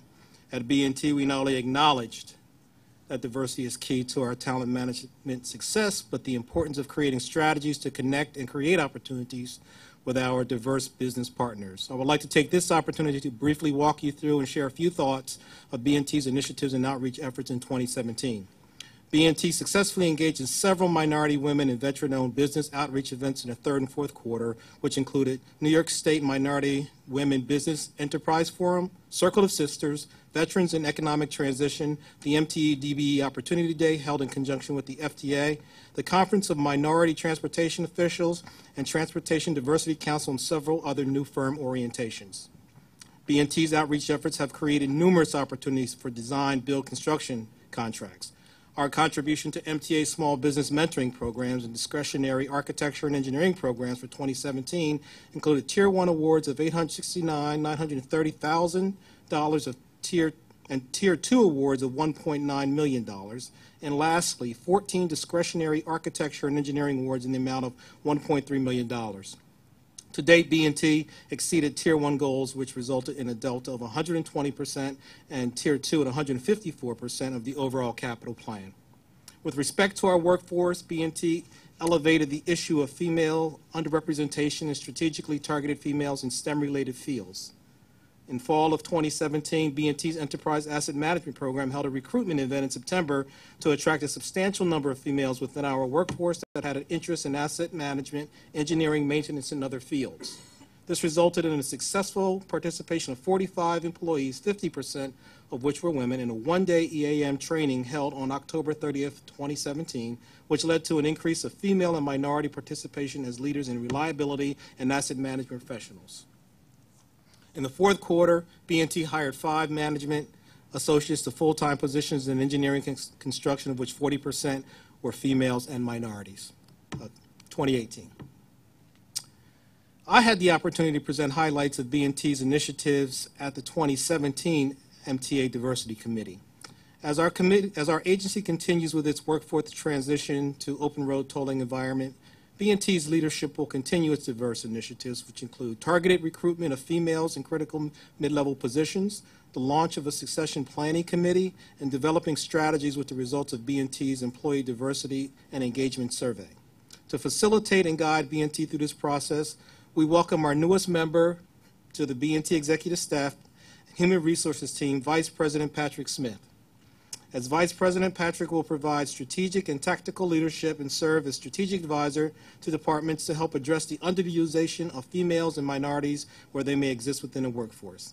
As a member of the MTA family, I thank you again for this opportunity to share with you B&T's strategies for improving workforce diversity and business initiatives within our organization. Thank you.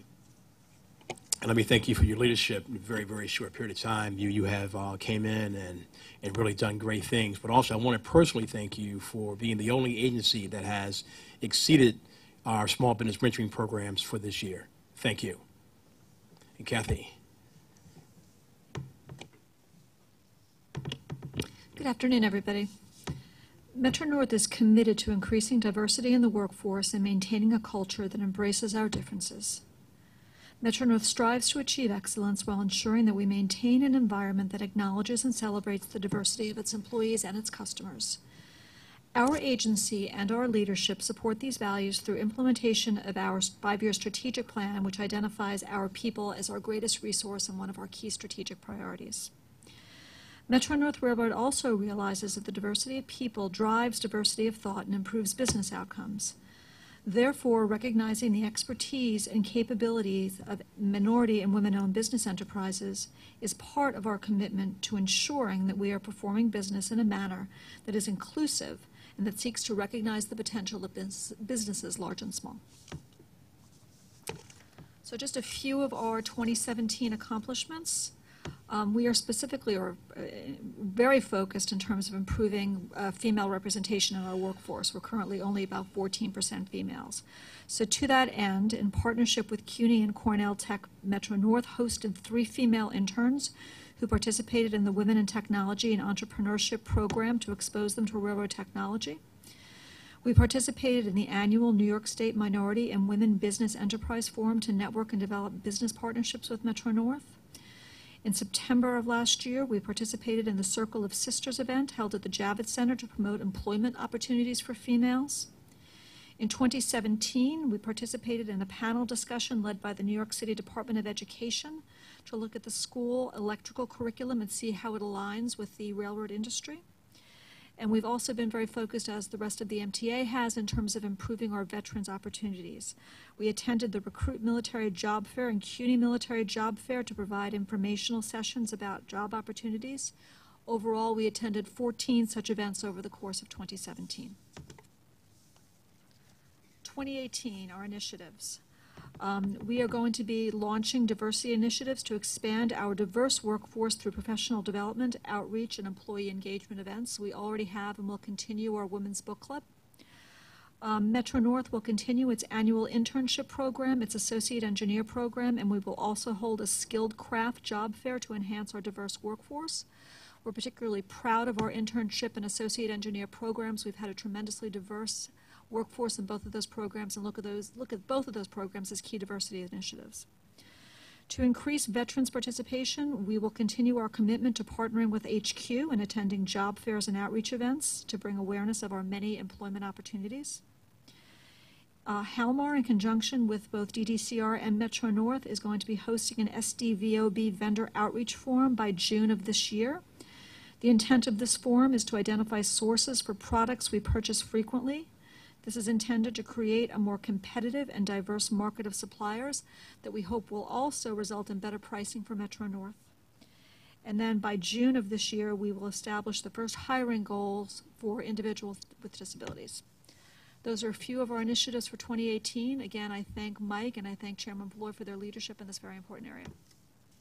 Great, thank you. Pat, you are up. Good afternoon. I'm grateful for the opportunity to speak about the Long Island Railroad's efforts to increase representation of women and minorities. Diversity is a key corporate strategy behind the way we do business.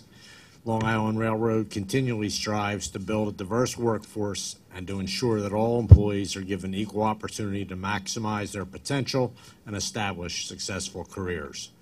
We firmly believe that broadening the pool of talent results in more innovation, which in turn benefits our customers. The Long Island Railroad is committed to equal employment opportunity for all employees and applicants for Long Island Railroad employment. We make every effort to attract, develop, and retain a workforce profile that reflects the diversity of the region's labor pool. Long Island Railroad also operates its services without regard to race, color, or national origin, and in accordance with Title VI of the Civil Rights Act of 1964. Long Island Railroad's executive team recognizes the importance of leveraging diversity in all Long Island Railroad business practices. We are personally committed to diversity and strongly believe in the business case and, and benefits of a diverse workforce. We will continue to seek all opportunities to increase female and minority representation.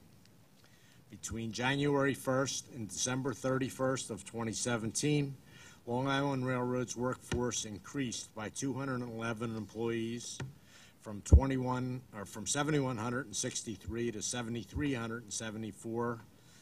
Total female headcount increased from 1,092 to 1,117, and the percentage of female representation decreased slightly from 15.2 to 15.1. Female percentage of representation met or exceeded 80% of the census availability only in the professionals job category. Total minority headcount and percentage of minority representation increased from 35.5% to 35.8%. Blacks remained below 80% of the census availability in the officials and administrators, technicians, and skilled craft job categories. Hispanics are below 80% of the census availability in the technicians, administrative support, skilled craft, and service maintenance job categories. Asians remain below 80% of the census availability in the technicians, administrative support, skilled craft, and service maintenance job categories. Long Island Railroad continued to attend college and recruitment fairs in the region's 5-county area. 10 events were attended during the second half of the year, including Stony Brook University's Engineering Job and Internship Fair and Manhattan College's STEM Career Fair. To aid veteran recruitment, staff attended the Recruit Military Job Fair on September 14th. We also collaborated with the MTA all-agency veterans recruitment and staffing initiatives to distribute job posting to service members. Between July 1st and December 31st, we hired 240 new employees, of which 6% were veterans, 18% were female, which is 3% higher than the current 15% female representation level, and 36% were minority. Total minority headcount and percentage of minority representation continue to trend upwards. During 2017, minority headcount and percentage of representation increased by 99 and 0.03% respectively. We also continue to see good results within the 2 upward mobility programs outlined at the September meeting. Between July 1st and December 31st, 2 junior engineers were hired, including 1 minority male. 4 project manager trainees were hired, including 1 female. With respect to 2018 diversity initiatives, we will continue efforts to assist the workforce with opportunities for advancements, such as workshops that cover effective resume writing and interview technique.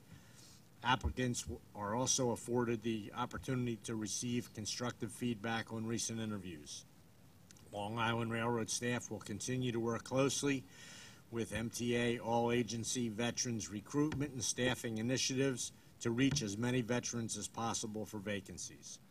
Diversity management and the HR team will continue to look for additional sources in which to post vacancies. Thank you. And thank you, Pat. And let me also commend you and your staff for being one of the only 2 agencies who have reached or achieved their goals this year in the Small Business Mentoring Program. So thank you. Thank you. Next up, and I would like to welcome him and looking forward to working with you as we drive effective and efficient change in this area. Annie Byford. Thank you, Michael. Thank you. Good morning. Good afternoon. Sorry, everyone. Good afternoon, Mr. Chairman. You'll notice that when I arrived here 5 weeks ago now, there were 4 things that I said were priorities, and one of them was to drive up the morale and motivation of the 50,000 men and women who work for New York City Transit. And knowing that I will be quoted on that, I chose my words carefully. So the 4 things that I chose deliberately included something around motivation and morale, because for me, you cannot aspire to be world class as a transit authority if you don't bring people with you.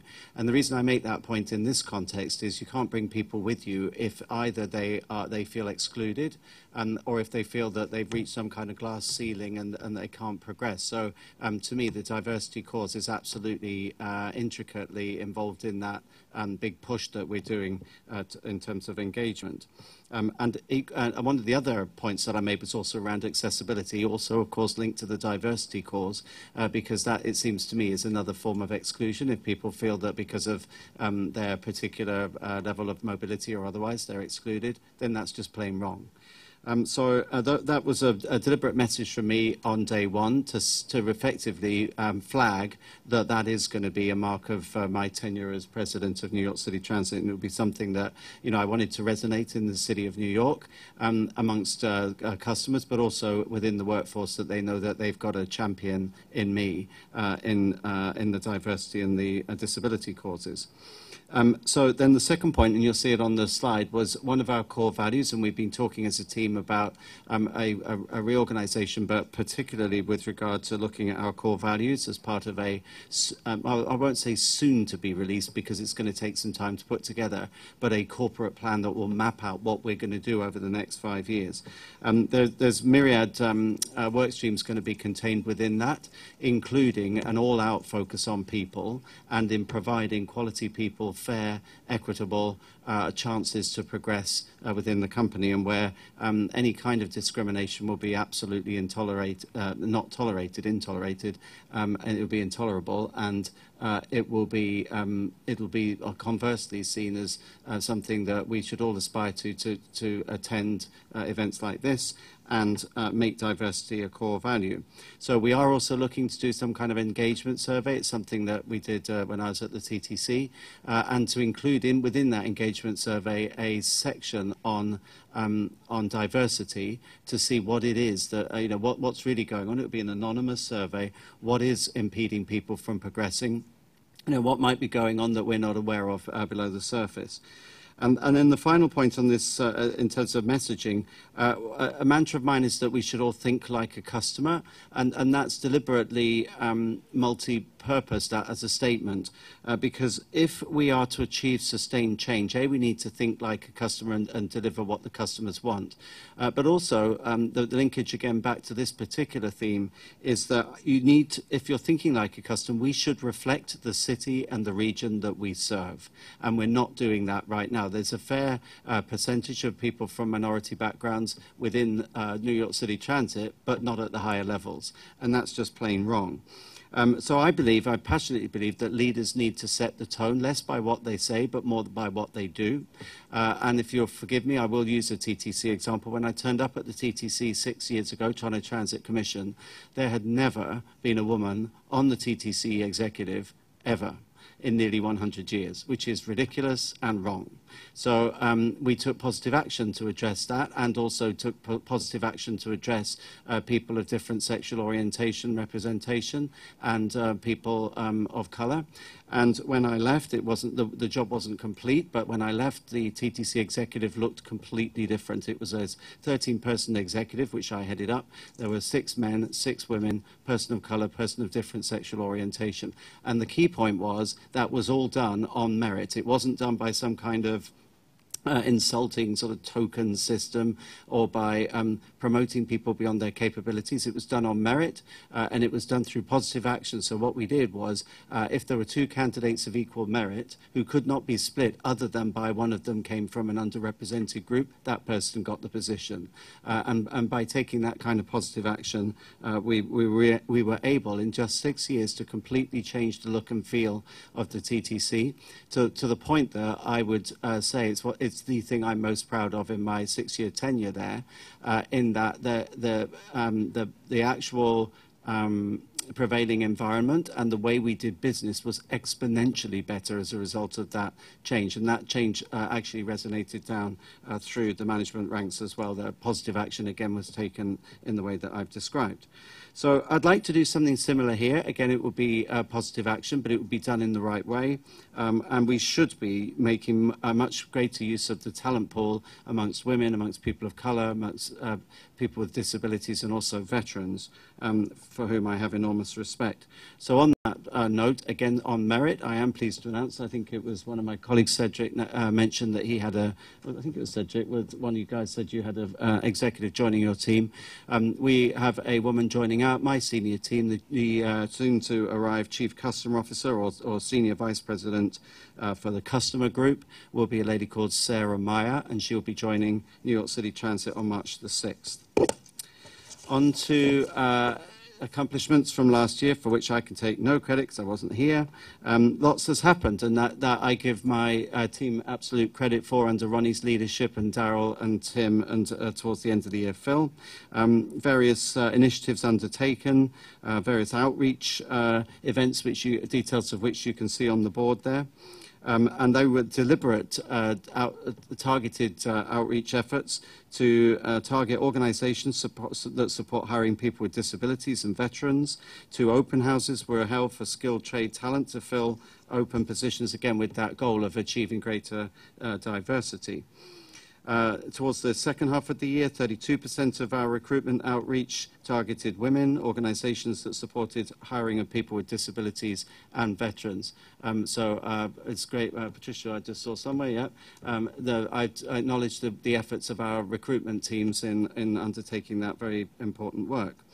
And in my short time here, I was pleased actually to go to an event just after I got here where we were celebrating mentoring and the use of diverse pairs to again demonstrate the business benefit that can be accrued from quality people working together regardless of their background. And I would argue possibly because of their background that it creates a more rich business environment. And finally, a lot of work on disability best practices, establishing relationships with premier research groups, again, drawing on their expertise. So now looking ahead this year, 2018, mid-year key diversity initiatives. Again, you can see them on the board: establishment of a diversity and advisory council, establishing employee affinity groups, and executive sponsors to connect D&I to the business to make it integral to the way we do things. Use of analytics, developing analytic dashboards and analytical dashboards to provide management information so that these improvements don't happen by chance, but we can track them and we can make sure that we are addressing the very valid objectives that we've been talking about already in this meeting. And then roll out of the next level of D&I managerial development focused on inclusive behaviour. So again, it all needs to come from the top, and I'm committing myself here, absolutely nailing my colours to that diversity cause. You can hold me to that. Thank you. Great, thank you. And last but not least, Daryl Irick. Thank you. Good afternoon, Chairman Malloy and the Diversity Committee. As head of bus operations, I'm strongly committed to the communities that we serve, our employees, and to ensuring that diversity of these groups is respected and valued. In addition to providing safe and reliable customer service, bus operations strive to have a workforce that represents the rich cultural and ethnic diversity of New York City. My team and I work to promote an environment that reflects this commitment in all areas of the organization, from employment to the provisions of services to contract awards. We do this by working closely with our colleagues at New York City Transit and within the community. For 2017, I'm proud to report that bus operations expanded our engagement mentorship programs with area technical high schools, which included matching skilled supervisors with students interested in the same areas of expertise. We engaged 14 students at 5 depot locations. My recruitment team also increased outreach efforts to area technical high schools by promoting the Maintainer's Helper Group B exam to 185 students in diverse communities. Various technical high schools also received a tour of our Zariga training facility, which included a presentation on safety and bus subsystems. We also continued our commitment to hire more veterans by participating in multiple recruitment efforts, including Suffolk and Nassau job fairs and the Veterans on Wall Street Symposium. Our efforts led to 16 veterans hired this reporting period compared to 7 veterans hired during the same period in 2016. In November, Bus Operations hosted a women's symposium, which included panel discussions featuring 5 women from different levels within the organization. Topics discussed included making the successful transition into management positions and how to grow and strive within the company. Over 70 women attended this event. So moving forward, and in conclusion, we will continue to increase our engagement efforts by hosting spring and summer apprenticeship and mentorship programs. There are 10 participants registered for the spring program so far, and the recruitment for the summer program will begin in March. Bus Operations is engaging in our first ever maintenance apprenticeship program set to begin in June of this year. In addition, we will also host a spring event with the Mayor's Office for Peoples with Disabilities to promote disability awareness in the workplace. As always, we will continue to participate in 15 to 20 spring and summer veteran recruiting events and partner with the Department of Education for the annual Today's Girl, Tomorrow's Woman event. Thank you for the opportunity to share some of our successes in this area, and this concludes my report. And thank you, Daryl. I'm going to turn it back over to Naeem. Mr. Chairman, if I can go back to the beginning of the agenda, and there are no changes to the work plan. The 2018 work plan is there for your review. As usual, there will be 4 meetings of the diversity committee, and those are listed in the work plan and the reports that will be presented at those various times when the committee will meet. Thank you. I want to go over real quickly and real briefly. DDCR goals for this year. The Small Business Mentoring Program, the training program, will begin again in March of next month. We've averaged in about 50 companies every week that come in to learn how to do business here at the MTA, and we use those training classes as a recruitment tool for our Small Business Mentoring Program. Also, we are focusing on maximizing the projects that's going to be aligned both in the Small Business Mentoring Program and the Small Business Federal Program. As I indicated at CPOC, I will be meeting with Don Spiro and the agency presidents to make sure that the $146 million in contract awards are going to be realized for this year's Small Business Mentoring Program. Also, we are working with ESD, looking at everything that we buy in order to maximize MWB inclusion, not only at the subcontractor level, but at the prime level. And what that means basically is that we're working with some of the agencies in debundling larger projects into smaller projects, and then actively going out and recruiting our MWDB firms who have bonding to bid on projects as prime contractors. And we're starting to see some great results of our certified firms who had a history of doing subcontract work, now winning prime contracts at $7 million, $10 million, $14 million, $15 million. We also talked about a certified mentor, a protege program with our new subway cars, and those talks are currently ongoing. It is our goal this year to maximize and to reach our goals on the state level of 30%, on the federal level 18%, and give you a context as to where we were 9 years ago. And we're tracking payments, because goals are one thing, but dollars paid is the most accurate measure. We paid $116 million in 2009 to our state certified firms, which represented 6%. Last year, we were at $387 million, which we were at 24%. For the first 9 months of this year, we are already at $470 million. So I'm anticipating for the first time in the history of this organization that we will be at about $700 million in payments this year to state certified firms. My team and I are not going to rest until we reach $1 billion. And so I'm anticipating over the next year or two that we're going to do what we need to do in order to make sure that $1 billion in payments are paid to our state certified firms. We are also talking to Daryl Irick and his team about a mentor protege program in the paratransit area. Daryl has a document that he's going to be sharing with me at some given point in time this week. And last but not least, this board wanted us to make sure that our MWDBE efforts was not only focused on the city of New York, the 5 boroughs, but also the outside counties as well. And so we're going to be circling back around in the spring, summer, and fall, and going up to those upstate counties, and including Nassau and Suffolk. Thank you. Naeem. Mr. Chairman, continuing with the executive summary, we continue to attend various outreach events to attract minority and women-owned businesses, as well as other small businesses and service-disabled veteran-owned businesses. Those activities are detailed on page 36 of the book. Additionally, for certification activity report, the full report is on page 39. A total of 123 new applications were received in 2017, and that number is higher when you compare that to the previous 2 years. Additionally, 127 applications for DBE certification were processed.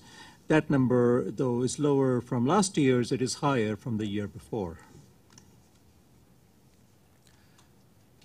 We're moving on to the EEO report. Currently, as of December 31st, 2017, 74,500 employees overall, of which over 13,000 or 18% are women, and almost 51,000 are minorities. Compared to the end of 2016, the overall percentage of women has increased by 5%, or some almost 700 employees. Overall percentage of minorities has also increased by 4%, or some 2,000 employees. Based on our availability analyses, overall underrepresentation is among women, Asians, African American, and Hispanics, and most of the underutilization is in skillcraft and service maintenance job categories. For the reporting period of 2017, 7,600 employees were hired across the MTA and its agencies. Over 1,800 of them are women, that's 25%. Almost 5,800 or 76% are minorities. And in addition, some 200 or 3% of the new hires are veterans. Women were hired at a higher percentage when compared to their current representation of 18% in the workforce, and minorities were hired at a higher percentage compared to their current representation of 68% in the workforce. This is a snapshot of workforce across agencies and by gender and ethnicity. Actually, I think I might have missed something. I forgot to mention that in addition, the agencies also handled 586 EEO complaints across the agencies, 340 of which were internal and 246 were external. In addition, 404 Title VI complaints were handled across MTA agencies. Now to the Small Business Development Program update. Okay. Good afternoon, Chairman Malloy. The full report is on page 97. Currently, we have 273 contractors participating in the program. Since the inception of the program, we've had 296 projects totaling $278 million in prime contracts that have been awarded, and 101 loans have been approved totaling $14 million. 86 projects completed with loans. Our bond program, which is geared towards our Tier 2 and federal program, $242 million single and $460 million aggregate surety bonding, respectively, and 73 contracts have been awarded in our Tier 2 and federal program since the inception of the program. Job creation, since inception, an estimated 6,500 jobs were created with small businesses and the MWB and DBE community. This concludes my reporting. And as I indicated at CPOC, that we will be going around to each one of the operating agencies and meeting with the presidents and their respective staffs to make sure that the $145.9 million that we have as a goal this year is going to be realized. The agencies have identified $115 million in projects, which leaves about $30 million that we still need to push. The danger this year, Mr. Chairman, is that there's only been $21 million in contract awards for this year, which means that in 5 months we need to not only open bids but also make awards by July 30th. And that's going to be a challenge, but I'm going to push, or we're going to push, to make sure that $145.9 million is going to be realized for this program year.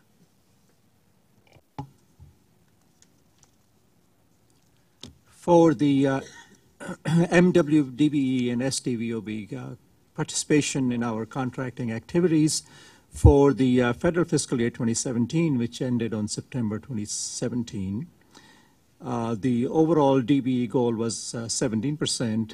As of the start of the new federal fiscal year on October 1st, 2017, that goal slightly increased to 18%. But for the federal fiscal year 2017, $1.5 billion was awarded in federally funded contracts with the DBE participation of $244 million, or 16%. In terms of payments, $1.4 billion was paid in federally funded contracts with the DBE participation of $285 million, or 21%. We also have a 30% goal for state-funded or non-federal contracts. And of these, $2.75 billion was awarded for the period April through December 2017, which makes up the 3 quarters of the current state fiscal year. The overall goal being 30%, and in terms of awards, $2.7 billion, of which $413 million, or 15%, went to MWBEs, and in terms of payments, $1.85 billion paid, and the MWB share being 25%, or $478 million. As I have mentioned before, there is a goal for service-disabled veteran-owned businesses, which is 6%. In 2017, such businesses achieved $2.3 million in awards. In payments, of the $3 million, of the $1.8 billion rather paid to prime contractors, the service-disabled businesses achieved $3 million, or 0.17%. The only area, Mr. Chairman, that we have continued to achieve consistently 6% SDVOB participation is in the area of underwriter fees. For discretionary procurements, for procurements which were awarded by the agencies whose value is $400,000 or less, $328.3 million was awarded, with the $62 million, or 19%, going to MWBEs. Additionally, 3%, or $9.5 million, went to small business concerns. For architectural and engineering awards through the discretionary procurement process in 2017, 6 projects awarded, which added up to almost $650,000, and $1.6 million in awards since the inception of this program.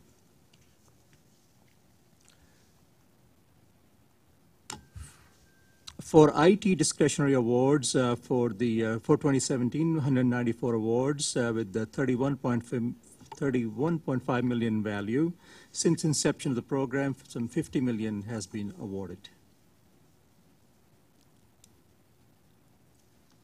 In underwriter fees, total amount paid was $34.7 million, and $2.6 million, or 8%, went to MWBE law firms, that's outside counsel, and that percentage has slightly increased, Mr. Chairman, from the last time we reported.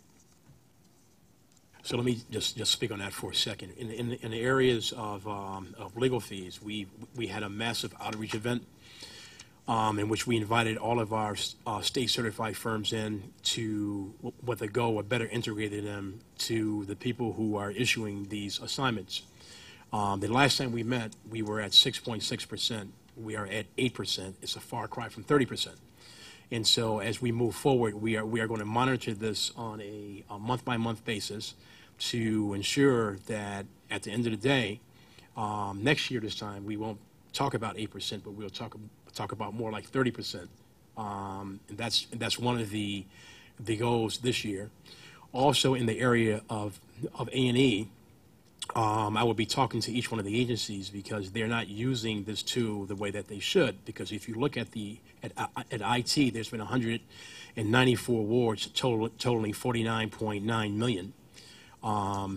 We need to make sure that the agencies are using the vehicles that's been created in order to maximize MBE spend. And so we will be circling back around. Naeem. Mr. Chairman, we also report on contracts which are closed. So as of January 2018, over 1,100 contracts were closed, with the additional 25 in the process of being closed and 43 contracts which are pending some sort of agency action. We also report on the progress we continue to make in visits performed to the sites where MWDVs are working. For the 13-month period from January 2017 to January 2018, 696 visits were performed. On average, for this time period, the average monthly visits were 53.5. Moving on to capital projects, for construction projects awarded in 2017, $1 billion awarded in federally funded projects, with the DBE participation of $162 million. As I mentioned before, for most of the time period, the goal was 17%. However, that goal was slightly increased as of the start of federal fiscal year, October 1st, 2017. For the state-funded construction projects in the capital program, for the reporting period of 2017, $712 million was awarded, with $92 million or 13% going to MBEs and $70 million or 10% going to WBEs, for a total participation of $162 million or 23%. There was no additional STBOP participation in this area. So financial services, I believe Mr. Isom is here to make his report.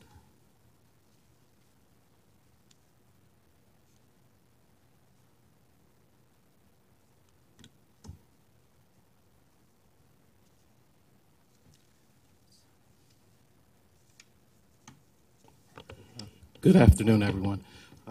Just to report the information with regards to financial services.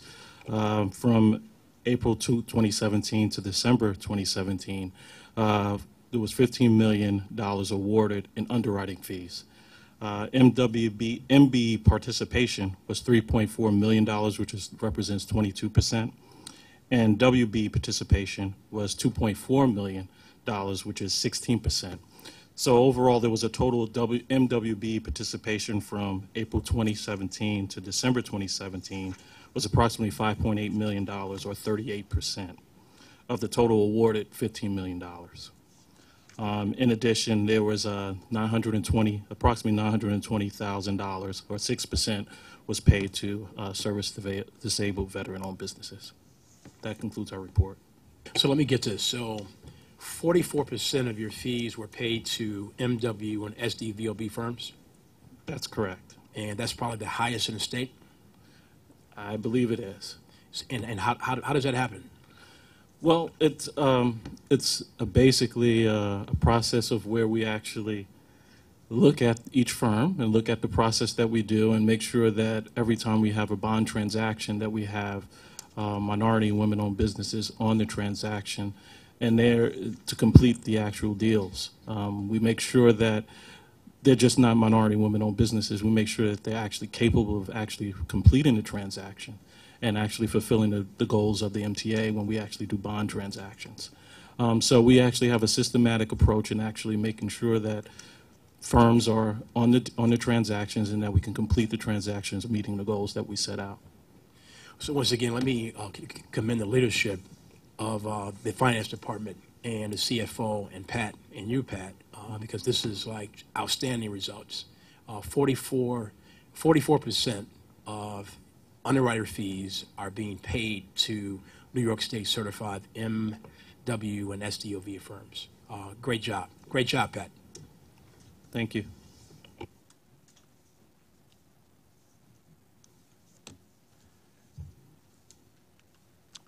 Next is the Asset Fund Manager's Report. Mr. Crawford will make his presentation. Thank you, Mr. Chairman. This is the MWBE participation within the pension plans. The assets managed by MWBE firms grew by $57 million in the fourth quarter, or 5.2%. Today, that represents $1.1 billion. In total assets under management by MWBE firms, that is 15% of the total assets of the pension plans. Majority of the assets are in traditional asset classes, so equities, fixed income, and the like, where MWBEs represent 21% of our total assets. Most of the assets are actually different than the industry. Most of our MWBE participation are in equity asset classes, so it's in the higher fee-paying, higher performing asset classes where we actually have the highest percentage of participation. We had a very, very busy year in meeting with MWBE firms, held over 70 meetings, did a lot of outreach to the community. We attended some really interesting events. I attended a mentoring event with the Association of Asian American Investment Managers.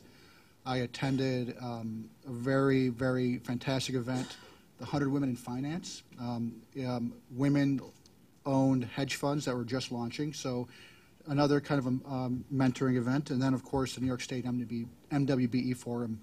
And from my view, if we can meet 2 or 3 really talented, exciting new firms at these events, then it's a time well spent. That concludes my remarks. So Sean, once again, let me commend you for your leadership, because you're not just sitting in your office and looking at things happen, but you're getting out and you're making things happen, and it shows in your results. So I'll thank you for your leadership. No, thank you. I mean, but it's from my perspective, diversity and diversification go hand in hand. So it's just how we should be investing, plain and simple. Great, thank you. This concludes our report, Mr. Chairman. Just say also, I want to thank HR and Anita Miller, because we were 7 heads down, and we're getting some new heads, so we can continue to stay on track to improve. We've come a very, very long way, but I am not happy or satisfied, and we're not happy and satisfied as to where we are right now, because the goal here is to make this organization the best MWDB program in the nation, and we are headed towards that. And I want to just thank my staff, because they work hard. They work nights, weekends, and holidays. And I'm leaving here sometimes at 7, 8 o'clock, and I still have staff here working. So I want to commend them. And I want to also commend my staff for being at the Black and Puerto Rican Caucus this past weekend. We spoke before a business lunch on Friday, and we spoke on 3 panels on Saturday. And we made some very, very, very great contacts in Albany.